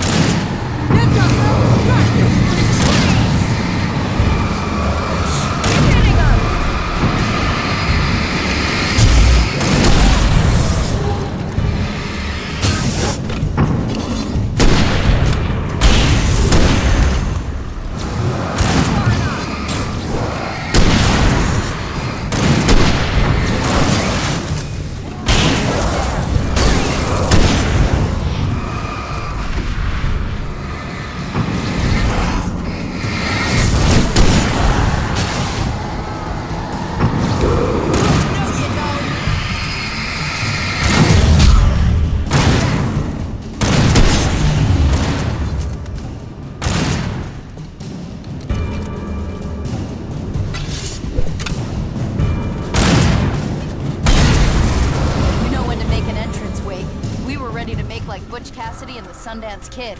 I have a different ending in mind. Yeah, I'm fine. Thanks for asking. I knew you'd be all right. How's that? The flaming eye of Mordor? Laugh it up, funny man. Didn't we have somewhere to go? Weaver will meet us at the dam.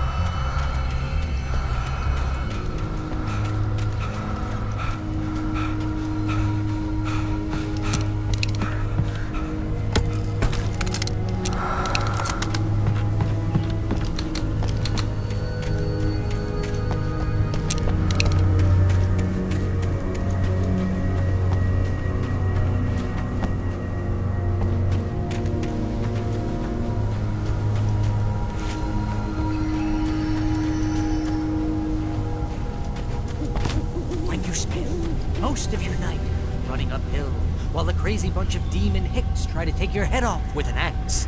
You know your helicopter crash landed in Night Springs.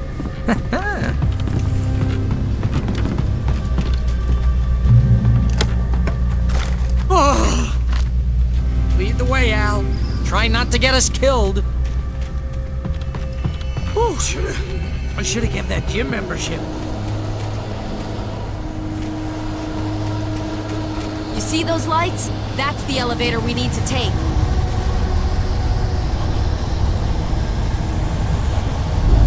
You can't be I thought I saw something. What the hell is that thing? It's everywhere! Oh crap, there's more than one of them! Nothing moves like that. It's impossible. Al! Do something! He's too fast! I can't get a shot! There! No, there! Al, they're all over the place! How many of them are there? Where'd that one go? Ah, this can't be happening! Did you notice something? Wait, this is bad! This is really bad! Was that it? Are we safe? That was... wow. I think we're okay. Hey, Al, I got a bad feeling. Let's keep our eyes open.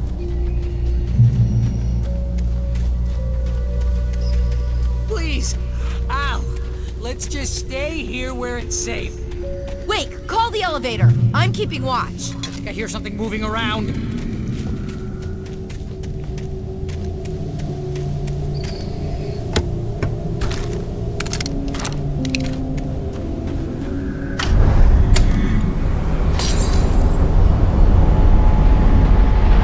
Heads up! Here they come! Oh no! Oh no!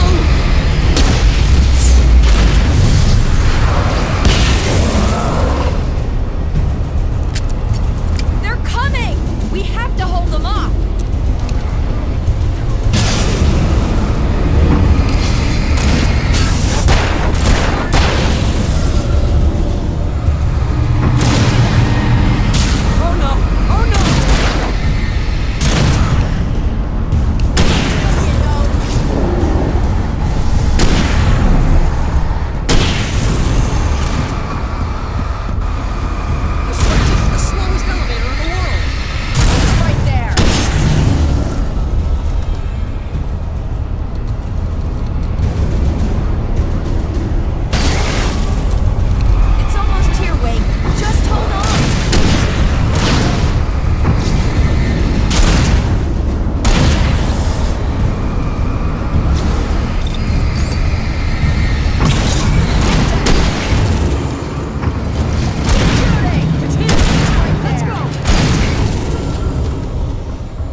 Almost there. There's an entrance into the dam at the top. What's the plan, Wake? Well, Weaver's crazy, but she's got something Zane left behind. Something to fix this. Gee, could you be a little more vague? Thomas Zane? Seriously? Might as well be Paul Bunyan or Bigfoot. Yeah, well, he was real.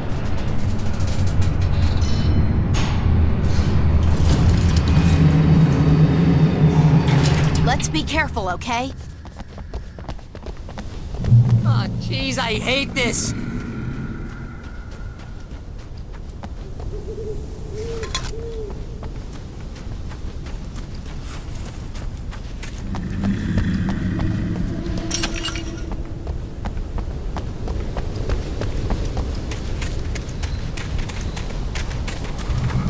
Okay, Wake. There's a button over there that opens the door.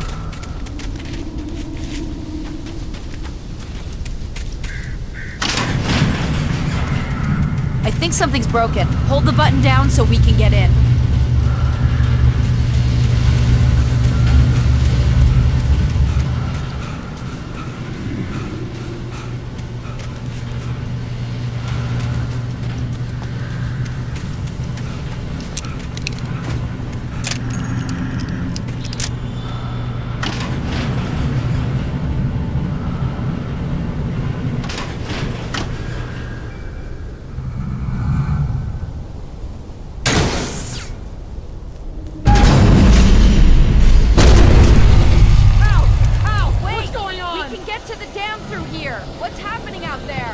You guys go ahead and find Weaver.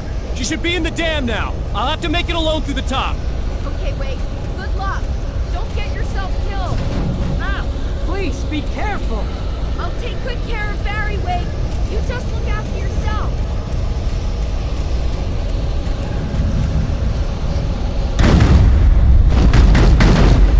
You gotta be kidding me.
Ridiculously outnumbered.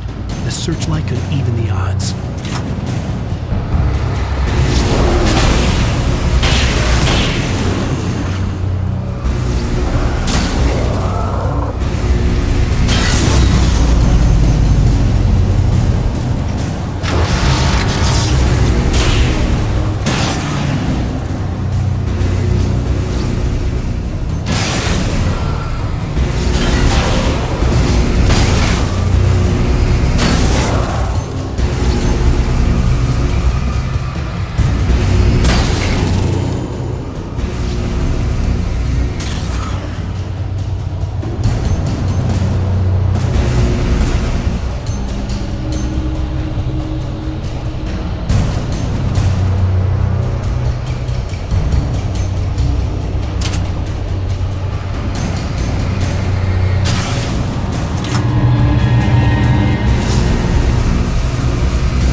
a foolish chance to take. Don't worry about the noise. We're safe here. I have looked after the well-lit room for many, many years now. There is no shadow in the well-lit room.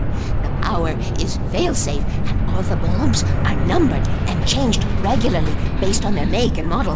Right.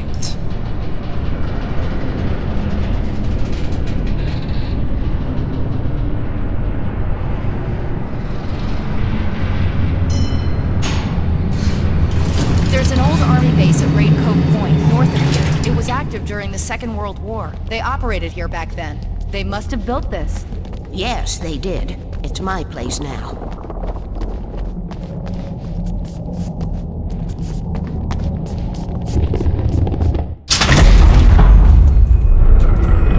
Take it, and I won't need to worry about the room anymore, because 6 and 33 and 118 need changing soon, and I don't want to climb up the ladder to change them because it's very late, and I'm tired. And if you take it, I won't have to do that anymore. The page was autobiographical, a memory from my childhood. But I didn't write this. It was a page written by Thomas Zane. None of them were supposed to exist anymore. Alan, 7 years old, would fight sleep to the bitter end. When he did sleep, he soon woke up, screaming, the nightmares fresh in his mind. One evening, his mother, sitting by his bed, offered him an old light switch. She called it the clicker, and flicking the switch would turn on a magical light that would drive the beast away. To imbue the talisman with all possible power, she added that it had been given to her by Alan's father. Alan never knew him, and anything of his took on mythical proportions in his mind. With the clicker firmly in his hand, Alan finally slept like a baby. Now, almost 30 years later, Alan thought of this as he stood on the rim of Cauldron Lake, the clicker in his hand. He took a deep breath and jumped. My mind swirled. I'd given the clicker to Alice, yet it was here. Zane had written it into existence in a story I had written. I can get to her now. I can finish this.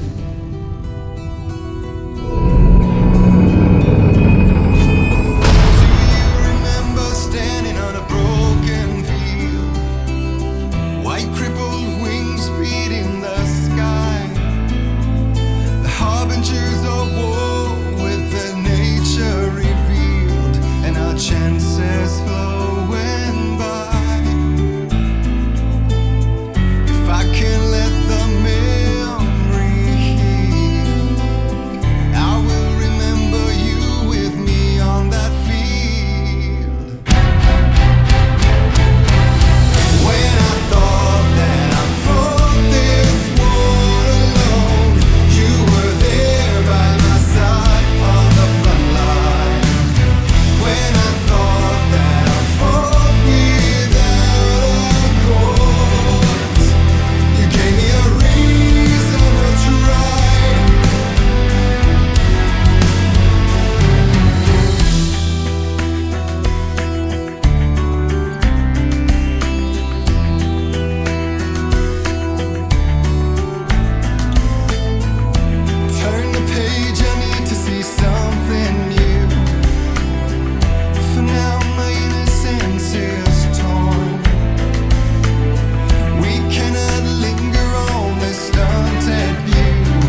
Previously on Alan Wake, I wrote a horror story that has come true. Thomas Zane did the same in the 70s. You will go no further. If I continue like the Dark Presence wants me to, the story I'm writing won't save Alice.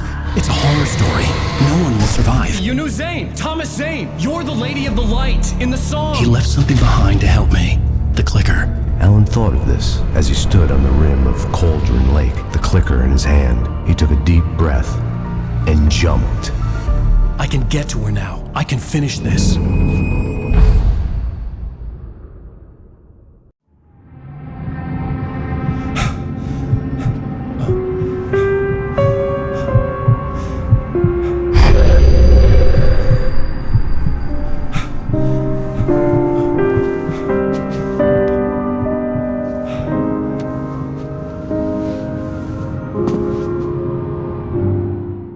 I had a hangover. My head was about to explode and the light hurt my eyes. I needed my sunglasses and painkillers to dull the pain.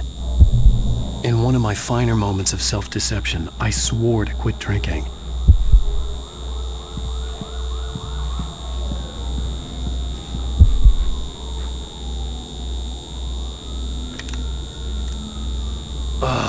The sunglasses made the world look bearable. Now I could keep my eyes open without feeling like a vampire in the sun. I wasn't sure I'd make it out there without some painkillers.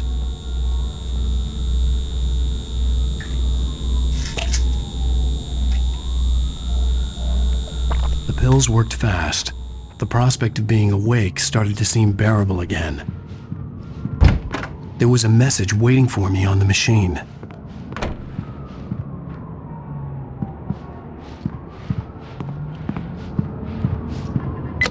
Have one new message. Al!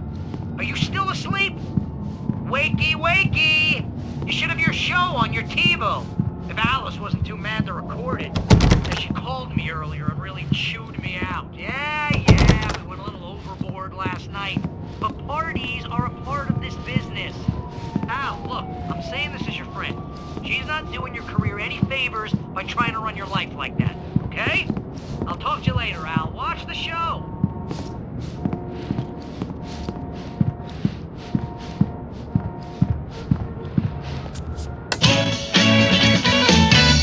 Ladies and gentlemen, welcome back to the Harry Gallic Show. Thank you. Thank you, everybody. We have a great show tonight. I've been talking with the best-selling author Alan Wake about his new book, The Sudden Stop. Yeah, good read. Go buy it. No, it is a good read. Look, I'm gonna be honest here. Is that wise? No, but I'm gonna do it anyway. I got people who give me the lowdown on books. I'm a busy guy. But this one, I actually read from cover to cover. I mean, I'm a big fan. Wow, thanks.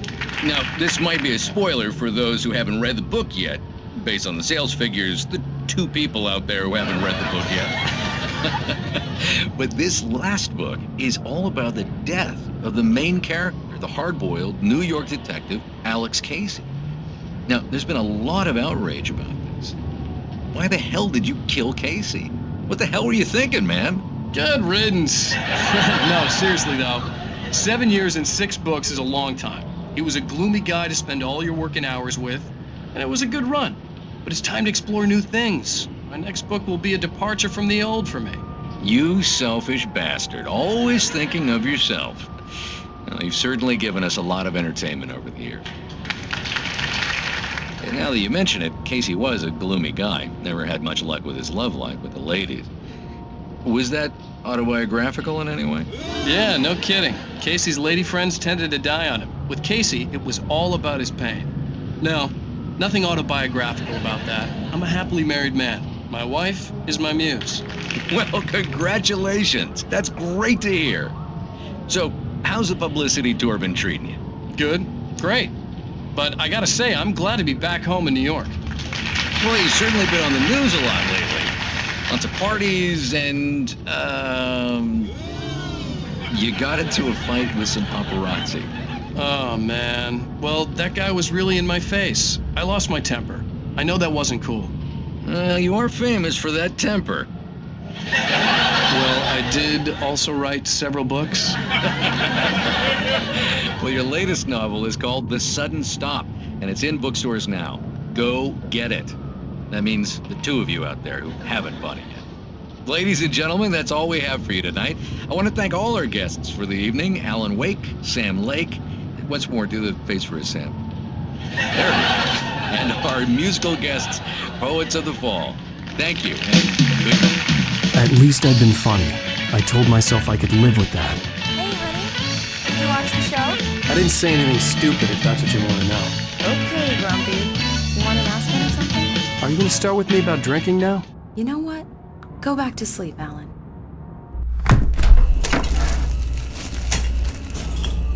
What? Now you can't even talk to me? Well, this morning I was angry because you said you'd be home at midnight and you showed up at 7 a.m. and passed out in mid-sentence. Now I'm over it. Are you angry? This goddamn tour. It's gotten out of hand. Oh, honey. It's almost over, right? We can get back to normal. Then you can start writing again. I'm sorry, honey. Alan, you're not thinking straight. Just take a shower and go back to bed, huh? Yeah, you're right, honey. I'm sorry. Once this is over, let's go away together. A vacation. Just you and me. Some peace and quiet.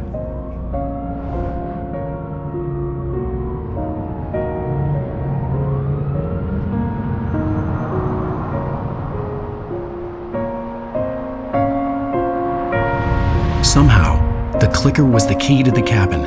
I had to return to Cauldron Lake to save Alice.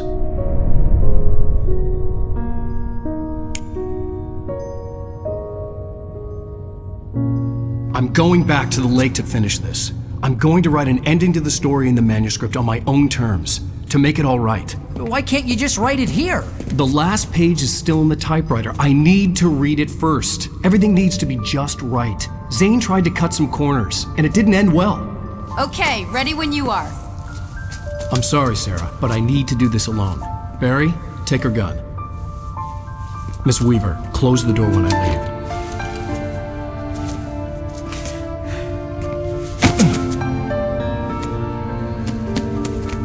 Good luck, Al. See you later.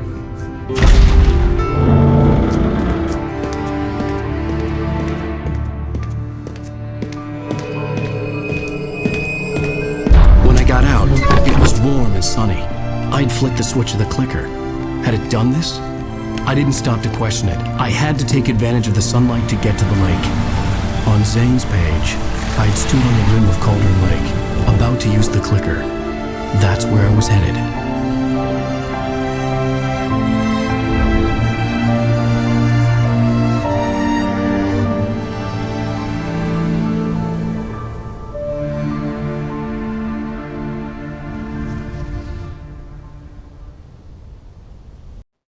Alone, in daylight, surrounded by the beauty of the Pacific Northwest landscape, it was hard not to let doubt creep in one last time. I could still chalk everything up to a dream, a delusion. I had enough imagination to make up something like this, having been in the cabin all this time, trapped in a story inside my head, gone mad from grief over Alice's death like Hartman had claimed. There would be no way of knowing. I told myself it didn't really matter. My course was set.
There was a link between us, always would be.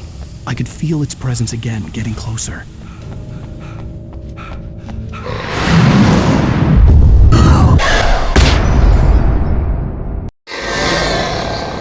I will kill your wife.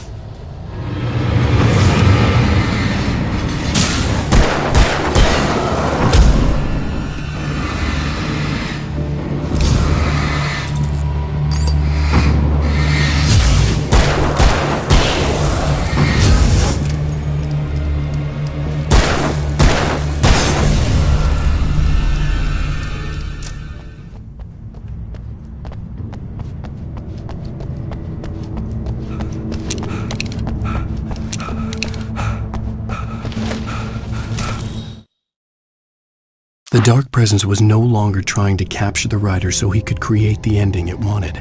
The writer knew too much. He was too strong. And he carried a weapon left behind by Thomas Zane, something that could hurt it.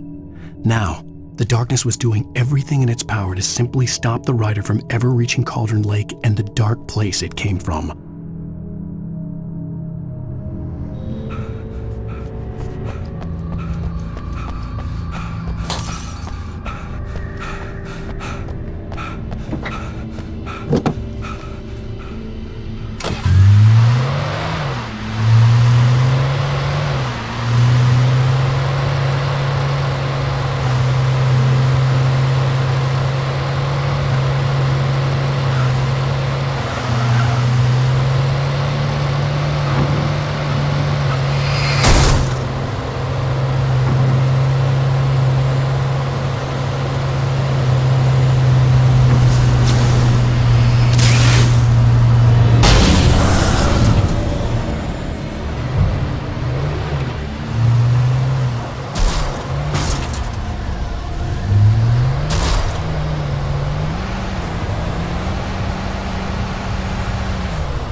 Based on the signature in the motel register, Agent Nightingale had stayed here, in room number 2.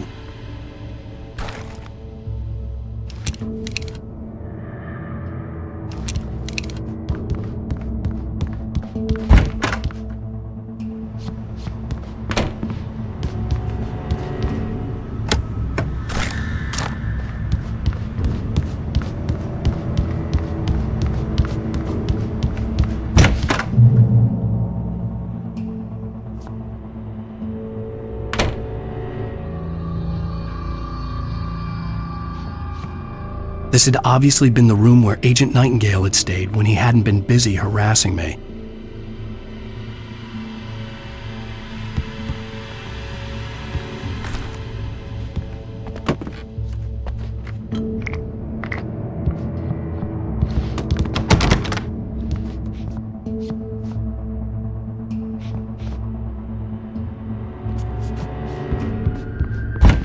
Look after yourself and your...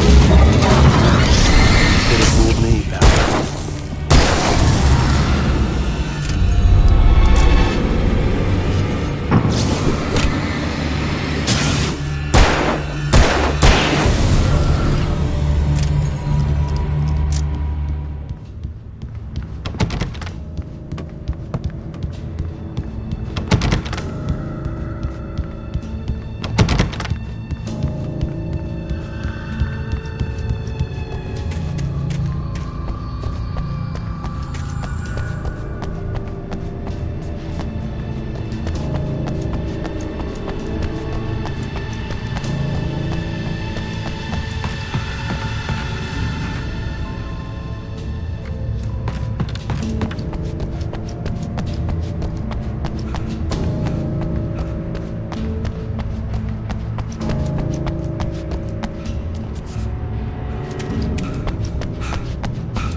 bottom of Cauldron Lake was a graveyard of things the lake had claimed in one way or another over the decades.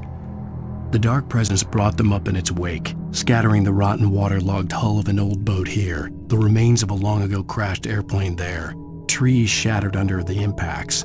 The earth groaned. It didn't even notice.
Zane cut its heart out, but it didn't die. The thing that wore Barbara's face kept crooning sweet nothings sugar-laced with poison. He put on the suit, untied the monster from the chair. The thing in his arms thrashed weakly, but he held fast. He stepped outside, off the pier, and into the dark water, a sinking pinprick of light descending toward a bottom that never came.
When I told Barry my plan back in the well-lit room, I'd acted as if I knew what I was doing. I didn't.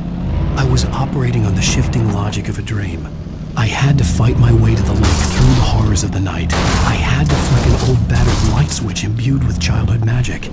I had to write a happy ending to a horror story. I had to save my wife from the dark prison she was being held in.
I will never give her to you.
The dark place I found myself in was unlike anything I could ever have imagined. It wasn't solid. It flowed. It was conceptual and subjective. For someone else, an artist in another field, it would have been very different. I could sense the story of the manuscript all around me, the words and ideas floating in the air, poised to become real.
I could see Mirror Peak in the distance. That's where Cauldron Lake was.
I needed to get the generator running.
After Zane had gone, I stood alone in the shifting dream that was the dark place.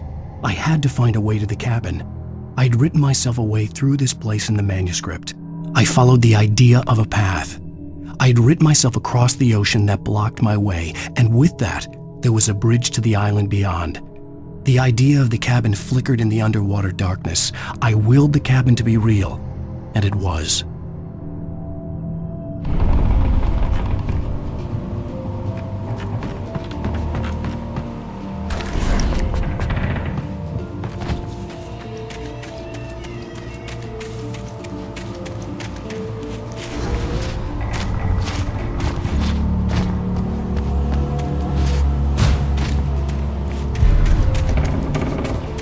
Turn back now.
Never loved you.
Maybe you were having a bad dream. It was just another nightmare. No, Everything's fine. You're home. it wasn't a dream. Everything's fine. Turn the lights on. Turn the lights on! Shh, baby. The power's out. There's no light. Come back to bed and I'll make you forget all about your fear in the dark. My fear? It's your fear. Why aren't you afraid? You're not Alice. Turn the lights on now. Where's the clicker? What did you do with it? Alan, honey, you're still 1 foot in a dream. You're not making any sense. Come back to bed.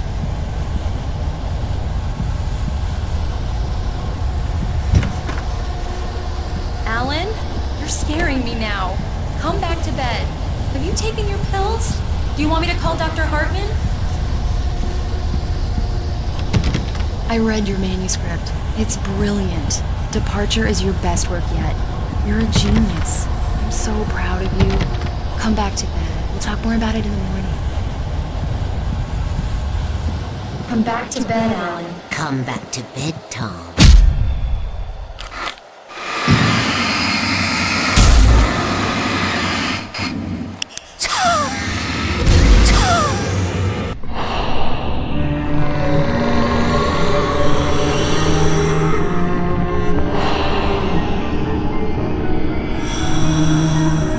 You must find your way to the cabin.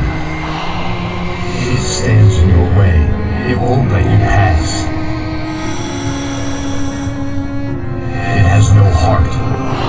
It's filled with darkness. You must fill its heart with light.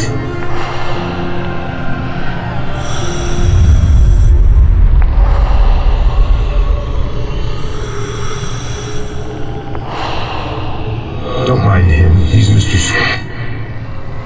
Your friends will meet him when you're gone.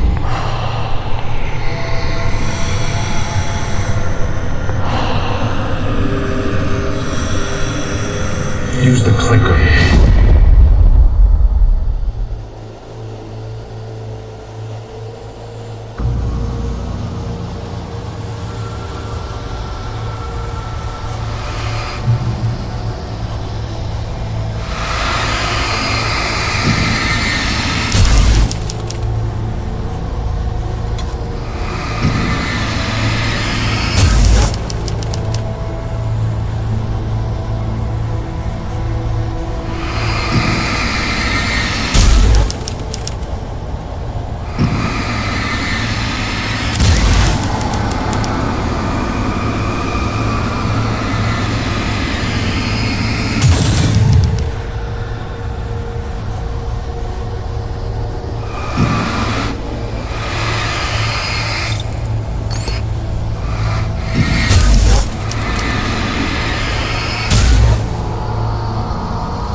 I'm leaving you. What? I'm leaving you, Alan. I met someone. I'm in love with someone else. Alice? No, what are you saying? You can't. You don't love me. How could you? You don't even love yourself. All you do is torture yourself with work you can't do anymore. No, I love you more than anything in the world. You're my muse. I'm not. Who are you? What have you done with my Alice?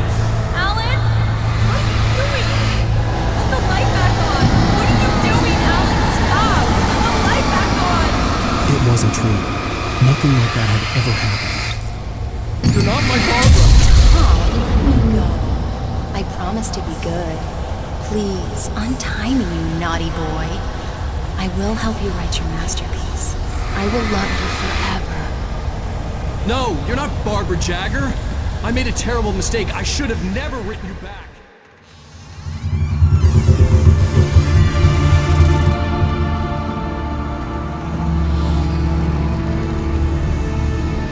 Now you will never get her back.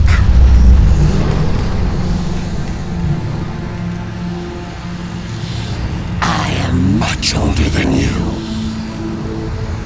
older than your first work of art. I will find a new face to wear. Someone else to dream me free.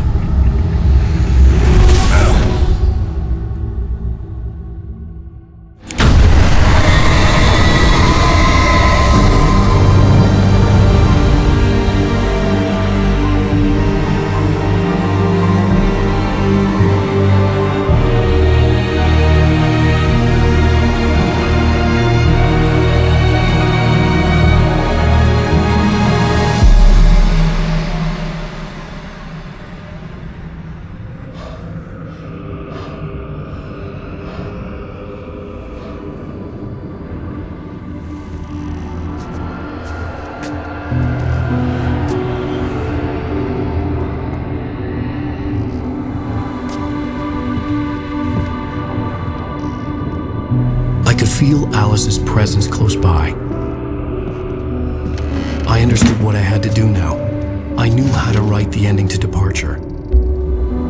There's light and there's darkness. Cause and effect. There's guilt and there's atonement. But the scales always need to balance. Everything has a price. That's where Zane had gone wrong. There's a long journey through the night back into the light. Alice? Alice?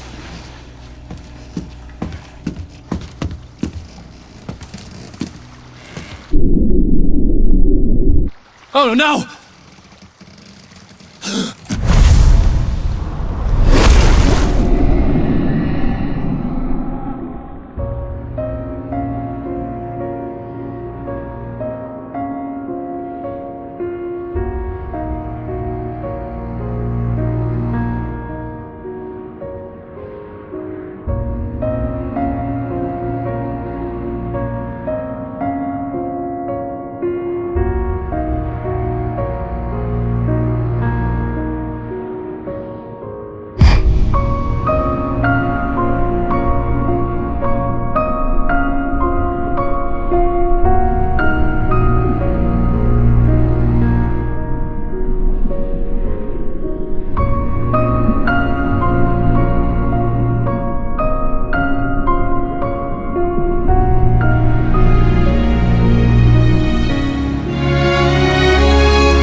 It's not a lake.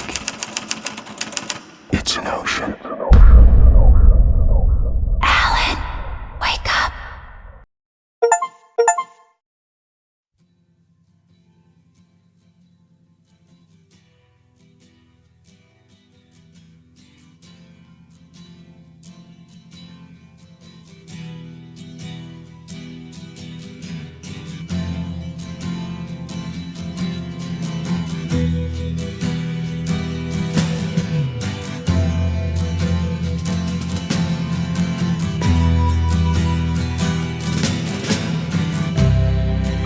control to Major Tom.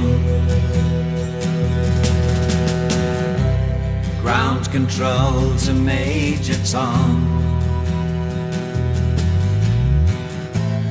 Take your protein pills and put your helmet on. 10. Ground control 9, to Major Tom. 8, 7, 6. Commencing 5, countdown, engines on. 3, 2. Check ignition 1. And may God's love be with you.